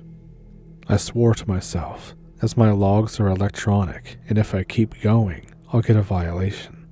I figured that what I would do is just stay in the truck, because I'd like to see a bear get me up here. The rest area came into view with red and blue lights. I thought, oh well crap. So I just pulled over, not to sleep, but just for my 30-minute break. A cop comes over. He said, "Why did you stop?" I picked up my logs and I showed him, and he said, "Fine, but you have to stay in the truck. I don't care if you shit your pants or anything, stay in the truck." I asked what was going on, and he said that a family had been attacked by something, and that they were calling it a bear attack. I mentioned that I had seen a bear a while back on the road. He said, well, it's long gone now. I got going again, and I saw a bear on the side, but the bear was standing up, and as I got closer, it wasn't a bear, but it was a big hairy man with long claws. Its hair was super matted and unkempt. It seemed to be hitchhiking almost. I keep going. I called 911 and told them where to go. Later on, I get a call from an unknown number. It just says, "Tattletale," and then hangs up. I called the cops again, but they never found the man, just blood in a puddle where I said he was. September 2014. I hate the Death Valley freaking summer. Why do people live out there? I have no idea. As I headed north on the 395, I looked at my clock and I was behind where I was supposed to be, or where I want to be, for that matter. I had time on the load, but the only place to stop was Mineral, Nevada, an old mining town. I had to stop there at night. It was 0234, a small town. Only 35 people live here, even more confusing than Bishop. The only place for food was the bar across the street. I went and got my burger and Diet Coke and went back to the truck. As I got back, I heard people yelling at me about my hair being long. I ignored them. I got back in and I ate. I looked out my windshield and someone darted past the front. Then I heard a knock at my door. I looked down and there was a kid there. I rolled my window down and asked where his parents are, and he said, "I don't know. Will you help me find them?" My gut told me to tell the kid to F off, but my mind said it was a kid, so I should help him. I grabbed my gun just in case of an animal or someone attacking me. I asked, "What do they look like?" He said his mom is beautiful, but his dad's mean. I said, "That's helpful, kid, really helpful." He said, "You sound like Daddy. I don't like Daddy." I told him, I said, "Hey, you asked for help, not me." He yelled at me to stop being like Daddy or end up like him.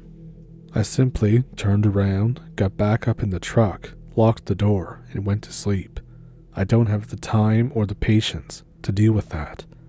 When I got up around noon, I went to the bar to get food, and it was just the owner and me. I asked him if the kid ever found his mom.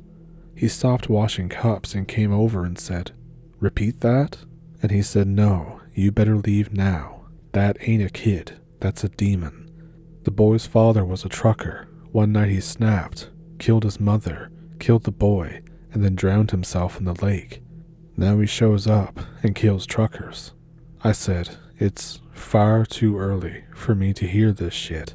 I got my food and put that place behind me.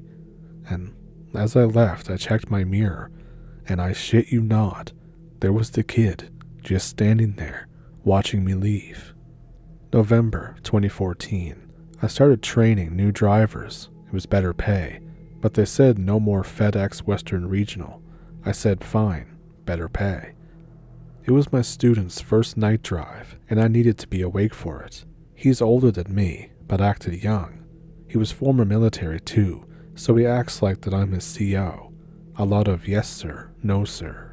We were going west on 80 in Nevada. The truck hit the brakes and started slowing down. I said, "Dude, don't do that." He said he didn't. It happened again. I said, "Dude, get us back to speed, floor it. You can't keep doing that brake thing for no reason. If you're going to do it lightly." He said that it's not him, it's the truck. It sounds dumb, but they did give me a different truck, so it could be a lemon. A third time, I thought we maybe missed something on the pre-trip. We pulled into a truck stop, got out and looked around. He told my company, and they said they would send a guy to check it out. Of course, the guy's a dick about coming out this late, but we couldn't find anything. The next day in Sacramento, California, I'm driving, and it happens again. He said, "See, it's not me." I pulled over at a truck stop, told my company that we had to put it in the shop, so for the next 6 days, we were in a hotel. So many things happened. The brakes snapped, the clutch broke. They said they'd fix it, and then 2 days later, just as I was getting off the interstate, it happened again, and I thought, okay, new truck time. So we get a new truck. 1 week went by. I heard that same truck's brakes broke again, but the driver lost control and didn't make it. The guy I was training said that my angel kept me safe here, just like overseas. It made us get rid of the truck before it killed us. I said, but there was new brakes. It shouldn't have happened. And then we heard in a deep voice, "Correct." I turned around. I saw nothing. He heard it too. We both had all the color drained from our face. I had him pull off the side of the road so we could both calm down. It took us about 20 minutes. Not long after that, a couple weeks for that matter, he got off the truck. His training was done. I learned that all drivers that he came into contact with had truck failures. January 2015. There's snow everywhere, but what else would I expect? My new student was asleep in the back. There's nothing like a night in the snow. But the light snow picked up, and I thought, God, why do you hate me so? The ice on the road shows the plows aren't really doing anything. Why don't we have asphalt that absorbs water? I don't know. We were in Utah, headed south, just as the storm was kicking up more. I woke her up and said, hey, I could use an extra set of eyes up here. She rode shotgun, half-dressed, because I had the heat turned up really high. As we got out of Springville, Utah, she asked to go back to sleep. I said sure. As she did, I heard a voice mumble something.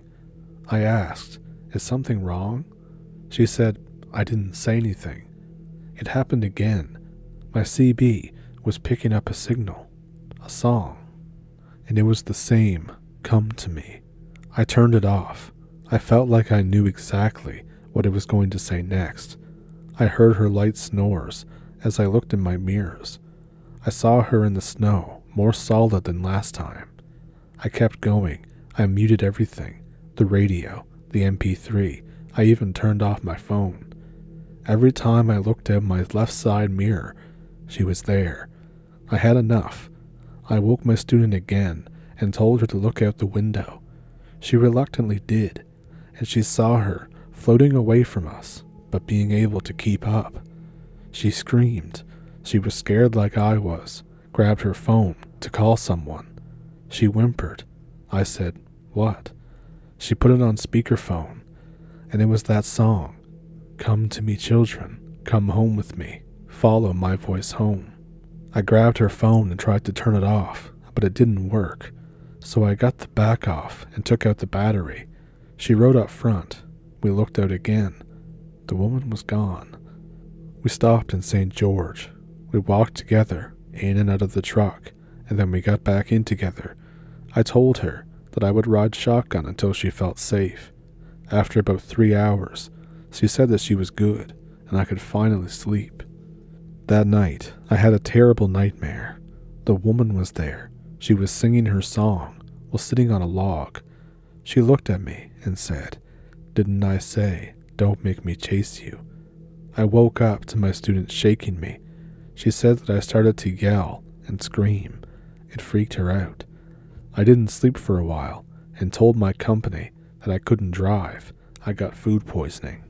And for reference, the 19,000 miles that I mentioned at the beginning, that's what I got my first safe driving certificate for, so that's how I started.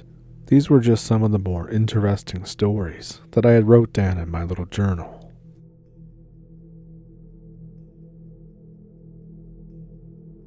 This happened a while back, in December 2013. I was 16 back then. I was living in Seattle, Washington. You know, the home of depression, rain, and Starbucks. Me and a couple of friends decided to go out one night to screw around because we were bored. This was during winter break. My friends were my two bros, Mark and Steve. Mark says that he has somewhere to show us, and this is around 10 p.m. We had nothing better to do, so we followed him. We went down a couple alleys near a cheesecake factory and somehow got to a really bad part of town. There were a lot of cars that looked to be stolen. Some windows were broken. There was a lot of trash outside. Buildings with signs saying free and stuff. Steve basically asked Mark something akin to, "Why the F are we here?" He grew up in Detroit, so it definitely reminded him of some things that he had seen back home. Mark replies with, "Don't worry, this is some good shit." We get to a hella small alleyway and climb up a dilapidated fire escape to the roof of the destination, as Mark was calling it. It's just a shitty roof. There's bottles everywhere, trash bags, and some old needles. I ask, again, "Why the F are we here?" Mark says, "Because of that," and he points to the corner. On one side of the roof, opposite to us, there is a shit ton of either crows or ravens just chilling. Seriously, there had to be a couple hundred just right there by the roof access door. Steve basically says, sarcastically, "Wow, dude, holy shit, it's just a bunch of birds. What a waste of time." Now, Mark was a little quirky in his ways, so we thought that maybe he just really liked birds. And honestly, we were about to make fun of him for this. But then he whispered, "Guys, shut up, listen." And we had to strain to hear it at first, but then we could hear something that sounded like chanting. It was either in a different language or very heavily accented English. Steve looked at the birds, and they looked back at us, but the birds didn't care. We did, though. We went completely silent, but the chanting didn't. It really sounded like it was coming from the birds. I say, "Dude, this is some demonic shit. We gotta get out of here." Steve was creeped out because Mark was usually never serious about this kind of stuff. And then Mark says, "No, just keep listening." But when we looked at Mark, his eyes were glassed over. We didn't want to leave Mark there alone. We stayed and kept listening. I very faintly made out the words, "Stay in this world and sleep." After about a minute, I looked over at Steve and Mark. Mark was still focused on them, almost creepily. Steve was pale and looked back at me. Steve says, "Guys, we really should get out of here." Mark blinks and looks at us, almost like he's coming back to Earth. And he says, sure, yeah. We go basically supersonic speed down the fire escape. We can hear the birds getting startled by the noise of the old metal. New Year's passes. We go back to school. Mark seems a little more odd. I can't even describe in what way. He just is always murmuring to himself, always drawing stuff, so we stop hanging out with him. Steve's dad works at a shipyard in Bremerton and is deployed out to Japan. Steve stays home with his mom, but he basically skips school to work for extra money. It's only me at school with no friends. At this point, I started getting bullied, pushed around, my stuff stolen, since I didn't have friends to stop the other people from picking on me. One day as I'm leaving school, the guy in the class who's a bully, he's basically an asshole, just says, "Oh hey, going to the community glory hold again?" And everybody laughs. I was no match for him if I tried to fight him, but he stopped harassing me after I heard a splat. A raven or a crow took a shit on him. He said, "What the?" And then I just took off running out of there. I leave stale hamburger buns outside that night, mostly as a joke, but like, an offering to the crows or ravens. I wake up the next morning. There's no hamburger buns, but instead, there's scrap paper left there. A weird side note is that I had to walk through the city to get to school. I got mugged once or twice, but it was nothing that bad. So this particular day, I go to walk to school. I notice an extremely large amount of birds around me at all times. Some of them even try to come into school with me. I think, I probably just smell good, or they smell my lunch or something. I go outside for gym class in second period like usual. The birds are still watching me. That gym class, we had to do the monster run, which is basically a 4 or 5 mile run around the school's track. And all these birds, like 20 of them, are just watching from the sidelines. I'm wondering why the hell I'm being followed by birds. I finished 3rd place, behind the track team captain and some other kid. The birds are now gone. I go back to class. The rest of the day goes mostly normal, basically. At some point in English, I space out. I look out the window. My teacher wouldn't let us open them for some reason, but oh well. And then I hear that chanting, the same one from the building, in the back of my head. At first, I pay no attention to it. I'm thinking, I just must be remembering it, but that's weird. And then I get jump scared by a crow that's pecking at the glass. I hear the chanting again, but now it's just saying, "Wake up, wake up, wake up," repeating that. I excuse myself to the nurse's office, saying I need to take some rest. I get my stuff and try to leave. While I'm spaced out, I get pushed against a wall by the same bully as before. He said, "Well, look who's here. You better watch your back, kid. The next time, I won't get distracted by some bird shit, or something edgy like that." After that, I leave school. I go home and go to bed. And then I have this weird dream sequence. There's a lot of really abstract symbolism, and it's all involving crows, ravens, the moon, and some kind of crow god. I don't remember much of it at this time. I wake up the next morning. The birds are all missing. I go to school, and I hear that bully went missing the night before. There's a lot of people at school talking about it, and then there's rumors too, saying that they had found hundreds of feathers on the property, and I think, what the hell is going on? And I never did get any explanation. I don't know if he ever turned up again. I never saw him again. Mark got way worse. He started speaking either incoherently or not at all. He would go non-verbal for days at a time. I think they put him into some kind of care home or psychiatric hospital or something. Steve was still a friend though. He ended up owning a bar, but when he opened it, I couldn't drink yet because I wasn't 21, but we still hung out a lot. The birds still follow me around every now and then. At one point, outside of my job, I found a plague doctor mask. I don't know why, but I feel like I'm inclined to put it on, but I never do. I haven't put it on because it smells bad, like fish, and I've seen that Goosebumps episode with the mask. Either I have a crow-raven mafia on my side, or they're trying to steal my soul or some shit. Seattle is a very weird place, and I have no idea what's going on. So we were small game hunting in Wyoming when this happened. I had 2 friends with me, Joe and Kyle. It was a slow day. All we managed to do was get a rabbit with a Beretta 22. Later on, my friend shoots a squirrel out of a tree. We start to leave when we see this girl just sitting on a tree stump, facing away from us.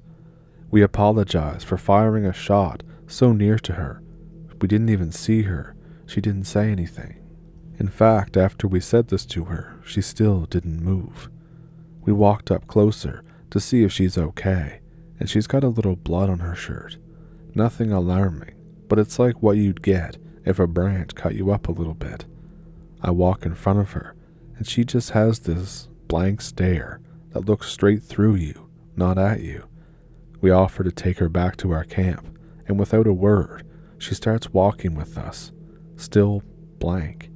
We get to our tents and fire, and she sits again. It's almost night, so we tell her that we'll get her back to the nearby town tomorrow. My buddies share a tent, so she has her own. Mine's the smallest, so I sleep alone. I crawl out of my tent the next morning. There's stuff everywhere. Kyle's camera is smashed. All of our large rifles are missing, and the girl's tent stakes are broken in half, which is a feat in itself. The girl is totally gone. We're all fearing a bear attack. We send Joe to get our Jeep and go to the nearby town for the game warden. Me and Kyle begin searching the woods with the tiny 22 in case that she actually got taken by a bear. Not that the 22 was actually going to do anything, but we had nothing else. Our rifles were now missing. But there was no sign of this girl anywheres. We start to get off this trail onto a wet grassy area when we first find a satchel on the ground. I say, "Don't go that way," to Kyle as soon as he steps and slips on some grass.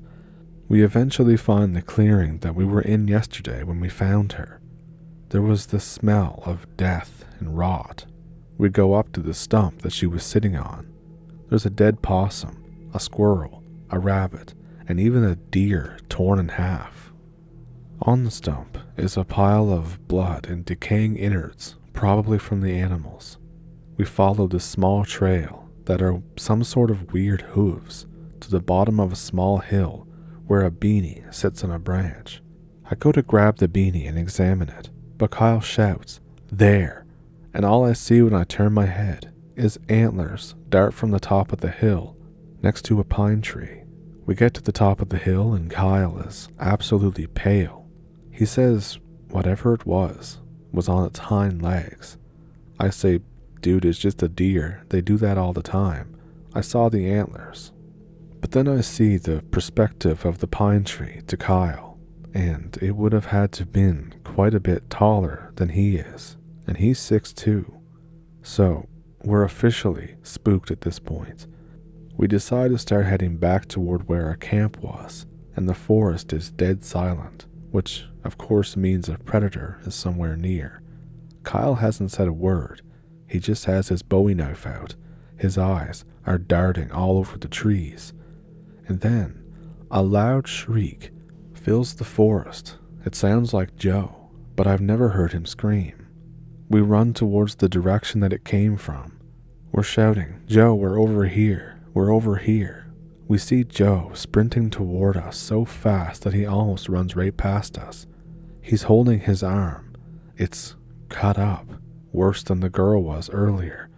He says that a large animal came up behind him and pushed him off the trail down a small hill into a thicket. He keeps rambling about how screwed up it looked, like an elk goat thing that was big enough to be a half-grown moose. Kyle says, "We saw it too." We basically say, "Well, screw the girl, we're out of here.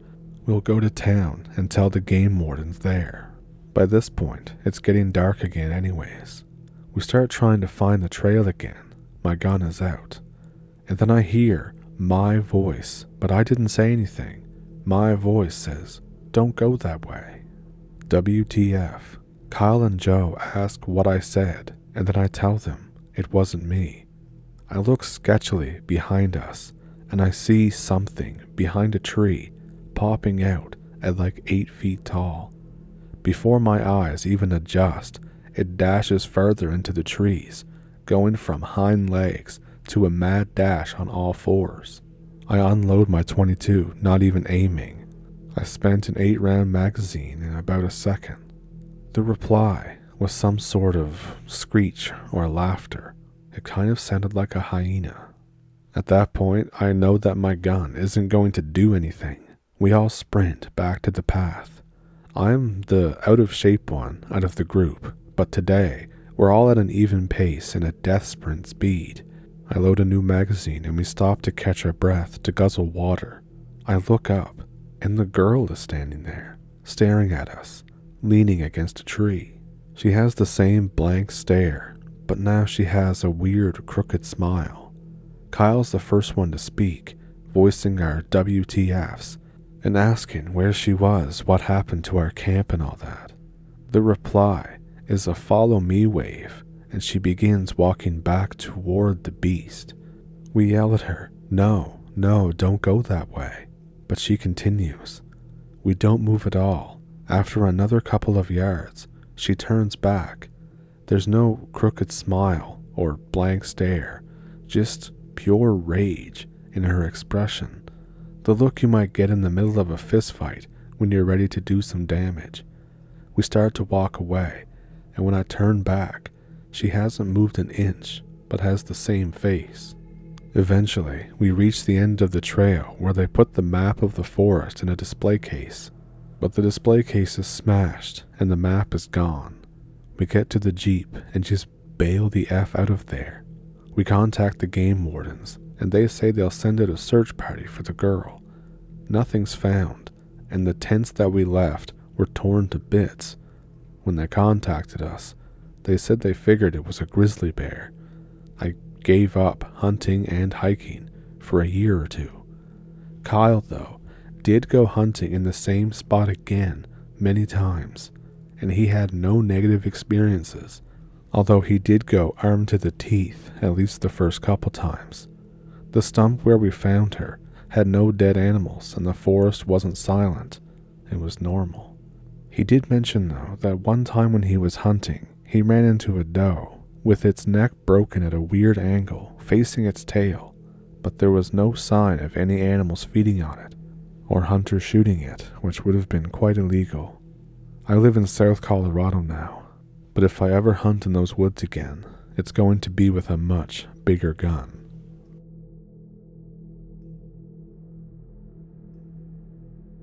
I thought I'd share a story of my own. A little background. I live in Colorado but worked in Wyoming, so every weekend I drove home, and for Monday I had to make the 250-mile trip back up. I started work at 5 in the morning, so I was driving very early in the morning. I did this for about a year. The craziest thing I saw was wrecks. The worst one was one time I saw a guy's arm hanging on by just the skin. But then this happened. In early September of that year, about halfway there, just out of Denver, it begins to get very foggy. I can't see more than 2 lines of the road in front of me.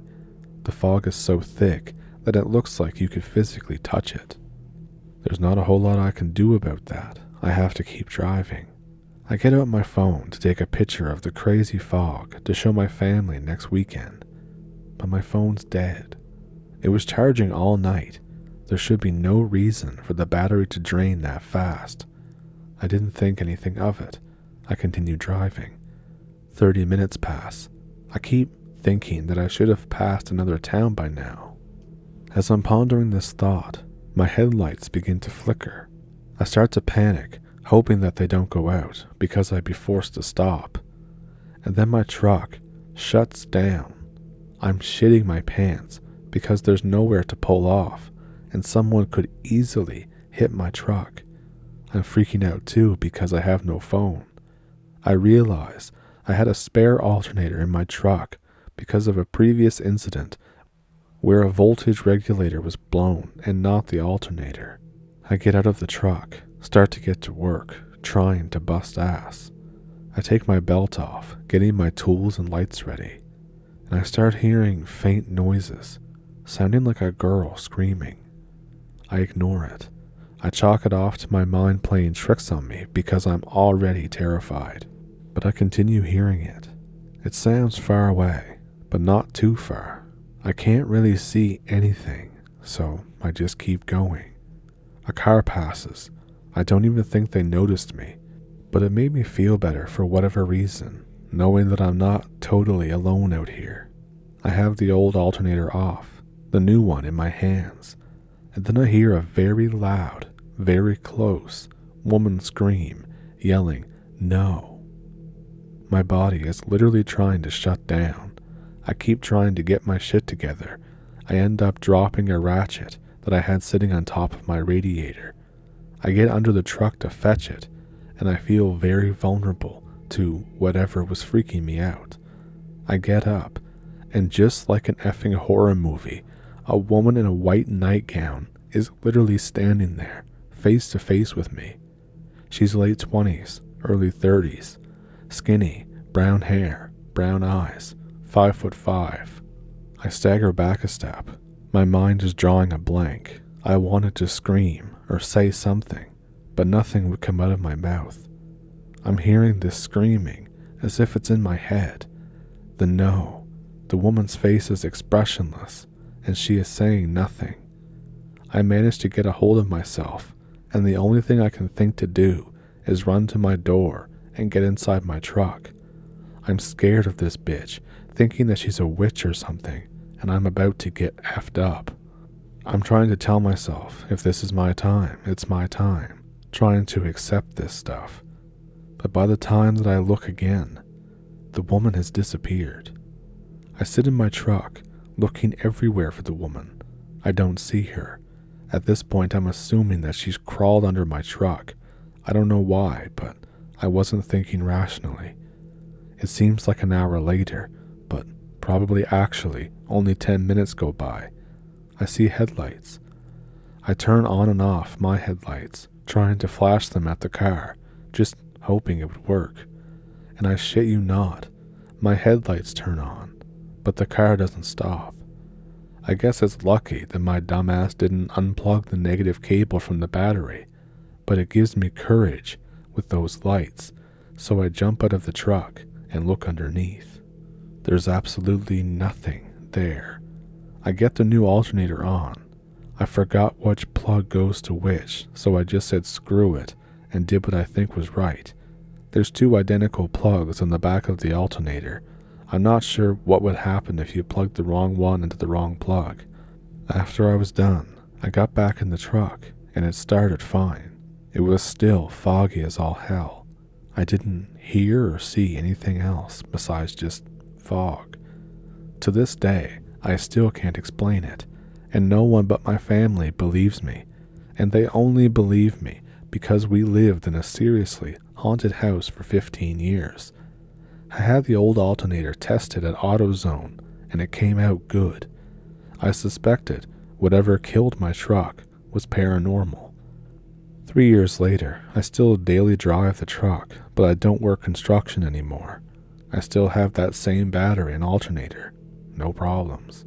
My mom thinks that it was a banshee, and was scared shitless when I told her about this, because supposedly, when you hear the scream, you die or something. Anyway, I hope somebody can read my story. It took forever for me to get the courage to type it out. The rest of my paranormal experiences have nothing to do with anything like this though, so this is it.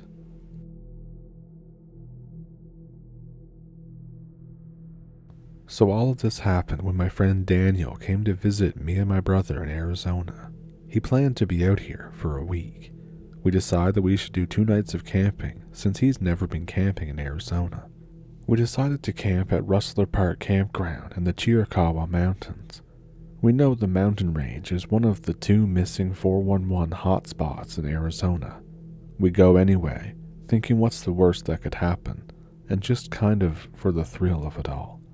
The day comes where he lands at the airport. Me and my brother pick him up, and we head out to the highway with all of our supplies that we had packed before arriving at the airport. We spend some time driving down the highway, just shooting the shit and talking. Eventually, we take the exit that the GPS tells me to. I follow this road for maybe an hour or so. The road eventually leads to the first foothills of the chain, and we begin ascending.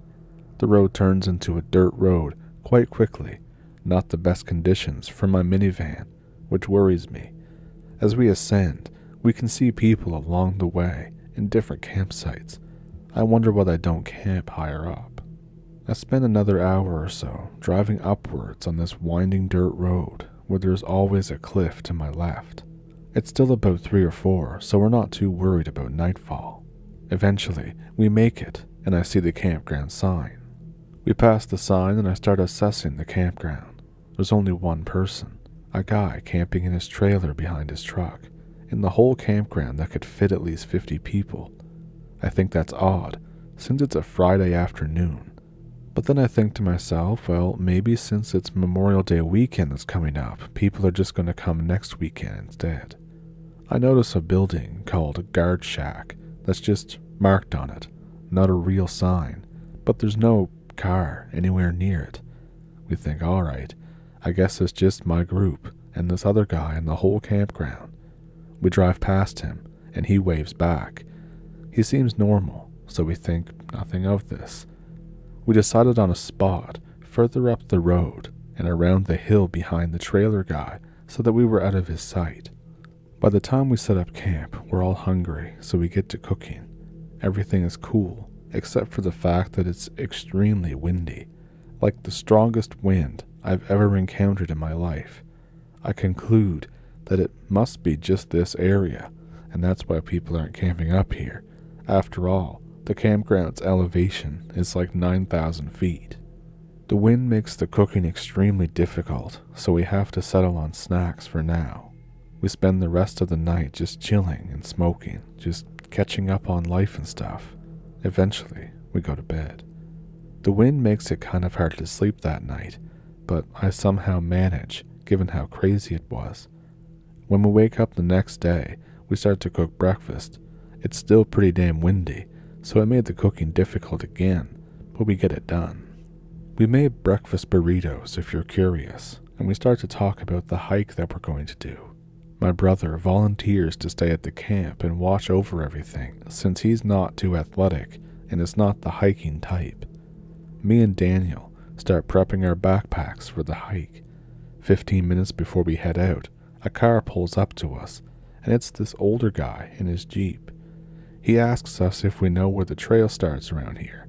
I tell him that maybe the guard at the shack knows. He says thanks and drives off.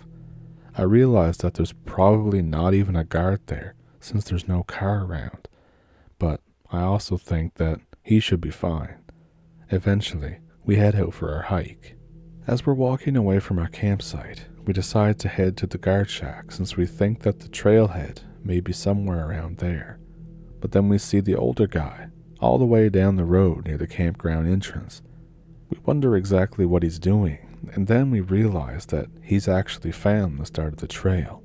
We figure that we should do the same, since we want to get started, and we aren't totally sure if there's a trailhead near the guard shack at all.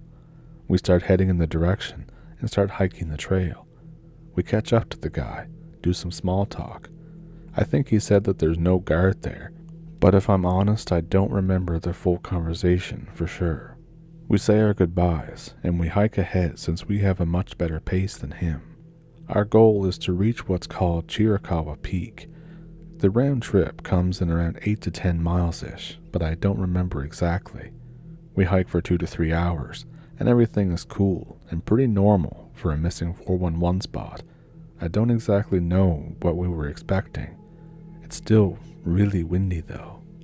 At one point, in fact, the wind gets so strong that when we reach this opening in the forest, I actually had to squat down and cover my face. I'm thinking to myself, this wind is nuts. I start to consider if the strength of the wind and its frequency may be paranormal. But then I shrug it off and think to myself, dude, you've just been browsing the internet too much, you've been watching too many of those videos. It's wind, you're on a mountain. Eventually, we get to this 5-way intersection on the trail. I'm trying to figure out where to go based on the signs, but it's kinda unclear. Some of the signs are broken, some of them aren't marked properly. I notice 100 yards behind us on the trail, next to the one where we came from, is the older guy. Me and Daniel are confused, since we were thinking, how did he catch up to us so fast? He approaches us, and we ask him how he caught up with us. He tells us how on the trail that we took, you can take one of the side trails to reach a dirt service road and use it as a huge shortcut. I think, well, that makes sense to me. I ask him if he knows how to get to Chitcahua Peak. He says he doesn't know, but he plans to go to Fly Peak since it's 2 miles closer and basically the same elevation. I talked to Daniel about this, and he agrees with me that we should do the same since we're getting kind of tired. I also forgot to mention that the entire time this older guy is carrying a monocular on a tripod, which explains why he wants to get to the peak. He probably wants to get some good views or for photography or something.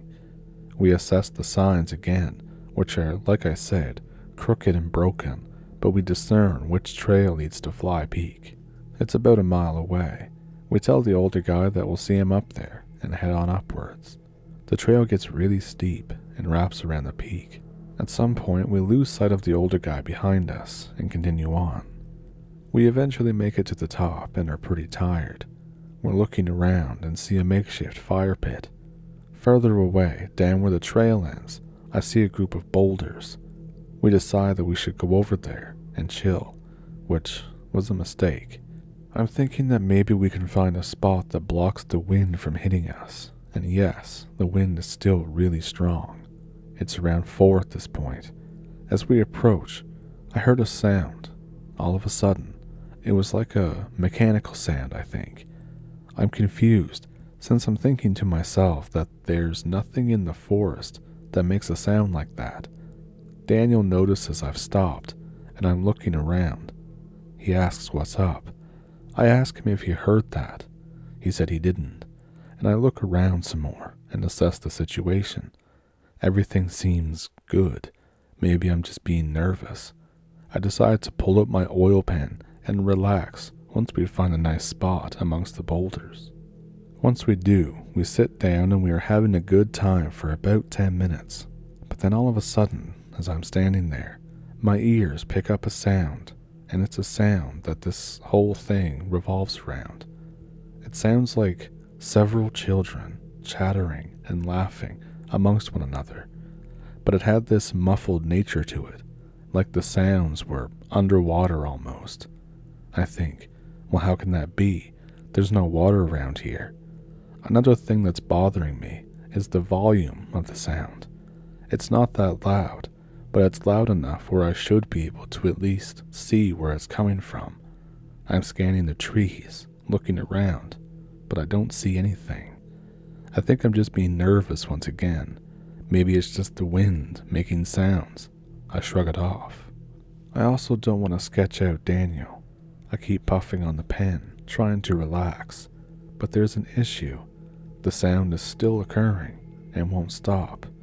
I start thinking to myself, alright, there's something not right here. There's no one else out here besides myself, Daniel, and this older guy. I know this because from where the campsite is, I can see the entrance of the campground, and no one else has entered besides that guy, and there's no way they hiked up here that fast. Also, the sounds sound like children, so how would they be out here? It's like 3 hours to sunset. Why would they be out here? And that's when I had a realization. I'm in a mountain range that's classified as one of the 2 missing 411 hotspots in Arizona. I'm literally sitting on a granite boulder, and sunset is near. I realize the sounds may be Faye observing myself and Daniel. I think, shit, we should not be out here. I tell Daniel that maybe we should head back since sunset is soon. I noticed that he hasn't said anything about the sounds. I'm thinking maybe I'm just imagining it. Maybe he just didn't hear it, like that weird mechanical noise. All those internet stories are making me paranoid. As we head back toward the trail, I notice that the older guy has left. I shrug it off that I just want to get out of here. Daniel takes the lead and we reach the trail.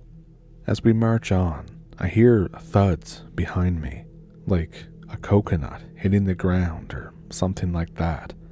I'm so on edge, I do a 180-degree turn and instantly look and see if I can catch anything. Nothing at all.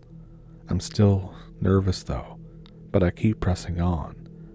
We reach that 5-way intersection, and up ahead, we see the older guy. He tells us that he never made it to the peak and he just quit halfway. But then who the hell did we see up there? We follow the trail that he took, since it probably leads to that service road that he mentioned. We follow the trail, but we have to take a break at one point, since he's somehow getting ahead of us, and we're getting really tired at this point. We just continue hiking toward the campground, or the direction we think it's in, for like 2 miles. It turns out, the service road does lead right back to the campground. As we reach the end of the road, we see the older guy in his car, driving off, way in the distance. It seems weird how he got there that fast and got that far ahead of us. We get back to the campsite and greet my brother. I decide not to say anything about what happened since I don't want to freak anyone out. And at this point, I still think that I may have just been hearing things. We try to cook dinner, but the wind is getting even stronger than it was the other night. It's hitting our fire pretty hard and sending embers everywhere. My tent is almost sideways at this point, and our chairs need to have rocks on them just so they don't get blown away. I can't cook at all since the wind is so crazy. We decide to just pack everything up and evac out of there since the wind is just nuts. We spend 20 minutes throwing everything into my minivan and just get out of there. We realize that going down a one-way dirt road in the middle of the night on some random mountain may not be the best idea. I check the map on my phone. It seems like there's another road to the east out of here. I realize that the guy with the truck and trailer couldn't have just taken the road that I took since it was so narrow and had tight turns. I conclude that he must have taken the road to the east and I head that way. I spend the next 2 hours slowly driving through a bumpy-ass unmaintained road in the dead of the night in a minivan. Eventually, we come out the other side of the mountain chain and have to pass through New Mexico to get back on the highway. 3 hours later, we make it back to my place. We're all really tired, so we go to bed. The next morning, I'm talking to them about the camping trip. I mentioned to my brother how I heard some weird shit on Fly Peak. Daniel butts in and says, "Oh, you heard those sounds too." And I said, "Daniel, didn't you say you heard nothing when I asked you back up there?" referring to the mechanical noise that I heard. And he said he didn't hear that, but he heard something after that. I asked him what he heard. He said it sounded like children laughing or talking, but I couldn't make out what they were saying. My mind blue screens. I say, "Daniel, you're not screwing with me, are you?" He says I'm not, and that he didn't mention it at the time because he was just thinking that he was hearing stuff. I tell him that I heard the exact same thing and didn't mention it for the same reason. We're all kind of confused and freaked out about this revelation, at least I am anyways. They just shrug it off after a few minutes and kind of laugh about it. Later on, I do some research. Turns out there's missing persons cases on that mountain range. A park ranger named Paul Fugate who went missing back in the 80s at the north section of the mountain range, specifically at the Chitcahua National Monument. Jerry Hayes, a 5-year-old boy who went missing in 1938 from his parents' hunting camp. His body was found 3 miles away near Rucker Canyon. But it's the last two that weirded me out the most. Janet Castrillon and Lawrence Costin. Janet went missing in June of 2015 when she and her family were camping at Rustler Park. Lawrence went missing in September of 2015 at Rustler Park after he went for a hike with his cat. I keep thinking to myself, if I knew this information beforehand, I wouldn't have gone camping out there. And then I realized that me and my friend could have been the next on the list of missing people. I'm much more careful about where I camp now. Alright, so I've got a hell of a story. I'm not a very supernaturally inclined person, and I've always shied away from anything to do with ghosts, spirits, etc. But to this day, I can't really provide any rational explanation for this story. I hope you enjoy. It's all true. I'm not here to LARP. So we're camping on the eastern coast of Australia around Christmas a few years ago. We were in a shitty old four-wheel drive with my parents and my sister. It was getting towards the evening, and we'd been driving for a couple of hours, with a particular destination in mind to camp for the night. When we get to the turnoff for the national park where we were going to camp, we find that it's absolutely packed. The campground is like sardine level. I guess that's because we were in that Christmas New Year period where there's a lot of people out and about. Needless to say, we were going to need to find another place to sleep. We start to drive back along the dirt road toward the highway, a little disheartened, as we didn't know of any alternative spots to sleep nearby. We suddenly notice another road leading off the one that we were on. I can't remember if we noticed it on the way down, but we noticed it now. We still had probably an hour of light, so we decided to drive down it for a while and see if it led to anywhere that we could pitch a tent. It's pretty badly maintained, full of divots and shit, but the car seems to be handling it. We followed this road for a fair while before we end up in a little clearing beside the bank of this broad tidal river. It's really beautiful. There's no grass, so we decide to keep looking. We notice that there are several roads departing from the clearing. This is besides the one that we entered it by. We pick one and start to drive down it. Night is encroaching quite rapidly. I say that by this point, we had maybe 45 minutes of light left to find somewhere. We drive and drive through what seems like a maze of shitty dirt roads before we end up in this weird little car park. We seem to be at the top of some sort of hill, and a small walking track that began at the car park and led down into the forest. We decide to scout it out, hoping that we might get lucky. After about a minute or two on this track, suddenly we emerge from the trees and we are looking down into this absolutely picturesque camping spot. The ground where we were standing was sloped gently down to form this beautiful little gully, covered in short grass. It was really small, basically the perfect size for a couple of tents. To the left, a path between some rocky ridges that led directly to the beach, which can't have been more than 25 meters away. To the right, the crease of the valley continued, with the grass giving way to some low-lying trees and longer grasses. We were absolutely gobsmacked. Not 5 minutes ago, we were somewhat frantically trying to find somewhere to sleep, and suddenly, we find ourselves in what I would confidently call the most beautiful camping spot I have ever seen. However, something wasn't right. From the moment we came out of the tree line and first caught sight of the spot, something felt wrong. Like really wrong. This inexplicable, simmering dread had come over us all, and we all felt it. I'm not talking about feeling a bit scared. Our bodies, on a base instinctual level, were telling us to get the hell out of this place. As we descended to the base of the valley, we noticed a black crow sitting on a lower branch on one of the trees to the right side. It was just sitting there, motionless, staring at us. This may sound cheesy or creepy, but honestly, we weren't that shook by it, because Aussie crows do tend to stare. It wasn't out of the ordinary. We walked out onto the beach, and then back across the grass and into the trees.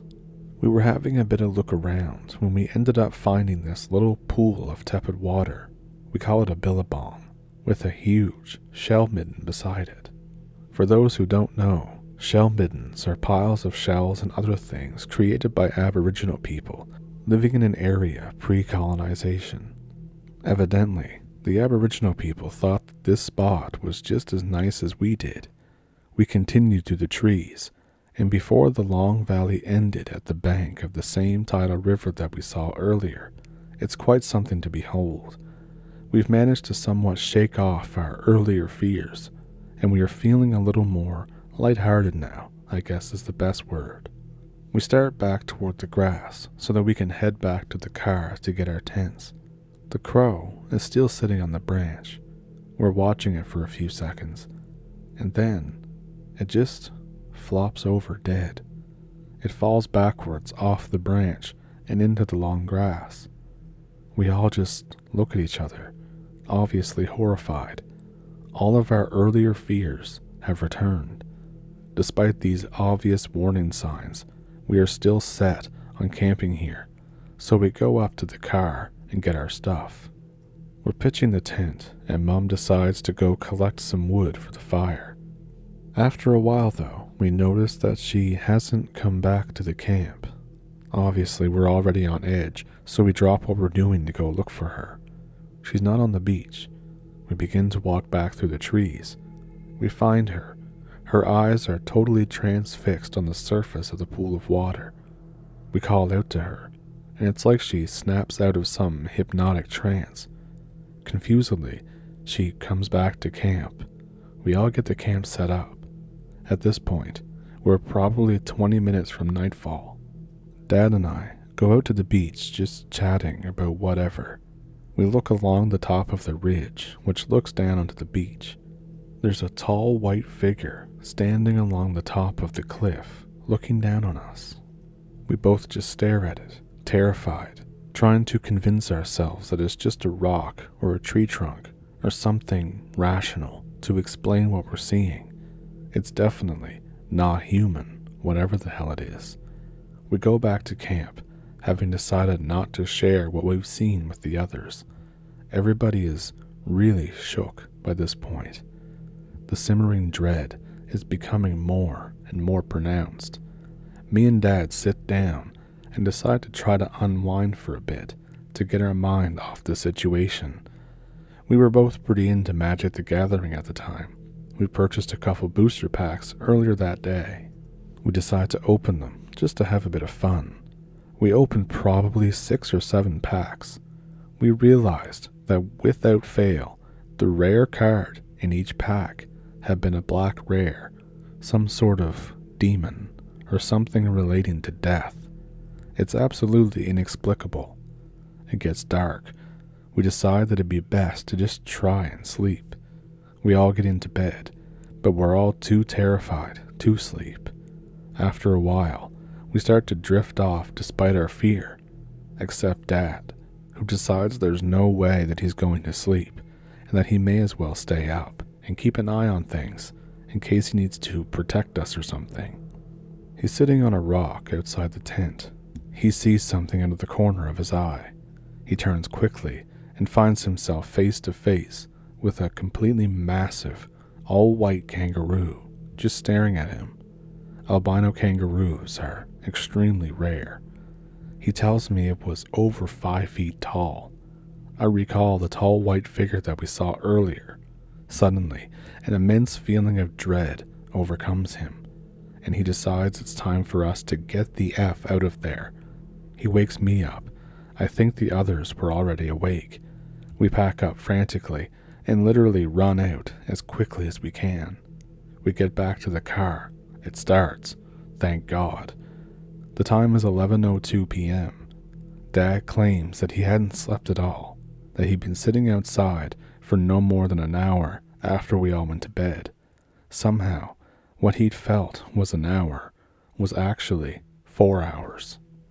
We somehow managed to navigate our way out of the maze of dirt roads and get back onto the highway. Words cannot describe the weight that lifted when we drove out of that place. It honestly felt like that we just avoided death. We were all feeling kind of giddy, reeling from what had happened. We needed a place to sleep. Dad looks on his phone and finds an overnight spot nearby. We drive down the highway until we get to the turnoff. We follow the dirt road for a couple of minutes as it winds its way into the forest. We end up in this fairly run-of-the-mill camping spot. There's only a couple caravans around. We quickly pitch our tents and get into bed, feeling quite relieved, finally at peace. We hear a faint sound, barely perceivable. It slowly gets louder and louder, and then gets dramatically loud, and we're starting to freak out again. We think that maybe it's a plane passing by really low overhead. Just when the sound gets almost unbearably loud, it passes us and begins to recede into the distance. We're too exhausted to freak out. We all fall asleep. We all slept well. When we got up in the morning, the source of the previous night's sound became clearer. Though we had been on the road of a campsite for several minutes, it was essentially just following the highway, and the campsite, which we all thought was somewhere in the forest, actually bordered the road. The sound we heard was a big freight truck driving down the highway, passing within 25 meters of where we were camped. After what happened that night, we did a little bit of research and asked a few questions. Apparently, there were some genocides that happened within that national park. Could it be that that picturesque valley might have been the location of one of them? That the spirits of those dead still lingered? On top of that, my father spoke to a friend of his that worked closely with the Aboriginal people. The albino kangaroo is a powerful symbol in Aboriginal folklore. It's the guardian of the dead,